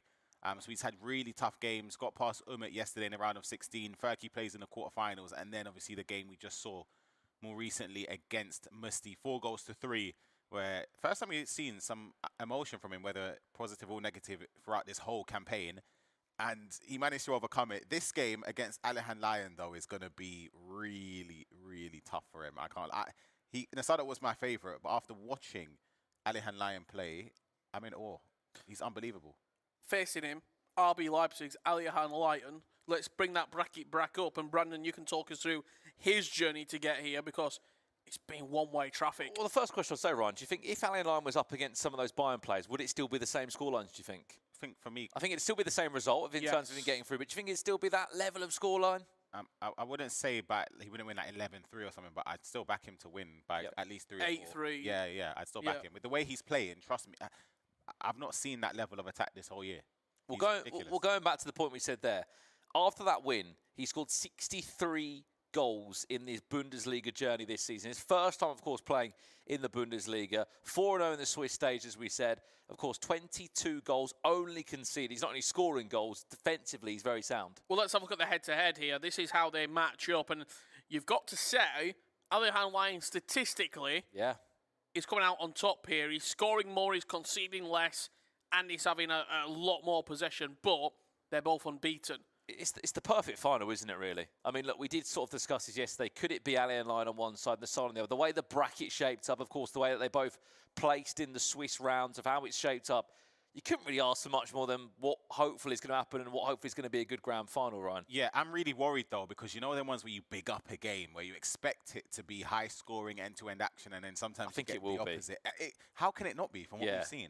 I don't really understand With all the averages, all the stats, there's got to be goals in this game. You're jinxing this a lot, chaps. This is what I'm saying, though. I'm worried because we've had this before where we think this should be a 7-7 going into extra time and then someone wins it late on, but it could be the opposite. Who knows? To continue to answer the questions that are getting posed to us in the chat, will Sambila Conga get any upgrades? Let's have a look at those SBC items that were released in conjunction with the FC Pro Live Leagues. Only one left that's got a +2 overall upgrade is Lukaba. You're looking at Anticipate Plus and Block Plus. He's getting a +2, but will he get that base play style for winning the tournament? That is the question. As for Lakonga, Fabio Silva and Hack, all eliminated. They're out. They're gone. As you said, look, he's already got some decent play styles there. If he wins, as you said, another one will be coming forward. In the chat, Lord James, give us the tactics. Look, if you're following the EA Sports FC Pro channels, Instagram, X, TikTok, there will be the tactics released, most definitely of the winner and maybe some more players here in the virtual Bundesliga. So if you're not following that yet, go and follow it. No doubt the tactics will be there. Absolutely. Right. I feel like we're in a good position for our grand final. I feel hyped. I feel ready to go. We are about 6 minutes away from walkouts. Should we do some predictions? Yeah. Ryan Pessoa, who's winning the VBL 2026? I'm going to change my prediction from the start of the tournament where I said Nasada, and I'm going to change it purely of what I'm seeing from Alihan. So I'm going to back Alihan Lion to win the game. I've been with Nasada since the start, and as much as I feel like this sofa, I'm going to be maybe outvoted by both of you, I'm still going to stick with Nasada. I think it's going to be hopefully a great grand final. I reckon extra time. I reckon Nasada wins it in extra time, and let's say something on the lines of 7-5.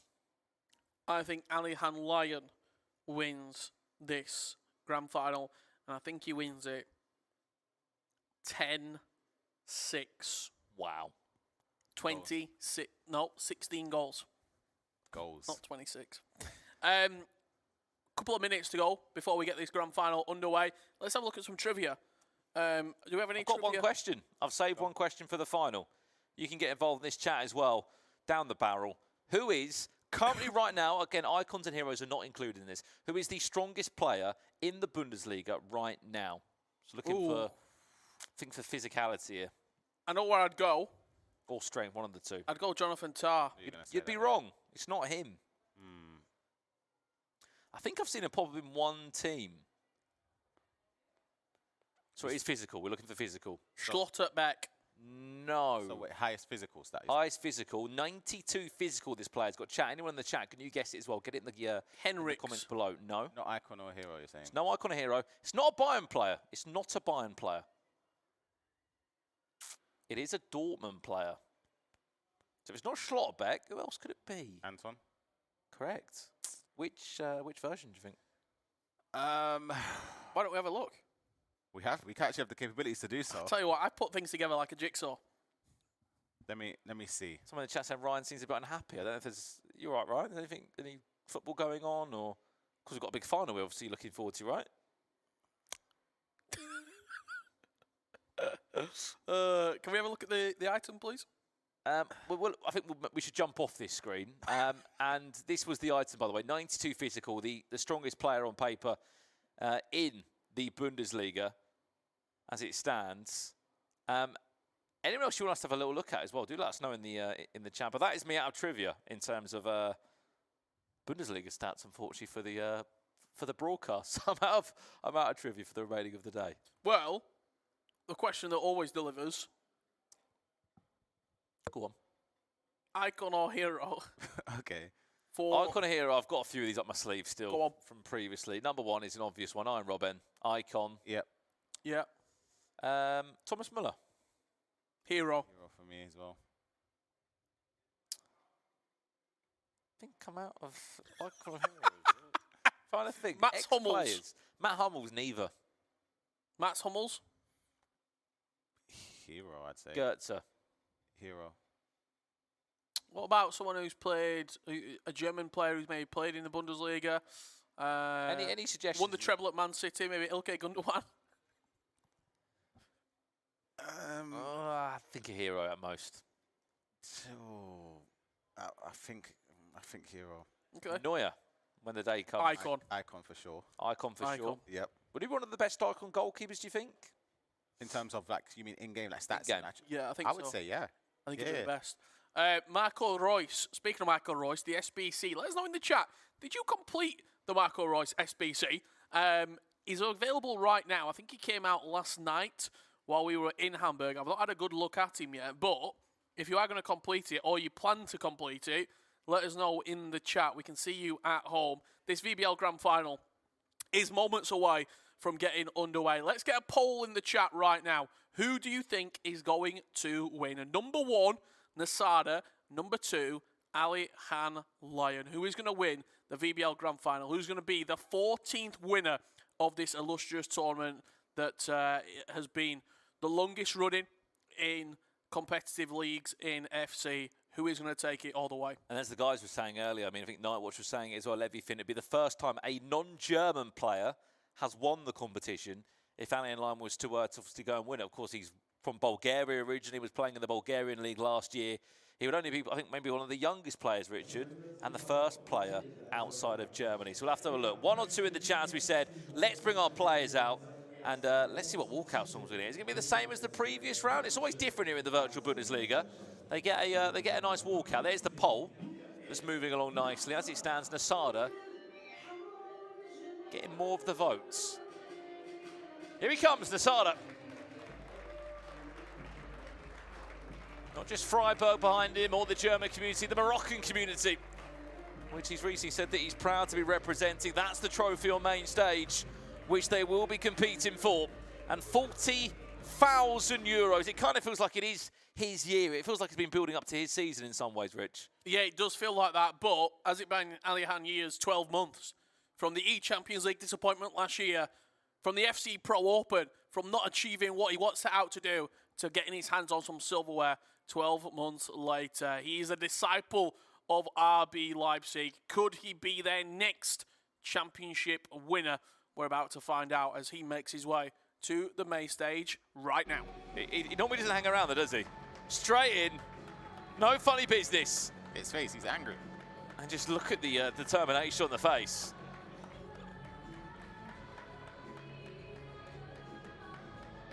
"20 goals he has scored just in the matches he's played today. He beat his teammate and the champion of the competition in the round of 16 yesterday. But that is your 2 players in the grand final who will be crowned champion number 14 of this incredible competition there. Alihan not messing about in the chat. He is not messing about at all. How did the poll end, by the way? Did we get a I think it final was, percent? There we go, right. There you go, 50-50. Wow. 50-50 down the middle. Can't be split between these two. Something's got to give on the main stage. Will it be Nasada? Will it be Alihan Lion? I simply cannot wait. It feels like the right final. I think we were saying this from even when we saw the bracket where they were both sitting. The Swiss format, we saw they're both 4-0. They both look fantastic there. And then just how the bracket is played out, the names that have fallen out on the journey. he always felt like this could and should have been the grand final, which it is. Is there something, Ryan, sorry to jump in there, is there something to say that Nasada has had a harder run to the final? About to say this. I was literally just about to say Nasada's route is considerably harder, just based on you can see the names he had to get through to get to this stage. I think he's played uncomfortable games, which he hasn't really been used to that often in the season. I think that could actually help him a little bit to play a different side, because this will be uncomfortable. Alihan's going to keep a lot of the ball. He's decisive when he gets forward. He creates a lot of opportunities with his dribbling and stuff. So maybe it might make Nasada locked in, because you can't really lose any level of concentration here. Is there also something, Brandon? Alihan just off the stage. He's a bit fresher. He's looked... in terms of he's warmer on the sticks compared to Nasada? That could be a thing. And also, as you said, 100%. I think the one thing that's interesting is Nasada, even today, he's always come from behind. Yeah. It was 4-1 down in one of his games. Right, we're jumping in right now. And here we go then. Your virtual Bundesliga grand final is on the cards. Who will be crowned champion number 14 in the competition? It's Freiburg versus RB Leipzig. And it's Nasada against Alihan Lion. Who will be crowned champion? First blood looks like it could be going towards Nasada here, building up already. Let's load for Matthias. Good start. And it's only taken 1 minute for our first goal here. But what do we say, Ryan, about starting well? Nasada, he hasn't really started that well. He's always come back fighting. That's the start he needed in this grand final against the level of player that's on the opposite side of the stage. Not just today, but throughout the season, he always starts with a shot in the first minute or two whenever he has kickoff. It's admirable, to be honest, because a lot of people go back and then try and play kickoff switch. Yeah, he just goes straight for it every time. Yeah. Special player. What a start.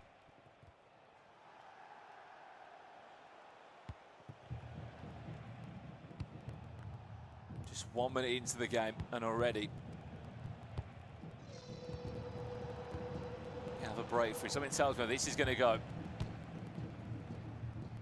As I predicted, maybe into extra time. 10+ goals in this game. I just consented, Rich. This hopefully will be a great grand final. What a ball that is. Wow. Becker is through. Keeper's off his line. He chips the keeper off the bar. And into a pause instantly from Alihan Lion. He is not happy about something, Ryan. Yeah, the pause was cued instantly. That precision through ball from Nasada there is ridiculous. Yeah, is there something mechanical here that Alihan Lion's not happy about? Is he just trying to get a... I think going 2-0 down, you just pause it anyway. Most people do that, and he thought he was 2-0 down. Tell you what, pause cued. I tell you... Well, that tells you, sorry, all you need to know that Alihan Lion is not happy about something here. He nearly finds himself 2-0 down. What a through ball it was into Becker. Very nearly the dream start. They played it. Nasada. 25, 10-8, the scoreline during a qualifier. Alihan Lion victorious. I guess that's what his roots were to a degree, Rich. A lot of online tournaments, a lot of online qualifiers before he eventually... It was in the Pro Open, I believe, West qualifier. I have to forget, this is only technically his second year competing, only 17 years of age. Undav. What an interception, wow.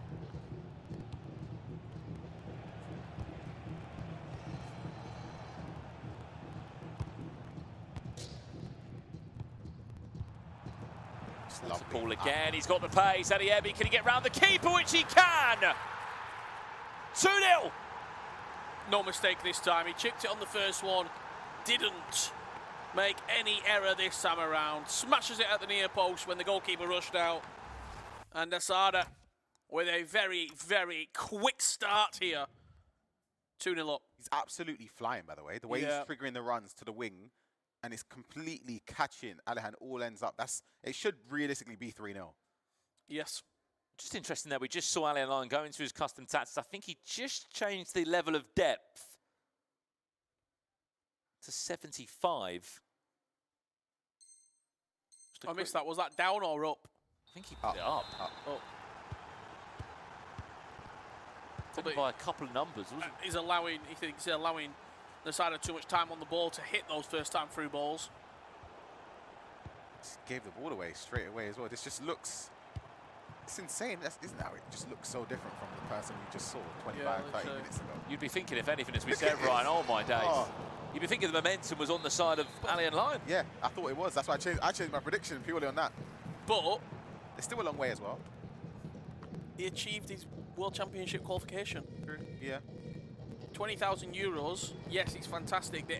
The prize money, winning the title, winning the championship. Yes, it's fantastic. But the main goal was to qualify for the E Champions League and the FC Pro World Championship, and he achieved that. Nasada already had the World Championship locked up. I think that's been a bit of extra motivation for him, though, Rich, that he's already in the World Championships. Yes, the Champions League was the big target, but to be a German champion, to sort of announce himself, which he already has done on the world stage, but as a German champion here would just put him in a different category of player. Well, he'd be one of the first players not representing Germany as well to win the virtual Bundesliga. Obviously now he's representing Morocco. Certainly be the first Moroccan champion of the VBL. Not getting space. No.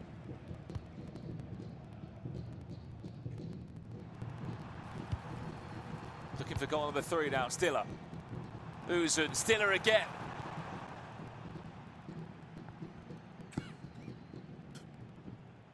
Free kick just given there by the referee, plays advantage. Becker down this left-hand side, looks for the pinged pass there from Lothar Matthäus and just gets away with it there. Seems like everything seems to be falling Nasada's way at the moment, Ryan. Absolutely. I think the way he's defending has been very, very impressive too. He's not allowing Alihan to get the spaces that he was getting against Milkov in the previous run. He tries that precision through ball, which he got success from earlier in this game. Chance for a goal back here maybe for Alihan. The second man press coming into play, and the looks too passive for me. Scared. Yeah. It's the first time we're saying those words about Alihan Line. Doesn't feel like it would be in the same sentence of him being scared. Oh. Just about gets in there. That could have and probably should have been 3-0. But definitely not as direct, Ryan, in the final third from Alihan Line. It's nowhere near. Like even there before, in the previous game, he was playing that first time to the striker, then trying to bring in Adeyemi. He's not getting any opportunity to do it. Or when he does get the half chances, he's not really taking them. He's rather he's preferring to rather go back or maybe slow his attack down. Undav, Stiller. Matthäus says it's the goal back now and a chance. There is Stiller. And there's also Manuel Neuer to parry that one on away for a corner. As we approach minute 28 here of our virtual Bundesliga Grand Final. As it stands, Nasada leading 2-0. Back to Undav. Can he spin past one or two players? He can. And then just poking in the bottom corner. That's a goal back for Alihan Line. It's an interesting finish. It kind of just looked, it looked easy again. It just sort of, I know it's outside of the boot finish with a player that's got the shooting attributes, but. He's got game changer plus, doesn't he? Yeah. So he probably trusts that finish more with the low driven rather than. But when you got 99 shooting as well, I think most shots go in from that sort of range.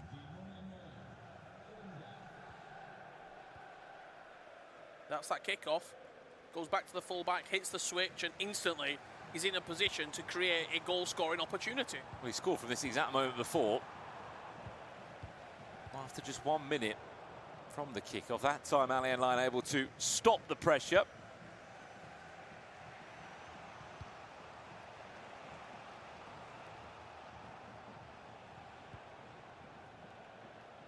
Undav. Could he get on the end of that through, but which he can? He would be on sides. Right side. Do you think that's a mistake playing that ball in the air? Or am I being harsh? Corner. Played short. Is there an overlap? There is. Lothar Matthäus could have maybe just went on his own and even won a corner, but that was not in the game plan there for Alihan Line. And he might be in for a bit of a counter-attack. He doesn't go for the original first pass there in the Nasada. And we were speaking in depth about how good Lucio is. There's a great case study for it. Comes across and wins the ball back for Alihan Line, which hopefully will put him forward for another attack. Might happen here. slow down a little bit. Stiller versus Stiller. And Nasada wins that one there. Look at the runs he's just triggering off the ball. Just pushing the defensive line back. Becker's on that far-hand side. If he could try and find the pass, instead goes into Stiller, and it's straight at the keeper. It's Yeah, not a mistake. It's not the player you want there, but either way, when you're in a Still have to position, score. you have to score that. That's got to be a goal. I don't know if he wanted a first-time shot and then realised it was Stiller and elected out of it. I don't know, but it's All those scenarios been with hitting Nasada, he hits it first time. yeah. Can he get punished? Does enough to win it back and keep possession. Final 5 minutes left of our first half here. It's flown by this first half, I've got to say. And what was a action-packed first 12 minutes of Freiburg pressure. Kind of feels like Alihan has been able to get back into this one in the last 20 in-game minutes or so, especially since he got that goal back. Nasada looking to go into half-time, though, with a 2-goal cushion. Maybe he can get a third here now. Just being patient, though, isn't he? Waiting for the right pass. Is he onside? He is. It was an interesting shot time. Wins a corner. He'll elect to go short.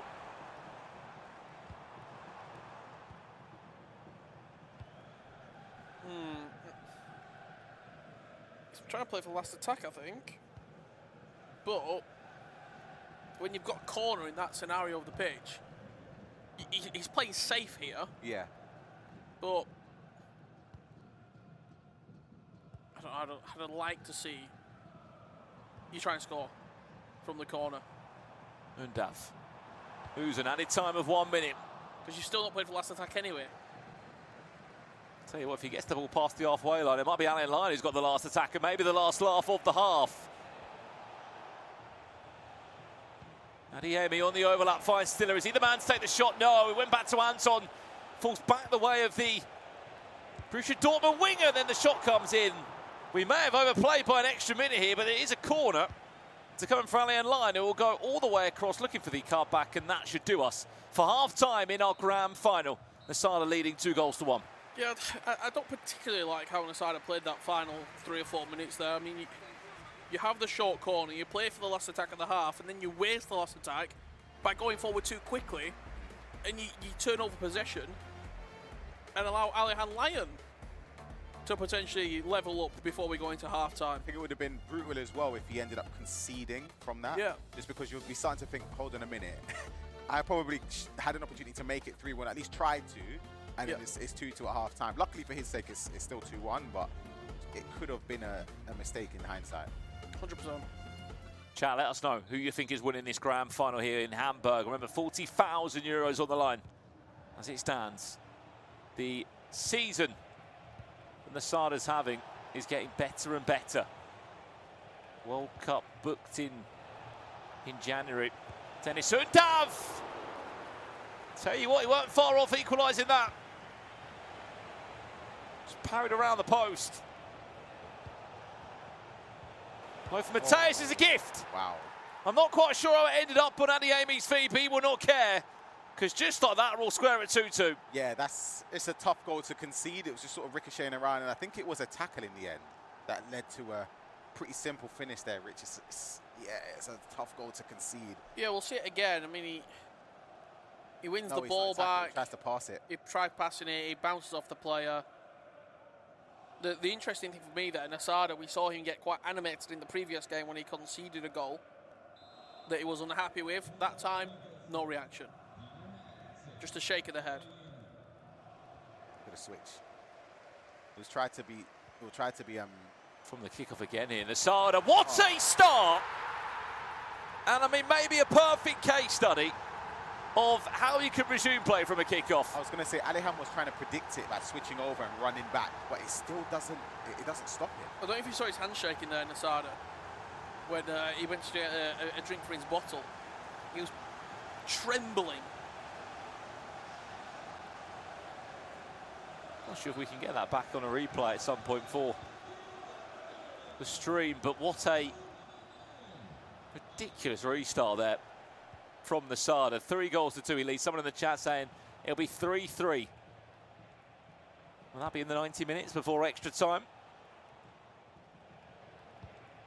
Maybe he's talking right now. Tell you what, might not be far off it at this rate.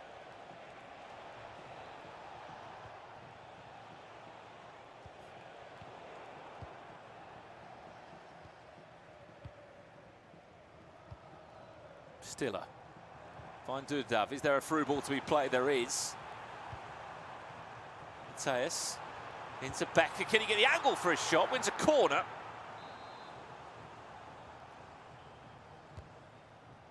That one goes long. Where's that one going to end up? Klosterman. Very far forward from the defensive line. Katic. Lovely. Watch the runners. Diemi there, he goes down for the tackle. This could be costly though. Extra pass inside. Did he have an extra couple of touches there? Yeah, I don't really understand that. I don't get that one. He had time. He just fell low for Mateus there, right? Had a few more yards to go for. Finesse comes in. It won't matter anyway. Doesn't matter at all. Because we're back all square at 3-all. Maybe missed his earlier chance. It was a great save from Manuel Neuer, but on that one, perfectly placed finish. Out of Neuer's reach. From the short corner. Look at this angle. False 9++. Bang. Finds the top corner. I guess, Ryan, that's the reaction you want. When you have a chance where maybe you felt like you could have done a bit better, just move on. Absolutely. Great, another chance. Didn't let it derail him as well. He just reacted and responded very, very quickly. Well, for the person in the chat that said it was 3-3, I've got a screenshot. We don't need it anymore. We can see the scoreline. And your prediction is on the money. 6 goals already in this grand final. Lovely opportunity to turn. Goal number 7. And the pendulum swings back in the Sada's favour. That three? I think 3 times Milkov has managed to score against Alihan here. So I've just got some breaking news. Milkov is in.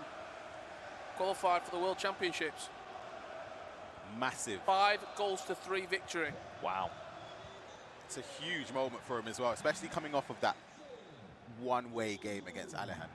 To bounce back and have the mental strength to respond and win that ticket. And Nusty was winning 3-2.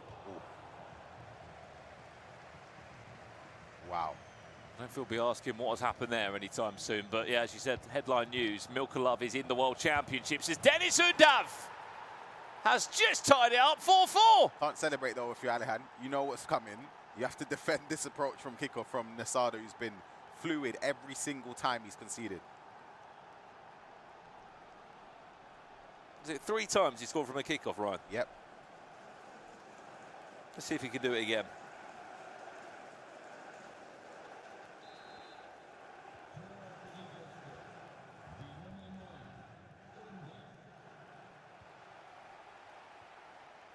That's the There's switch. switch of That's play. the player locked down. Extra pass, Mateus. Goal. This is ridiculous. Thought it were going to be.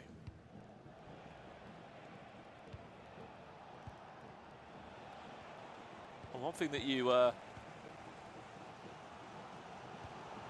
can't complain about with these 2 players, they're very much happy just to both go for it. Attacking-wise, Nasada has been so good. He's been better in this game. Yeah. 100%.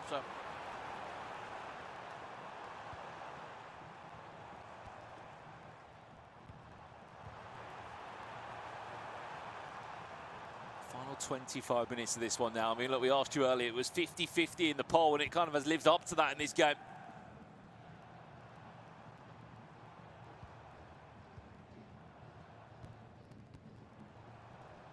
Back to you, Nasada. It's a lovely thing. Mateus. Uzun off the toe of Neuer. He just looks so intricate. I think that's the best way to describe him when he's playing in those areas. The thing is, Alihan was doing this last game. I wonder if it's just a step too far in the top corner. Precision plus play style kicking in for Adiemi. And Nasada takes the lead again in this game. He's been so good around the box. Back to you, Nasala, but for how long? Finesse from Adeyemi. And back in pole position is Nasada, but for how long?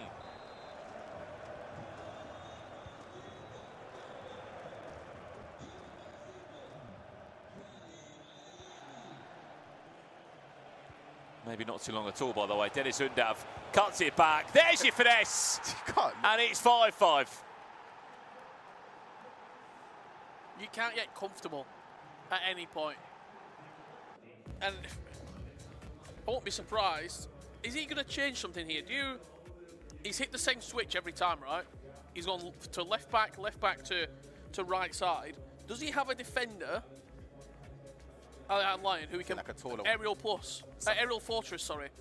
He can put someone right back to win the header. This was the hands trembling, by the way, from Nasada. Just look here.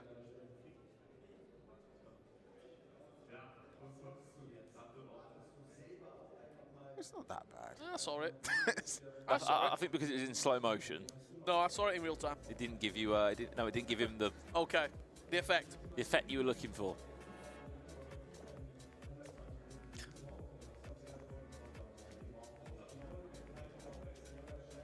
Prodigy in the chat there, the question. We're still figuring out. There's been 10 goals. Is that the last pause of the VBL 26? What we got? 20 minutes left to play.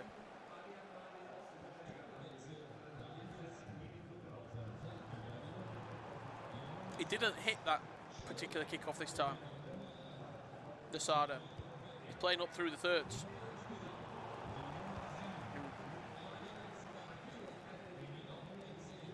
Goes against him. Garcia. Maybe a little bit too ambitious there with the idea of the through ball.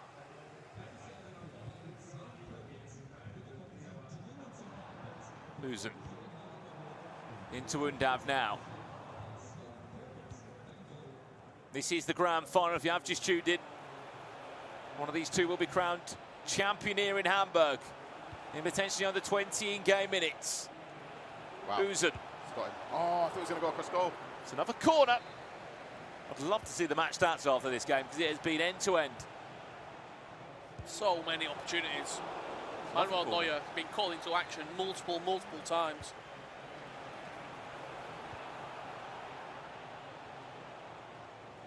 Mateus. Where's that one going to end up this time? Is that the one that could crown him champion here in Germany? And is that the first time in this final he's been in front? I believe so, yeah. He's always been chasing the game, hasn't he? But now it's time for Nasala to chase Alihan. And there's not long left to play. I think his coach will be telling him as well, just once, if he is able to get possession after the kickoff, if he can slow it down, because Nasada will chase heavily as well. Yeah, there'll be spacing behind. Yeah, absolutely. But, and this is a big but, Nasada has been behind multiple times today and even yesterday against the Mert. He knows how to come back into these games. He knows how to fight through adversity. And there's Uzun right away, who finds the bottom corner.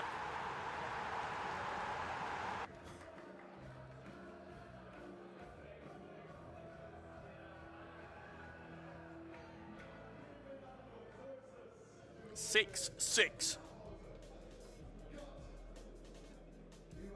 Just feels like this game is screaming some extra time, isn't it? What was our predictions on the score again? I didn't give a score. You gave, I think you said 7-5, right? I said 10-6. Still could be on for a 10-6, to be honest. With the rate we're going at, we might need extra time. 10-6 for me.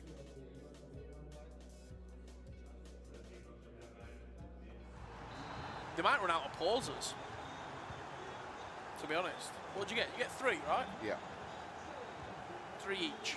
So that's 6 altogether.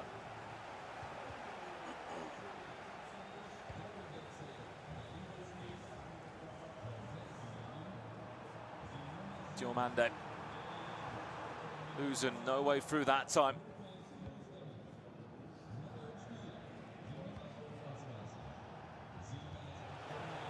Chance again now for Silas and Alihan. Oh, Did he fluff his line there? He has to go across the face of goal there. He went for a bit of a Trivella potentially. I don't know what he's done. Probably pressed the wrong button. I think he second guessed it. Yeah. Good defending from the Sada. Chance to break away now, final 10 minutes.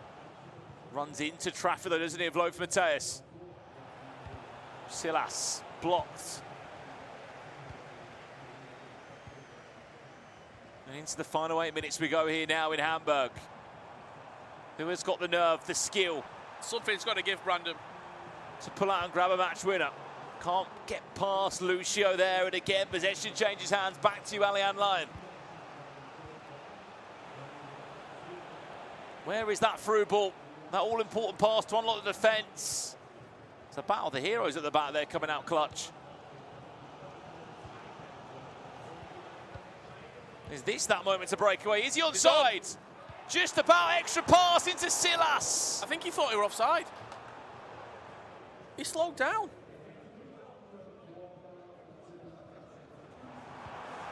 It's not over yet though. There was any advantage, hands being played, possession is lost. 5 minutes away from extra time.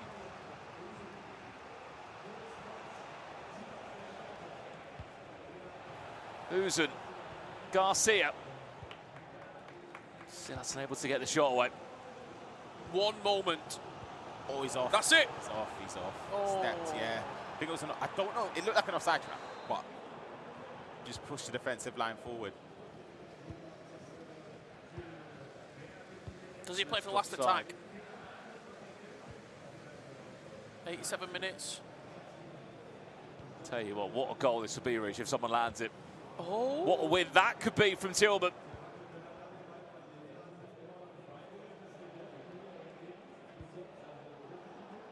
We thinking he's got to play for last attack.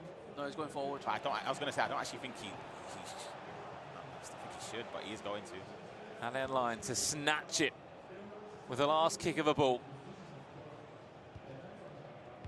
Added time of 4 minutes. Enough time there for Alihan Lion to maybe get a chance or two for Nasada to win the ball back. Free kick. In counter-attack, has there been any advantage played? There has been, apparently. He tried to wait for it. Referee wasn't interested in stopping on that for a free kick. Tell you what, 4 minutes is a lot of injury time. It's a long, long way to go before we get to any sort of conclusion here. Adeyemi. Minute away now from extra time. This is it. Time to go. Time to put it all right.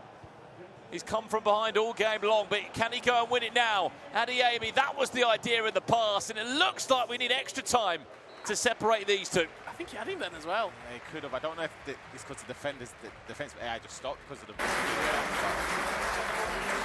It's a round of applause. It's a standing ovation here in Germany from this audience. 6-6. It feels like the only way that it had to be is extra time between these two when you consider they were the #1 seeds. They were both 7-0 in the tournament. We've had some good finals as well. Last year was a 2-1 win. Only 3 goals scored in that game. Levi Finn beating Andersberg. And the year before that, a blowout. Johnny won 8-1 against Levi Finn. We've not really had a game like this for quite some time in this league. Yeah, would it have been Antonio Rodea potentially going back? 4-2, he Yeah. won that game. There was a 5-0 the year before where Dillon might beat Umit in the grand final. But yeah, to get, I guess, this level of goals to a degree. But we're seeing this all over. Last week in Oviedo, what was it, 8-7 Yeah. in the end? Extra time is needed here to crown a champion in Germany.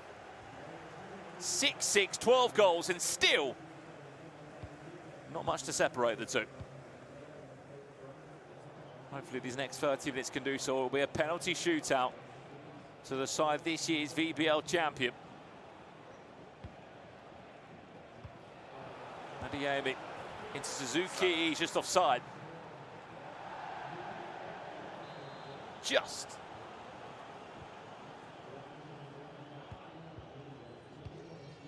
Headline news as well, in case you missed it. Milkov qualifying for the World Championships. That was a game played off stream because Nasada already had his World Championship ticket booked. What an interception that is. I'll tell you what. That's crazy. Intercept plus. I think that was the AI stepping in as Yeah, well. it was. That's absolutely insane.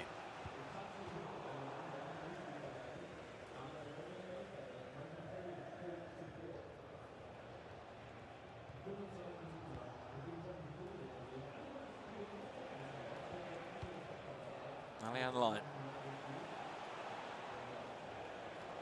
Looking for goal number 13. Can it be lucky? Number 13, that could be the difference in him Good tackle. winning this final. No way through that occasion. Chance to break That away is now if he can hold his run incredible. on side. Suzuki Oh, it is was off. I offside. was about to say that was so intelligent. You know, I think the player at the bottom of the pitch would have been the one he could have. was onside. Yeah.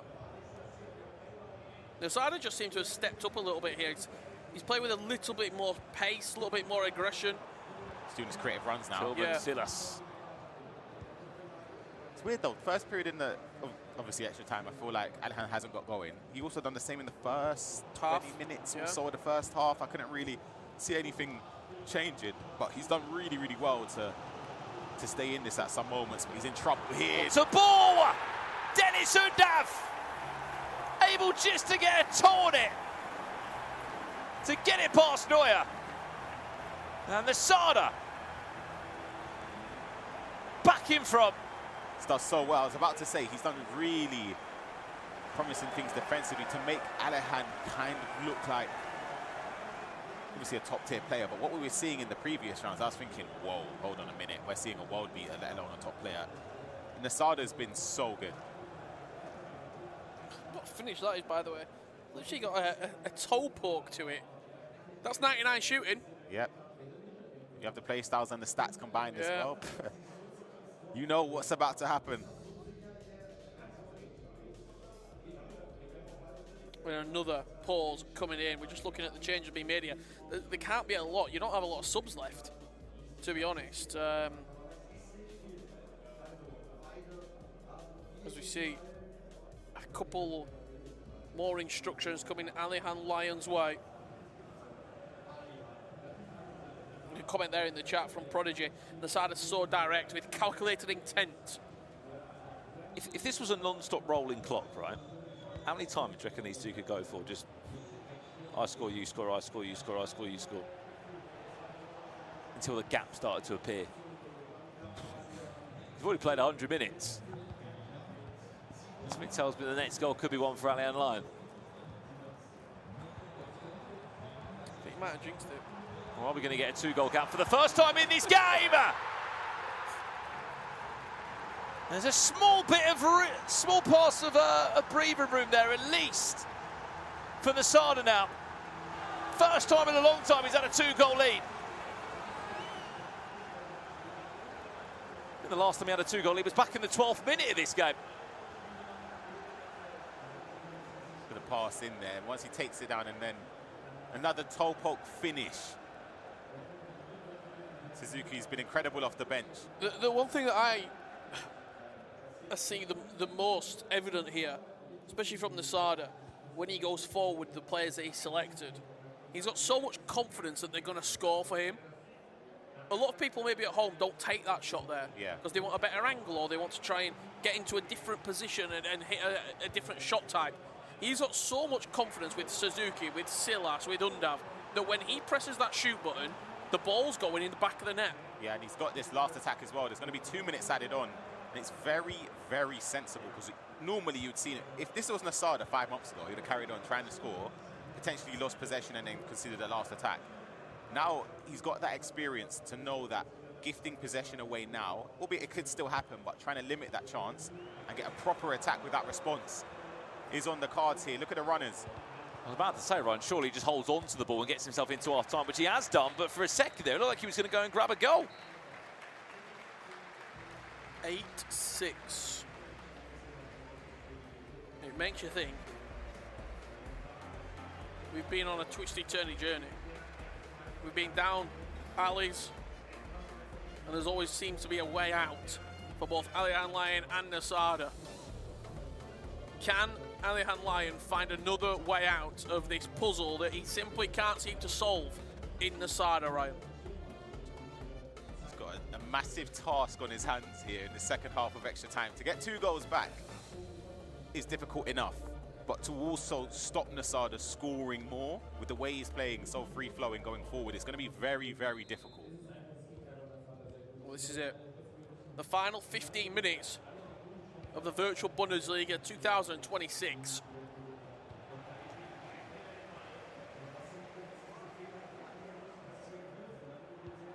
Next goal is huge.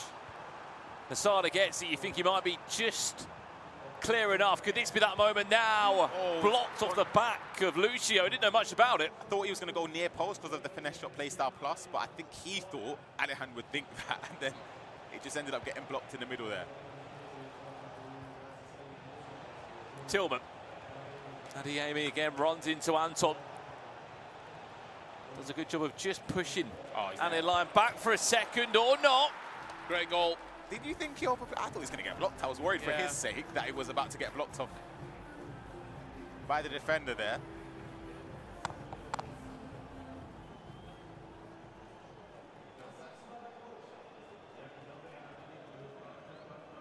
What was whispered then? He's gone into the pause. Well, both of them have gone into a pause now. Keep an eye on the Nasada, who's ready to get back into the game. But the right-hand side of your screen, you can see changes being made. I'll be honest, I'm more intrigued by what he said. So I tell you, I've actually mastered the whispering. Okay, even though... Well, you couldn't even see his No, lips. but I can So. tell, I can Even though tell. we walked probably about 50 metres from the main stage. What he said. What did he say? What's for dinner? Do you know what? I was going to say... I think it was more. I think it was more along the lines of, "If I lose this, you're paying for dinner." What extra sauce on the pasta? Goodness. It's been a long How do you know over the Italian? Huh? How do you know over the Italian? There's one. There's not many places open on Sunday night, but there's one that we've been to that's pretty decent. 10 minutes left now. He's giving away possession like that. He's going to score, isn't he? If he scores again, I mean, only if it was right, we get penalties to.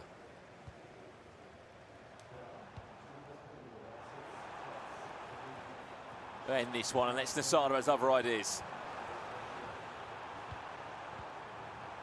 He's there. Diomande, Tillman! That could be game, set, match.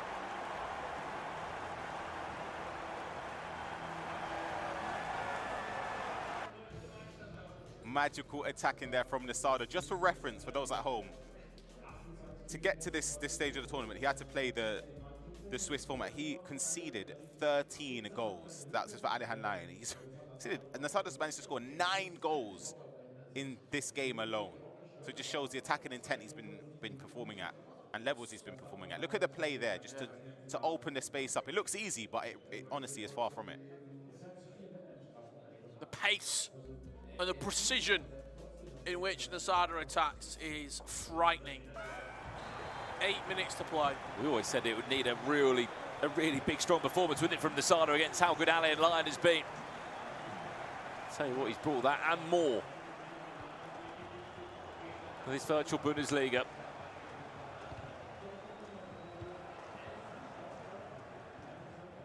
It's more so he looks after possession here right now. 6 minutes left. Not like that. Does get fortunate and wins the ball back. Time ticking away, and so is the chances of Alihan winning this grand final. Lizarazu, that could be the game winning. Yeah. Perusa plus interception right there. Look at the space as well. He's going to play it. Silas. Silas to tie the game up if he can. The ball's in the perfect area for Nasada.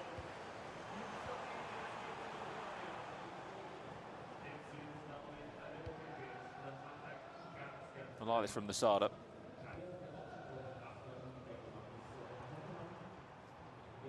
To get the championship he's deserved. He's been so flawless.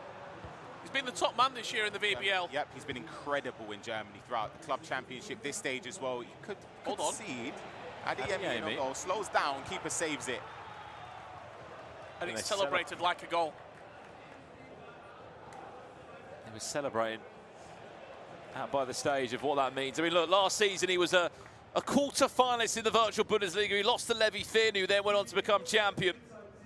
This year, all the talk has been about him, not just in Germany, but outside of Germany. He's maybe one of the best players in the world. Well, he's going to the World Championships, he's going to the E-Champions League, but he's going to the E-Champions League as a Virtual Bundesliga champion. Nasada has done it. And the 14th champion of this competition in Germany will fall to a new name. And one of the best in the world right now. 17 goals in the grand final. Extra time was needed. I have to say, he probably saved his best performance till last in. Nasada is your champion here. Absolutely, he's been incredible. And to finally get his hands on a trophy, you can see how much it means to him as well, Richard. SC Freiburg, the club that Nasada represents. VBL champions.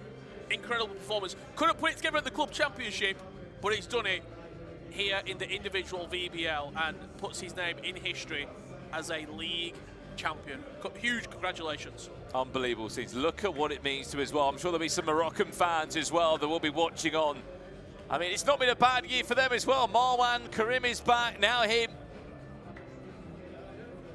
Put in not just Freiburg, of course, which once upon a time Dolomite did win in this competition.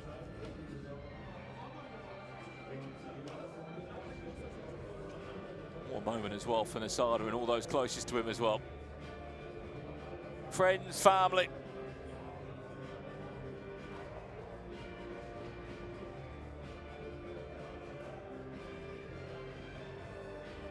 Commiserations to Alihan line as well. I mean, look, what a grand final it was, Richard, overall. Yeah, everyone's getting a hug. I might go down there for a hug myself in a second. Alihan Lion really should be proud of his efforts. It was a fantastic game.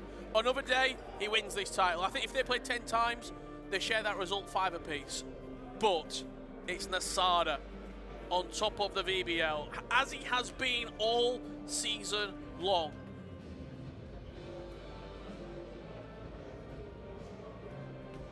We're just waiting for this official coronation for the champion. Well, this is his moment now. They were unsuccessful in the club championships, and it was all eyes on this competition here.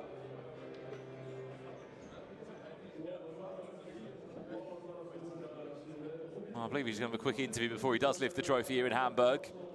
Ryan Pessoa, translation? German's the one language I haven't really Just tapped. lacking. Yeah, I'll learn for next time. It's the one I'm lacking a little bit, Brandon. Apologies for that. Great to be a champion once again. Been a long time coming.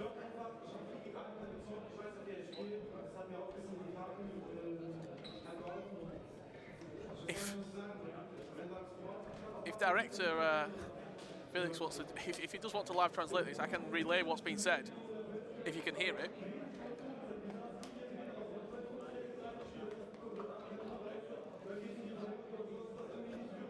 I'm waiting. I thought you did a good job, to be fair, Rich.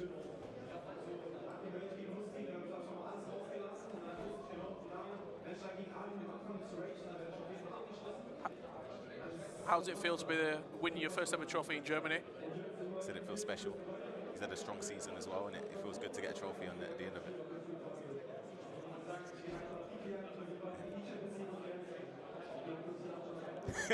I don't see in the chat.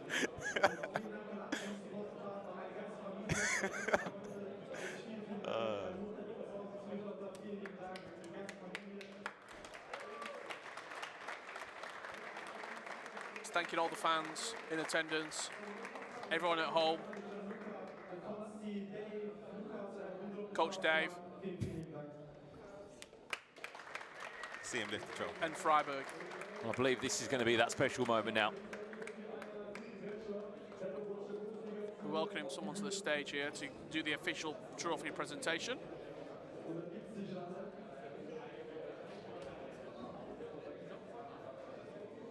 Well, the trophy presentation here in Germany, as we said, the 14th champion of this competition. This year, it goes to Freiburg.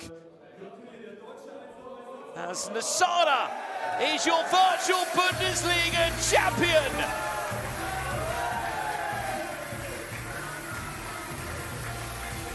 And he'll be off to the Champions League, no doubt feared by the rest of the competition in Europe. The best player coming into the tournament is the player who lifts the trophy at the end of it. And that is how it should be. Incredible performance. I agree with you, Rich. He was sensational.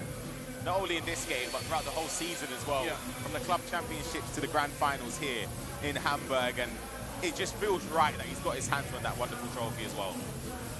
And what a history line that he joins. We've seen all the previous champions here over the weekend. That will live with him forever. Incredible scenes, as we said. He joins the list of champions in Germany, Richard. There is so many on there, from Dolomite to Umit to Levy Finn, the list goes on. You feel like he's just cemented himself, Ryan, on the next level in the pro scene, doesn't it? I think if you speak to a lot of the pros, whether it's this year or even periods of last year, towards probably around about January onwards, everyone said keep an eye out for Nasada, keep an eye out because this guy is so good going forward. His 4-4-2 is hard to stop, and he's got his trophy. The question for you two, will that be his last silverware of the season? An E-Champions League, an FC Pro World Championship could be awaiting him. Well, haven't we seen momentum before in Germany happen? Haven't we seen it before in Germany with Levy Finn, Johnny winning the E-Champions League? Yeah. And the timing of this is right. The way this league ends, it ends at a right time. We're, I believe, roughly just under a month or 3 weeks away from the E-Champions League group stages. You could be right, Rich. I think he's definitely in for a shout in the groups to at least get through to the top 8. I also think him getting that trophy helps settle nerves in a way. I know it's a different tournament, but like you can be seen as a champion. Now that carries weight going into future games. And if Alihan Lion plays as he has done in this tournament, I could also see him winning the Champions League or even competing at the upper echelons of an FC Pro World Championship. Yeah. Yep. Anything is possible for both of those two in the final. Absolutely. A great game. And one of the highest level games we've seen throughout this season. Probably up there with Anders Emre, really, from a Pro Open Euros as well. That level of performance, really impressed. Yeah. I think that's the most goals we've ever seen in a grand final as well here in Germany. There was, in the end, 16 goals, 9-7 in the end. I think it was ridiculous grand finals, we said. We hope you enjoyed it at home as well. 2 days of action, 16 players, down to our final 2. 4 going towards the E-Champions League. That's the grand final, and that is the result. As we said, looking through the archives, Rich, I don't think we've seen a grand final that's lived up to that level. We've certainly not. Ryan, final thoughts from a weekend here in Hamburg for the VBL? Very entertaining. I'm happy that the final lived up to expectation. Again, huge congratulations to Freiburg and Nasada. And yeah, hopefully we see more of success on his side throughout the season. For more FC action, you catch Brandon. Is it on Tuesday? Yeah. The Eredivisie final. As we said, we're getting towards the end of the stages. The Champions League, as Rich said, is in a few weeks' time in, of course, the groups in Manchester. But we've still got the Eredivisie. I'll catch me and Mr. Dory commentating on Tuesday in Amsterdam. Then, of course, following that, we've got the E-Serie. Then, of course, you boys will be going off to Brazil for the CONMEBOL E-Libertadores. There are loads of FC Pro partner leagues taking place around the world. Of course, viewership rewards, SBCs, all that good stuff to follow here on the EA Sports Twitch and YouTube channel. So, yeah, lots more to come, Rich. Yeah, I suppose the final things to say. Thank you for joining us throughout this weekend. You made it very, very enjoyable. Everyone in the chat, everyone at home who's been keeping us entertained and enjoying all the action here from Hamburg. Thank you to the VBL for getting us out here. EA, once again, for making all this possible. We will be back, as Brandon said, on Tuesday for the Eredivisie, and we hope to see you on a sofa like this next year for another VBL Championship. Congratulations to Freiburg and Nasada. Have a fantastic evening, and we'll see you very soon for more FC esports action. Have a great evening, everyone. Bye-bye.